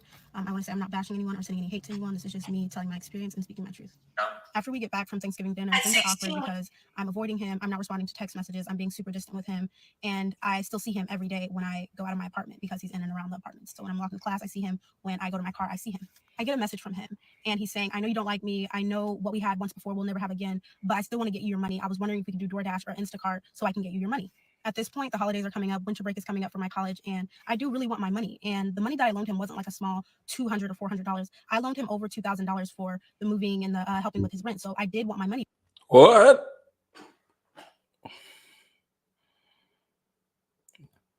Money that I loaned him wasn't like a small $200 or $400. I loaned him over $2,000 for the moving and the helping with his rent. So I did want my money back. So you guys can call me whatever you want in the comments, but I did say yes, like we can do Uber. Where is this place that you said is cheap, low credit people can apply here? College students, $2,000 was just help with the rent. Here's $2,000, not even for the rent, for help with the rent. This ought to get some of it gone. Where y'all at? Where this? Hold up, look up. Bellevue, Washington apartments. What now? What's going on over here? Oh my goodness. $2,300 to $8,100 a month. Oh my God. I can afford it, of course, but I know a lot of you can't.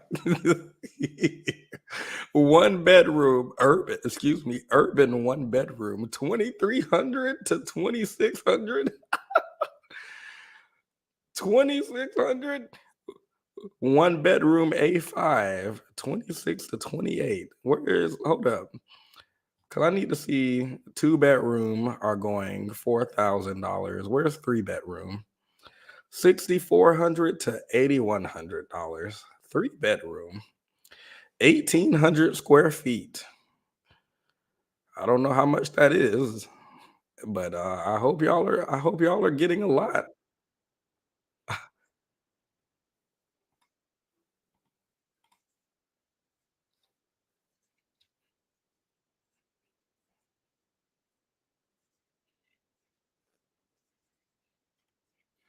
What does "we can do Instacart or DoorDash for your money" mean? I hope what it doesn't mean is, oh, okay, well, we can just Uber. We can get in the same car and we can do Uber Eats or DoorDash and all this stuff to make the money.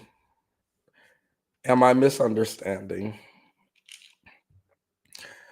Or is she saying, oh, the $2,000, you can just pay it back through Instacart groceries or something? Get me Uber credit. I need to understand what that means. Yeah, that's what. Oh, wait, here. Y'all can't see it, can you? I guess you guys can't hear the audio when I'm sharing it, but I don't put it on screen. So let me play it again. It's him over $2,000 for the moving and the helping with his rent. So I did want my money back. So you guys can call me whatever you want in the comments, but I did say yes, like we can do Uber or Instacart or DoorDash for your money. This whole situation. What does that mean? Oh, we could do Instacart for the $2,000. What do you what? What does that mean exactly? Like I don't know it. I don't know how to interpret it or what to say about it because I don't know what it means. Outside of you can use my car to do Uber Eats to make the money back, or you can give me Uber credit or buy me groceries on Uber cart. I don't know what else it means. Uber Eats. Uber Instacart, yeah. Situation was a learning experience, so I know not to do these things ever again. After Instacarting and doing DoorDash for a couple weeks, I completely shut it down because one of the last times we did Instacart, we got into an argument in the car, and I was in the passenger seat. No, that was like the worst case scenario. Who said it in the comments? I thought he was him borrowing her car to do Uber to pay her 2,000 back would have been bad. It would have been terrible. Any scenario where she still has to have interaction with him would have been terrible. Him giving her $2,000 in Uber credit would have been terrible. Him giving her $2,000 worth of groceries over the next few months would have been terrible. There are so many outcomes that would have been terrible, but literally the worst outcome that I could think about would be these two individuals hopping in the same car together and going out to do Instacart to make your money back.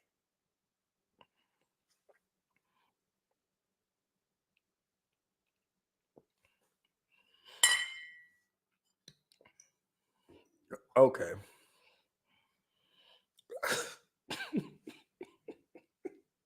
Okay. All right. I'm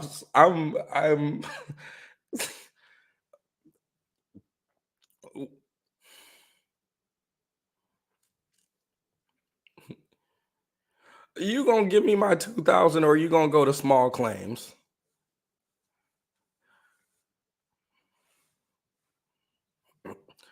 Just take them to small claims, y'all. I've won in small claims court before. Just take them to small claims.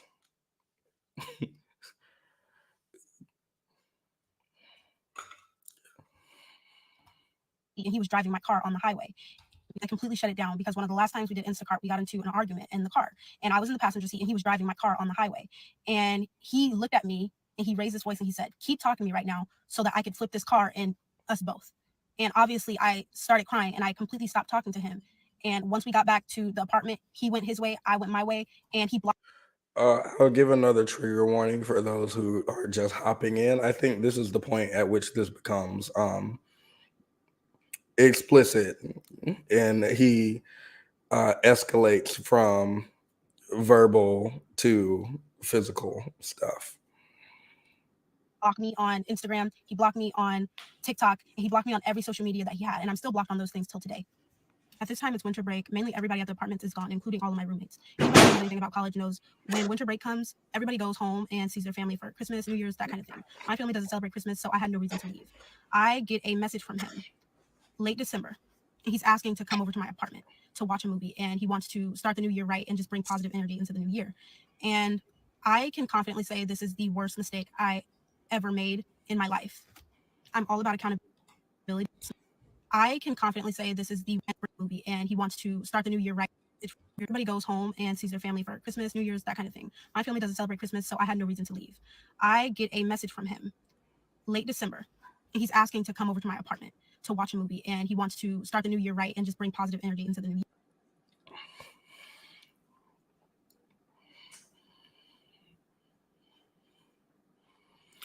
Okay.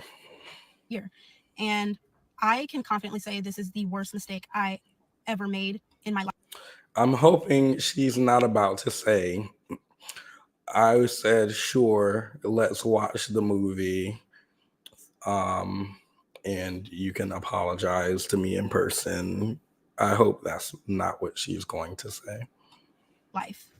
I'm all about accountability, and I can look back and say if I would have just said no or put my foot down and had a backbone, a lot of this stuff wouldn't have happened. But when he said that, I said, okay, under one condition: you're not sleeping in my apartment, you're not staying there, we can watch a movie, you can say sorry, that's it, it's done. And he's like, okay, cool. Late December one night, I'm coming home from work. I'm saying late December because I don't remember the exact date. I'm not letting anyone in my house who just said, "I'm going to crash this car and kill us both." I missed this super chat earlier. This was sent almost 3 hours ago. I'm so sorry, Mia. I just saw this, and I don't know what this was for. I apologize for pissing you off. I don't know if you're still here and want to explain. Oh, what if she sent it and left because of what I did? Oh. Is it because I made fun of RFK? I'm so sorry. I just saw that. It was in my back thing. I apologize. But yeah, after you threatened to kill me, no, you don't. What do you like? What is it about this movie in my house that is a necessary part of your apology and your taking accountability for your actions? Nothing. And I'm not blaming her. I know she said she's taking accountability for her part in not saying no and enabling him to do all of this. But I don't blame her for obviously his actions, right? You can call her naive, stupid, or whatever you want to call her, but you wouldn't call her wrong in the way that you would for someone who we're holding accountable. Nothing about her behavior, I would say, is morally wrong, just because we might think it's naive. So I'm not blaming her. But I think it is okay to set your foot down for someone who wants to apologize to you. Should you be willing to accept or open to their apology attempt or whatever, it is completely okay. It is completely okay to say, "I don't want you in my vicinity. I appreciate your apology," or whatever you want to say to them, "but I don't want you in my vicinity." And if they're genuinely coming to you, if they're apology is genuinely, I feel like they should be able to say, that's fine. If they're truly doing an apology for you and not because they want access to you again, for example, or they're plotting to do something to you once you let them see them in person, or they're apologizing for, sometimes I think people apologize because they feel like it will help them, not because it'll help the victim, but they need to do it for their own conscience because they feel guilty, not because they actually want to help the person. If he's not doing it for any of those reasons, then I would assume he would say, oh, that's completely fine. We don't have to watch the movie. I don't know why he would suggest that anyway. We don't have to watch the movie and we don't have to meet in person. I can just apologize over the phone and tell you how I feel here. Because of what you did with the salt water, well, I gargled it because y'all kept complaining about my voice. Y'all told me to drink this ginger beer. I'm drinking it. Y'all told me to gargle the salt water. I gargled it. Y'all told me to stop drinking that Sprite. I stopped drinking it. I'm just doing everything y'all wanted me to, and y'all are upset at me. I'm not going to put those on screen because you said not to. For everything when these things happen. I'm coming home from work and he comes down the stairs and he's trying to help me park because I'm having some trouble. But I told him like, hey, I got it. I kind of brushed him off like, hey, I got it. I'm just taking a little bit more time because I just bought this new car. When I told him no, I didn't Thank you for the super chat, by the way. need help. I got it. I'm just taking a little bit more time because I just bought this new car. When I told him no, I didn't need help parking and he stormed off.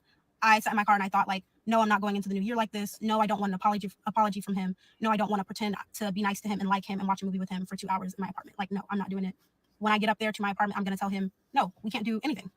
So immediately when I get up to my apartment, he is going off. You never let me lead. You never let me help you. I was just trying to help you. I told him like, hey, I didn't need help. And right now I need you to leave me alone. I don't want to talk to you. I don't want to watch a movie. I don't need an apology. And this got him really mad. And while he's doing all this yelling, he's in my kitchen and I'm in my room and I'm asking him, please leave my apartment. I asked him to leave my apartment twice. And when I'm saying this, I'm saying it in a very calm manner. And on the second time, he goes, okay. And I see him reach for something in my kitchen. I don't know what he's reaching for. I don't know what he's about to do. I'm scared. I don't know what's going on. Then he comes into my room and he's holding. All right. Thank you guys for joining. I really appreciate everybody for coming out today. Be sure to leave a like on the video. It helps out the algorithm. I will see you guys next time. I couldn't sleep at 8 p.m. I'm just kidding. Can you imagine if I left you on a cliffhanger? So I'm debating whether or not we should continue because we're halfway through it, but the next portion obviously is the worst part. And no, the next part is I think pretty bad, in my opinion, but also it's her video. I feel like y'all should go and give her a view and give her the like and her the. Let me put her channel up here again in case you guys.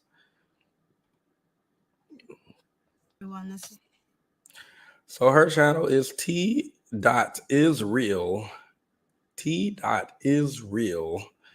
on TikTok and I.t.SEHAI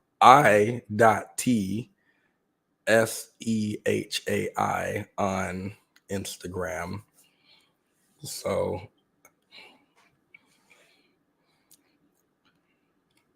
knives. Anywho, that's how Paris Milan used to do her stuff. Oh my God. And then you guys know what happened next was the most juiciest, spiciest part of the story. And we're not going to get to it until the likes get to 67. It's 67 people watching. It needs to be 67 likes.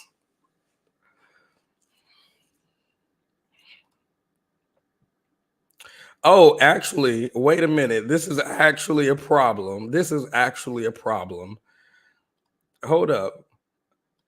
So on this live stream that y'all are on, where there are 67 people watching. There is one like. There is one like. This is actually a problem. I'm not a person who begs for likes. I'm not a person who cares about the like count generally. But 68 people watching and one like on the video is ridiculous. That is ridiculous. What are you? Talk to me, y'all. Is it me? Is it the throat? There are 62 likes. There are 59 likes. This refresh. Okay, and y'all keep telling me to do this.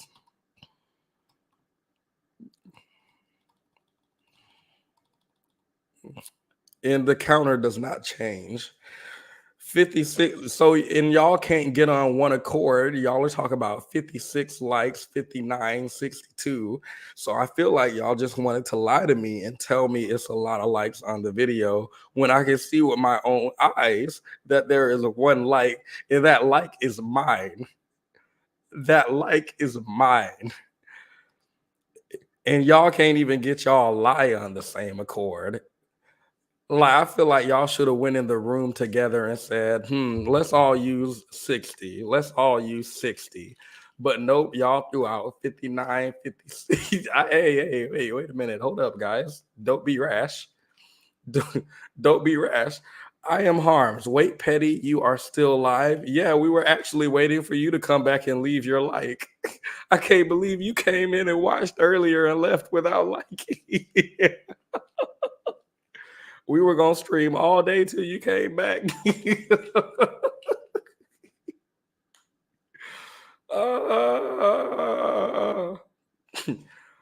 I'm in a lot of pain, y'all. My whole body is in pain. All right, let's continue. We'll check the likes after this. My room, and he's but I do want to give you guys fair warning for the next part. My roommates reach for something in my kitchen. I don't know what he's reaching for. I don't know what he's about to do. I'm scared. I don't know what's going on. Then he comes into my room and he's holding my roommates 3 kitchen knives, large kitchen knives that you cut chicken with and you cut up carrots with. He's holding 3 large kitchen knives and he's saying someone is going to, you know what, tonight. Someone's gonna tonight. And by the time it takes me to get to my balcony to try to unlock my balcony door, then unlock my screen door, he already has me by my shirt, pulling me back into my apartment, choking me because he's grabbing so hard on my shirt. I'm trying to scream, I'm trying to yell, but he's pulling my shirt so hard, it's choking me and I can't even get words out. And everybody's gone. These apartments are like a ghost town. None of my roommates are home and everybody went home for winter break. So I knew he knew this and that's why he felt comfortable doing what he did then and not any time before. So he gets me back in the room. He still has all 3 of them in his hand and he has me by the shirt. I go to reach for my phone. He grabs it. After this, I don't see my phone for a while. I'm asking him, please let me go. Please get off of me. He's refusing. He held these knives in his hand for hours. And when he put them down, he never put them back in the kitchen. He kept them in my room and I felt trapped and I had nowhere to go, no phone to text anybody, no phone to call anybody. And I also had no witnesses to this. My apartment didn't have cameras and everybody was gone. That night, he stayed up yelling at me for hours. And when he finally did fall asleep, I felt trapped. He had my phone. He snatched my phone. I haven't seen my phone in hours. I couldn't call anybody. And I knew if I wanted to make a run for it, I would have to get through my room door, which was locked. And then I would have to go past the kitchen to the front door, which was also probably locked. So the probability of me getting out without him noticing or getting out without him grabbing me was very low. I stayed up the whole night crying, terrified of what he could possibly do to me. And when he did wake up finally in the morning, he pretended like everything was normal. He started talking to me like normal and didn't mention anything about what he did the night before, to the point where I'm like, were you even sober? Like, what is going on? And I asked him in the morning, since he was calm and pretending to be normal, leave my apartment, leave now and give me my phone. He left that morning and he gave me my phone and I immediately called my mom, telling her everything that happened. And she immediately told me, call the police, call the non-emergency line, call right now. And that's what I did. I called them. And by the way they interacted with me on that phone, I immediately knew they were not taking this situation as serious as it affected me. They're asking me questions like, are you in any immediate danger? Did anybody see anything? Did the cameras catch anything? Is he still there right now? Do you know where he is? And I'm like, no, and no. Nobody saw anything. There are no cameras at this apartment. He's not here right now. I'm not in any immediate danger, but I'm still telling you guys, this is what happened. Oh, I'm lying. I think I just saw him leave. He was still holding the knife. You got to get here immediately. Can you text the police? Hold up. Because I think I'm not sure if this has been implemented actually.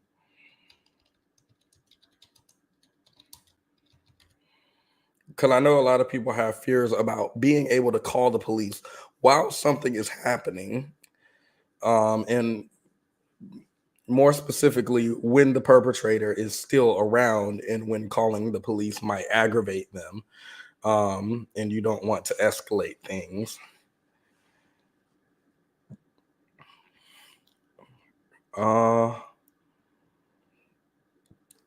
Well, New York City has text to 911.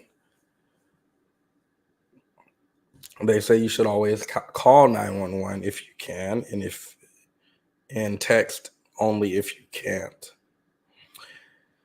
Beneficial to deaf, hearing loss, or speech disabilities, and those who can't safely call 911. So I know in New York, at least, it's here. I just don't know if it's in all states.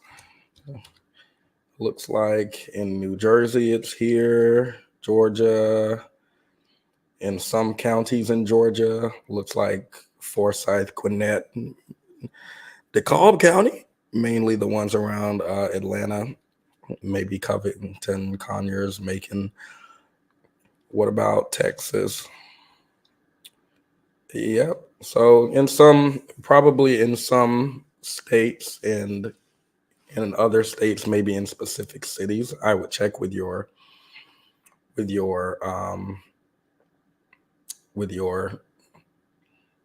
local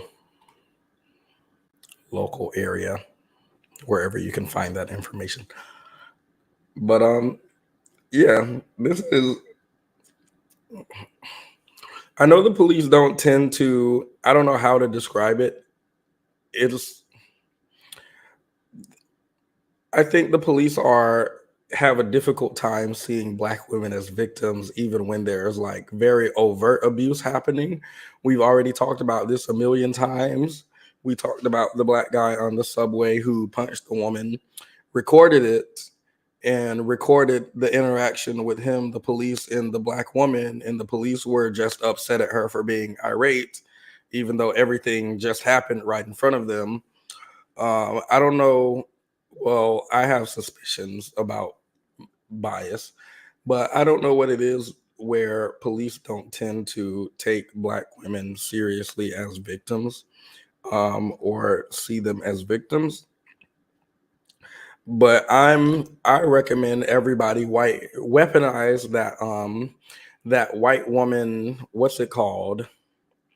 It's like a certain cadence they have. Oh my God, I don't know what's going on. I just saw these Black people having a cookout and them.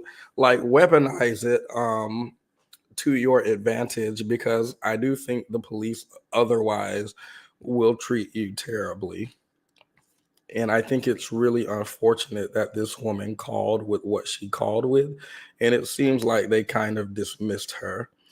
I hope that doesn't discourage her from reaching out and maybe pressing charges. I know that can be pretty discouraging, especially if that's like the height of the moment and you call the police and nothing. I understand that would be very discouraging, but I hope hopefully we can encourage her to press charges, because I'm gonna be in her comment section. Immediately, and I'm not in any immediate danger, but I'm still telling you guys this is what happened. And the only reason I'm calling right now is because I did not have access to my phone. It went on to tell me that because it was hours ago, because it was last night, and he's not any immediate danger to me anymore, and nobody saw anything, and there were no cameras, that they can make a report, but they can't arrest him. So I'm stuck in my apartment with nobody here with me, and I don't know where he is at this point.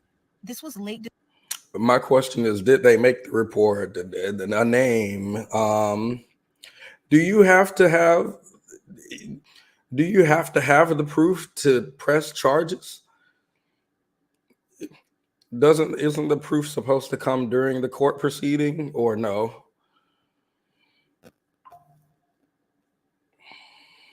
Like, you can press charges, maybe nothing will come of it, maybe you won't have enough proof to prove it in a court of law, not sure. But you can still press those charges, can't you? I'm not sure, but I think so. December, early January. And later that month in January, he tells me that he wants to go back to Philly. He's still not acknowledging the magnitude of what he did to me was horrible. He's not acknowledging that. He never even said sorry. But at this point, I want him out of my life for good. I want to be able to move comfortably and not have a fear that he's watching my new apartment or seeing where I'm going to move. So January flies by and he's telling me when I get my income taxes, if I have enough, I'm going to move and pay you your money and so on and so forth. And I'm like, no, just focus on moving. Just focus on moving. Like, I don't want you in my life anymore. He gets his income taxes and he moves back to Philly in February. After he moves about 3 months, I get a text from him. Mind you, I didn't block him because I thought he was going to give me a sincere apology and apologize to me. He never did. He texts me about 3 months later saying, oh, you know, I know you don't want to hear from me, but I still love you. God bless. I just want to get that off my chest. And I'm like, what? So I block him. About 8 months after I blocked his number, I get a random text. I mean, I was going to say something about her leaving him unblocked in hopes for an apology, but I won't say anything because immediately after he texted her with anything other than an apology, she said, "What are you talking about?" and blocked him. So text message from a number. I block him. About 8 months after I blocked his number, I get a random text message from a number saying, oh, I just remember how much you like the Bob Marley movie. And it's a trailer for the Bob Marley movie in the text message. And I'm like, okay, who is this? And he goes, hi, it's Rashawn. And I blocked the number immediately. Since then, he has not tried to talk to me. He has not tried to call me. I got no messages from him. He's never said sorry. And he's on this app pretending like everything's okay and fine. And it's not. And I want people to know that this person is very toxic and very crazy. Ladies, please be careful and learn from my many mistakes. And I've also learned from my mistakes. Thank you, guys.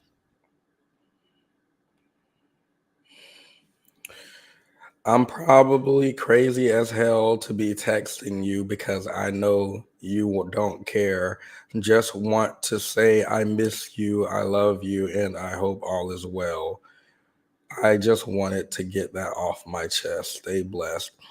I don't like people who you were blocked for a reason and you're not sorry. A sorry person doesn't circumvent the boundaries that someone puts in place for the sake of you making yourself feel good with a half-assed apology. That's not what someone who's truly sorry does. Hey, I just remembered how much you like Bob Marley. Oh, do you remember when you tried to kill me like 3 weeks ago? Remember that? Like, what are you talking about, Bob Marley? Who cares? Who cares, sir? You remember when the knife was like 3 inches from my chest? Why do you feel like Bob Marley is ever going to be? I can't even. If you ask me what is the least expected thing that I would expect someone who tried to kill you to reach out and say to you, I'm probably going to put Bob Marley pretty high up there.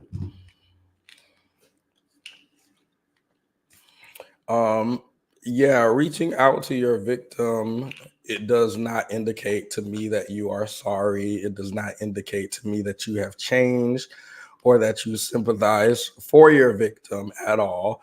I strongly believe these people do this for themselves to make themselves feel good because they feel bad about themselves and apologizing to their victim makes themselves feel good. They don't care if this re-triggers their victim.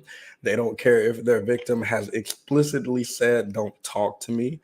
They don't care if their victim is blocking all forms of communications with them.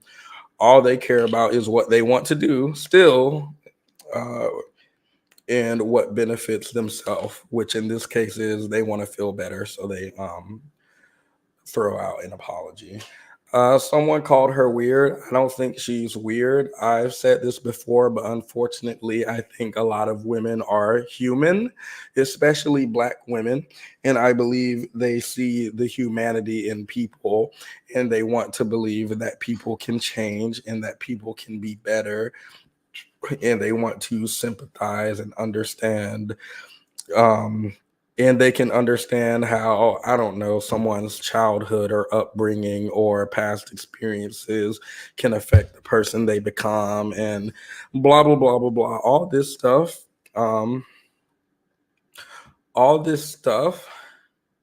sorry. All of this stuff, I believe, is human. And unfortunately, as my friend has articulated to me, you can't be human. You can't. Like your natural, this is what I feel like would be a natural response to not everything in here, like not everything at all. But I think a natural response to someone doing a bad thing, depending on the circumstance, might be like, I don't think it would be normal, in my opinion, to demonize a person who has done a bad thing forever. I think most people would assume that people can and do change and do improve and try to better themselves, blah, blah, blah, blah, blah. Unfortunately, I think that this backfires on women a lot.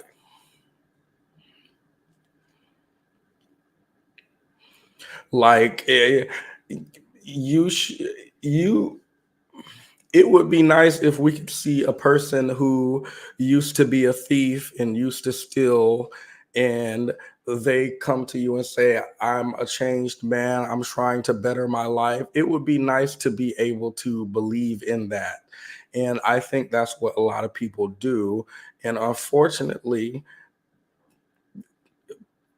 that trust is betrayed over and over again. That's a good question. Is it natural or are women conditioned to be forgiving? I think probably both. I would say probably the reason this affects women more is because they are conditioned to be forgiving. But I would probably say both. In my mind, I think it's human to be forgiving. Probably something to do with biological human drive for community or something. I don't know. I'm not a biologist. That's not who I am. But maybe she was desperate. Someone put Risa Tisa's name up in here. I hope she's doing well. I hope she's doing well. Risa came in, took the internet by storm for 3 to 4 whole months, and left.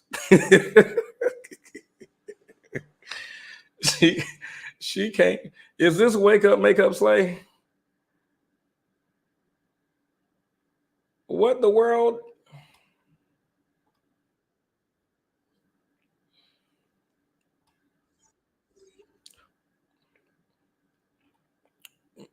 That's not wake up, is it?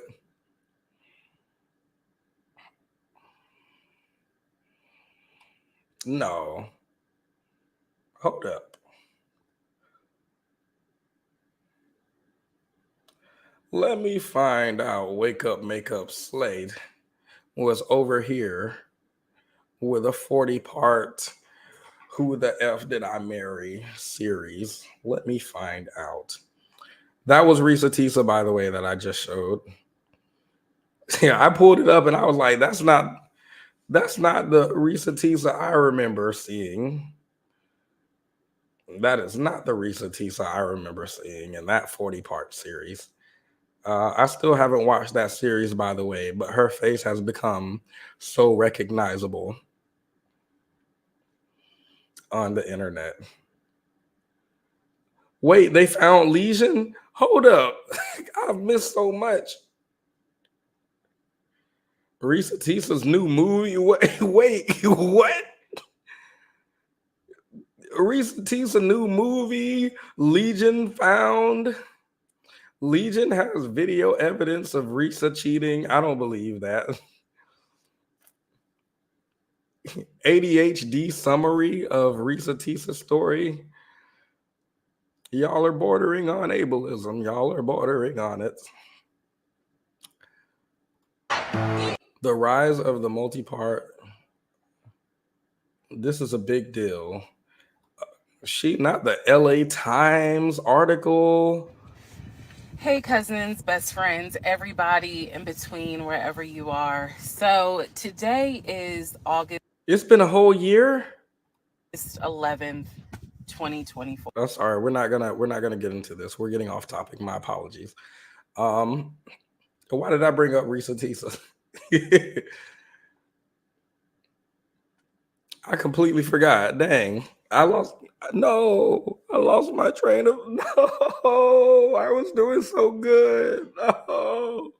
So I had my autism evaluation yesterday. I did an evaluation for autism and ADHD because my friend said if I am a part of a certain group, I get to use slurs.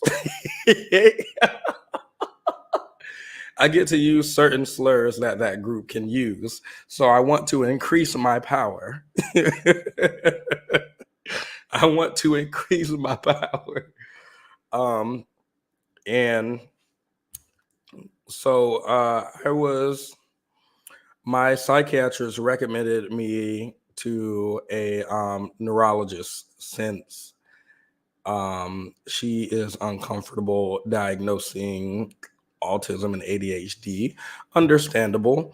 And it was very difficult for me to get an appointment because I think for a long time, autism and ADHD was thought to be something that only affected children until recently. So most people who trained for autism, I think, were probably more leaning towards pediatrics and maybe, as some of the neurologists I spoke to articulate, uncomfortable diagnosing in adults or less adept at diagnosing in adults. So I was referred to a neurologist, and then I found out the neurologist I was referred to is just a psychiatrist, another psychiatrist. And we were about halfway through the evaluation when she was like,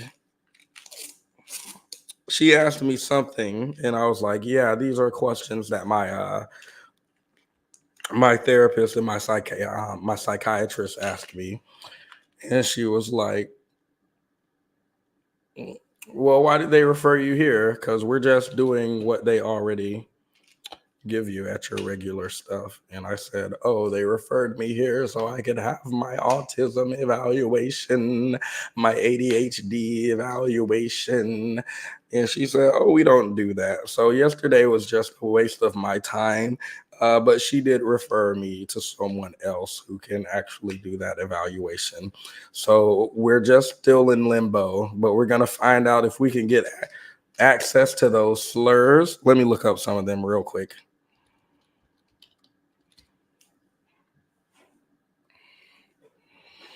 Wait.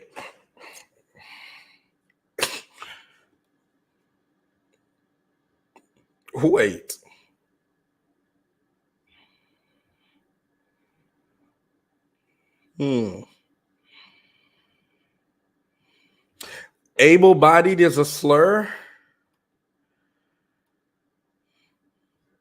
No. Really?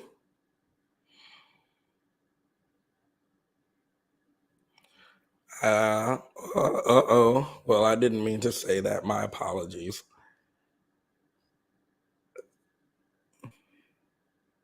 No, yes, it is. I'm looking at it right here. There's an implied value judgment comparing a person with a disability versus one without when using that term. Has the left gone too far?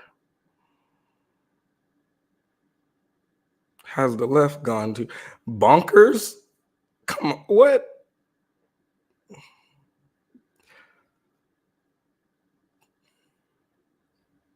Okay, now, well, where are the bad slurs? Y'all know which ones I'm talking about.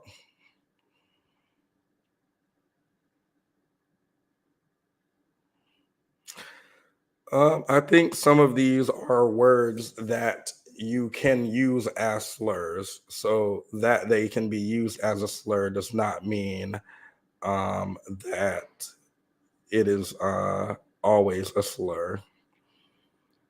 Like one of them is defect, but obviously in certain contexts, calling something a defect would be correct language.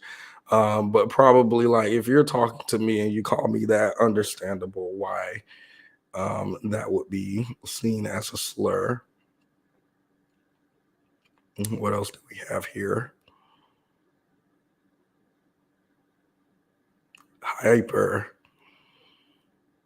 Hypersensitive.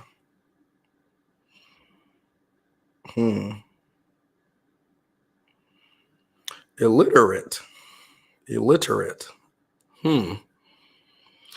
Illiterate is now considered imprecise and blames the person for something caused by the condition of the educational. I'm sorry. I apologize. That was not okay to laugh. I apologize.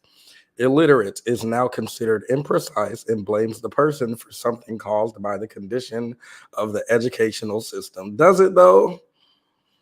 If I say you're illiterate, am I making a judgment about whether or not this is caused by the educational system or not, or by your individual self, or no? Oh, this is as of 2023, by the way. So this was like late 2023 where these are being decided. So this is like new. It's like real news, like the updated. Updated. Let's see what else we have here. Disabled. Okay. Well, what's the word? Person with a disability. All right, got it.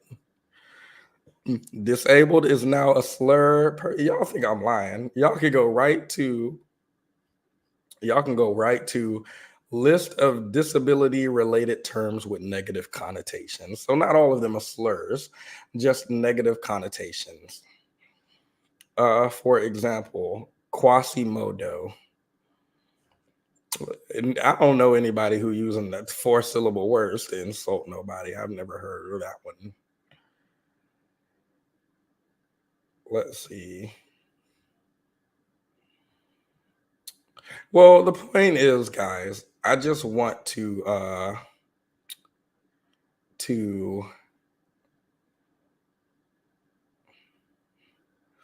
stupid. Stupid is a slur.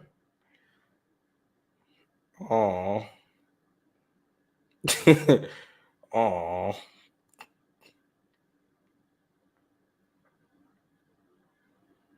Let's see. Sluggish.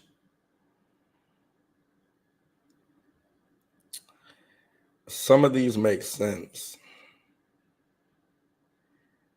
Others, not so much. Patient. The correct term is recipient of healthcare services that are performed by healthcare professionals. You will not refer to them as patient any longer. Sir, you are a recipient of healthcare services at this hospital. I will not refer to you as the P slur. Let me go and let these people at the hospital know. Let them know they're being bigoted. Thank you guys for joining. I really appreciate you staying here. I'm going to I guess be in pain. I don't have anything else to do today, so might as well just do that for the rest of the day. I will not make any more RFK jokes moving forward. I think I took for granted what it means to not feel like you have to clear your throat all day, every day. So I will not be making any more negative comments about RFK or any other comments than negative that are for comedic purposes. And I will apologize for my previous comments and for using the P slur. Thank you guys for joining. Be sure to leave a like and subscribe if you're not already. Oh, let's do our subscriber shaming and then we can go. Let's do our subscriber shaming. So on this video currently, if I go to the subscriber tab, it looks like on this video currently, let me share this with you guys. Oh, happy 5,000 subscribers. We were supposed to do that a while ago. Sorry. I'll make a video for that. So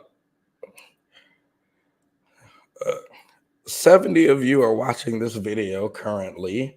83.4% of you are subscribed. 16.6% of you aren't. Usually I would ask you guys to subscribe if you're not at this point. But I realize we're just watching a video about a man who came online to speak for women, and then they found out that he was a whole abuser. So I understand when some of you say you just don't follow men at all. Completely understandable. So yeah, I won't subscribe or shame today. Thank you everybody for joining. Be sure to leave a like. Do y'all want Swallowed Up or 8 p.m.? What outro y'all want? I'll let y'all decide.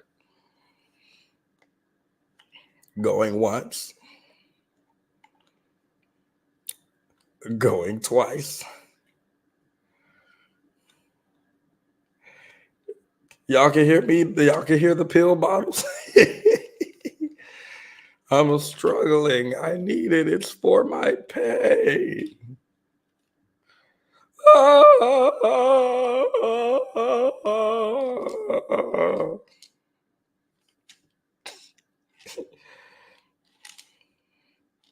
So that thing I saw was right. People just be, men just be, when they get sick, they incapacitated.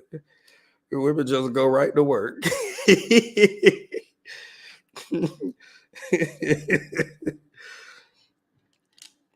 No. My women, the women I work with are different, y'all.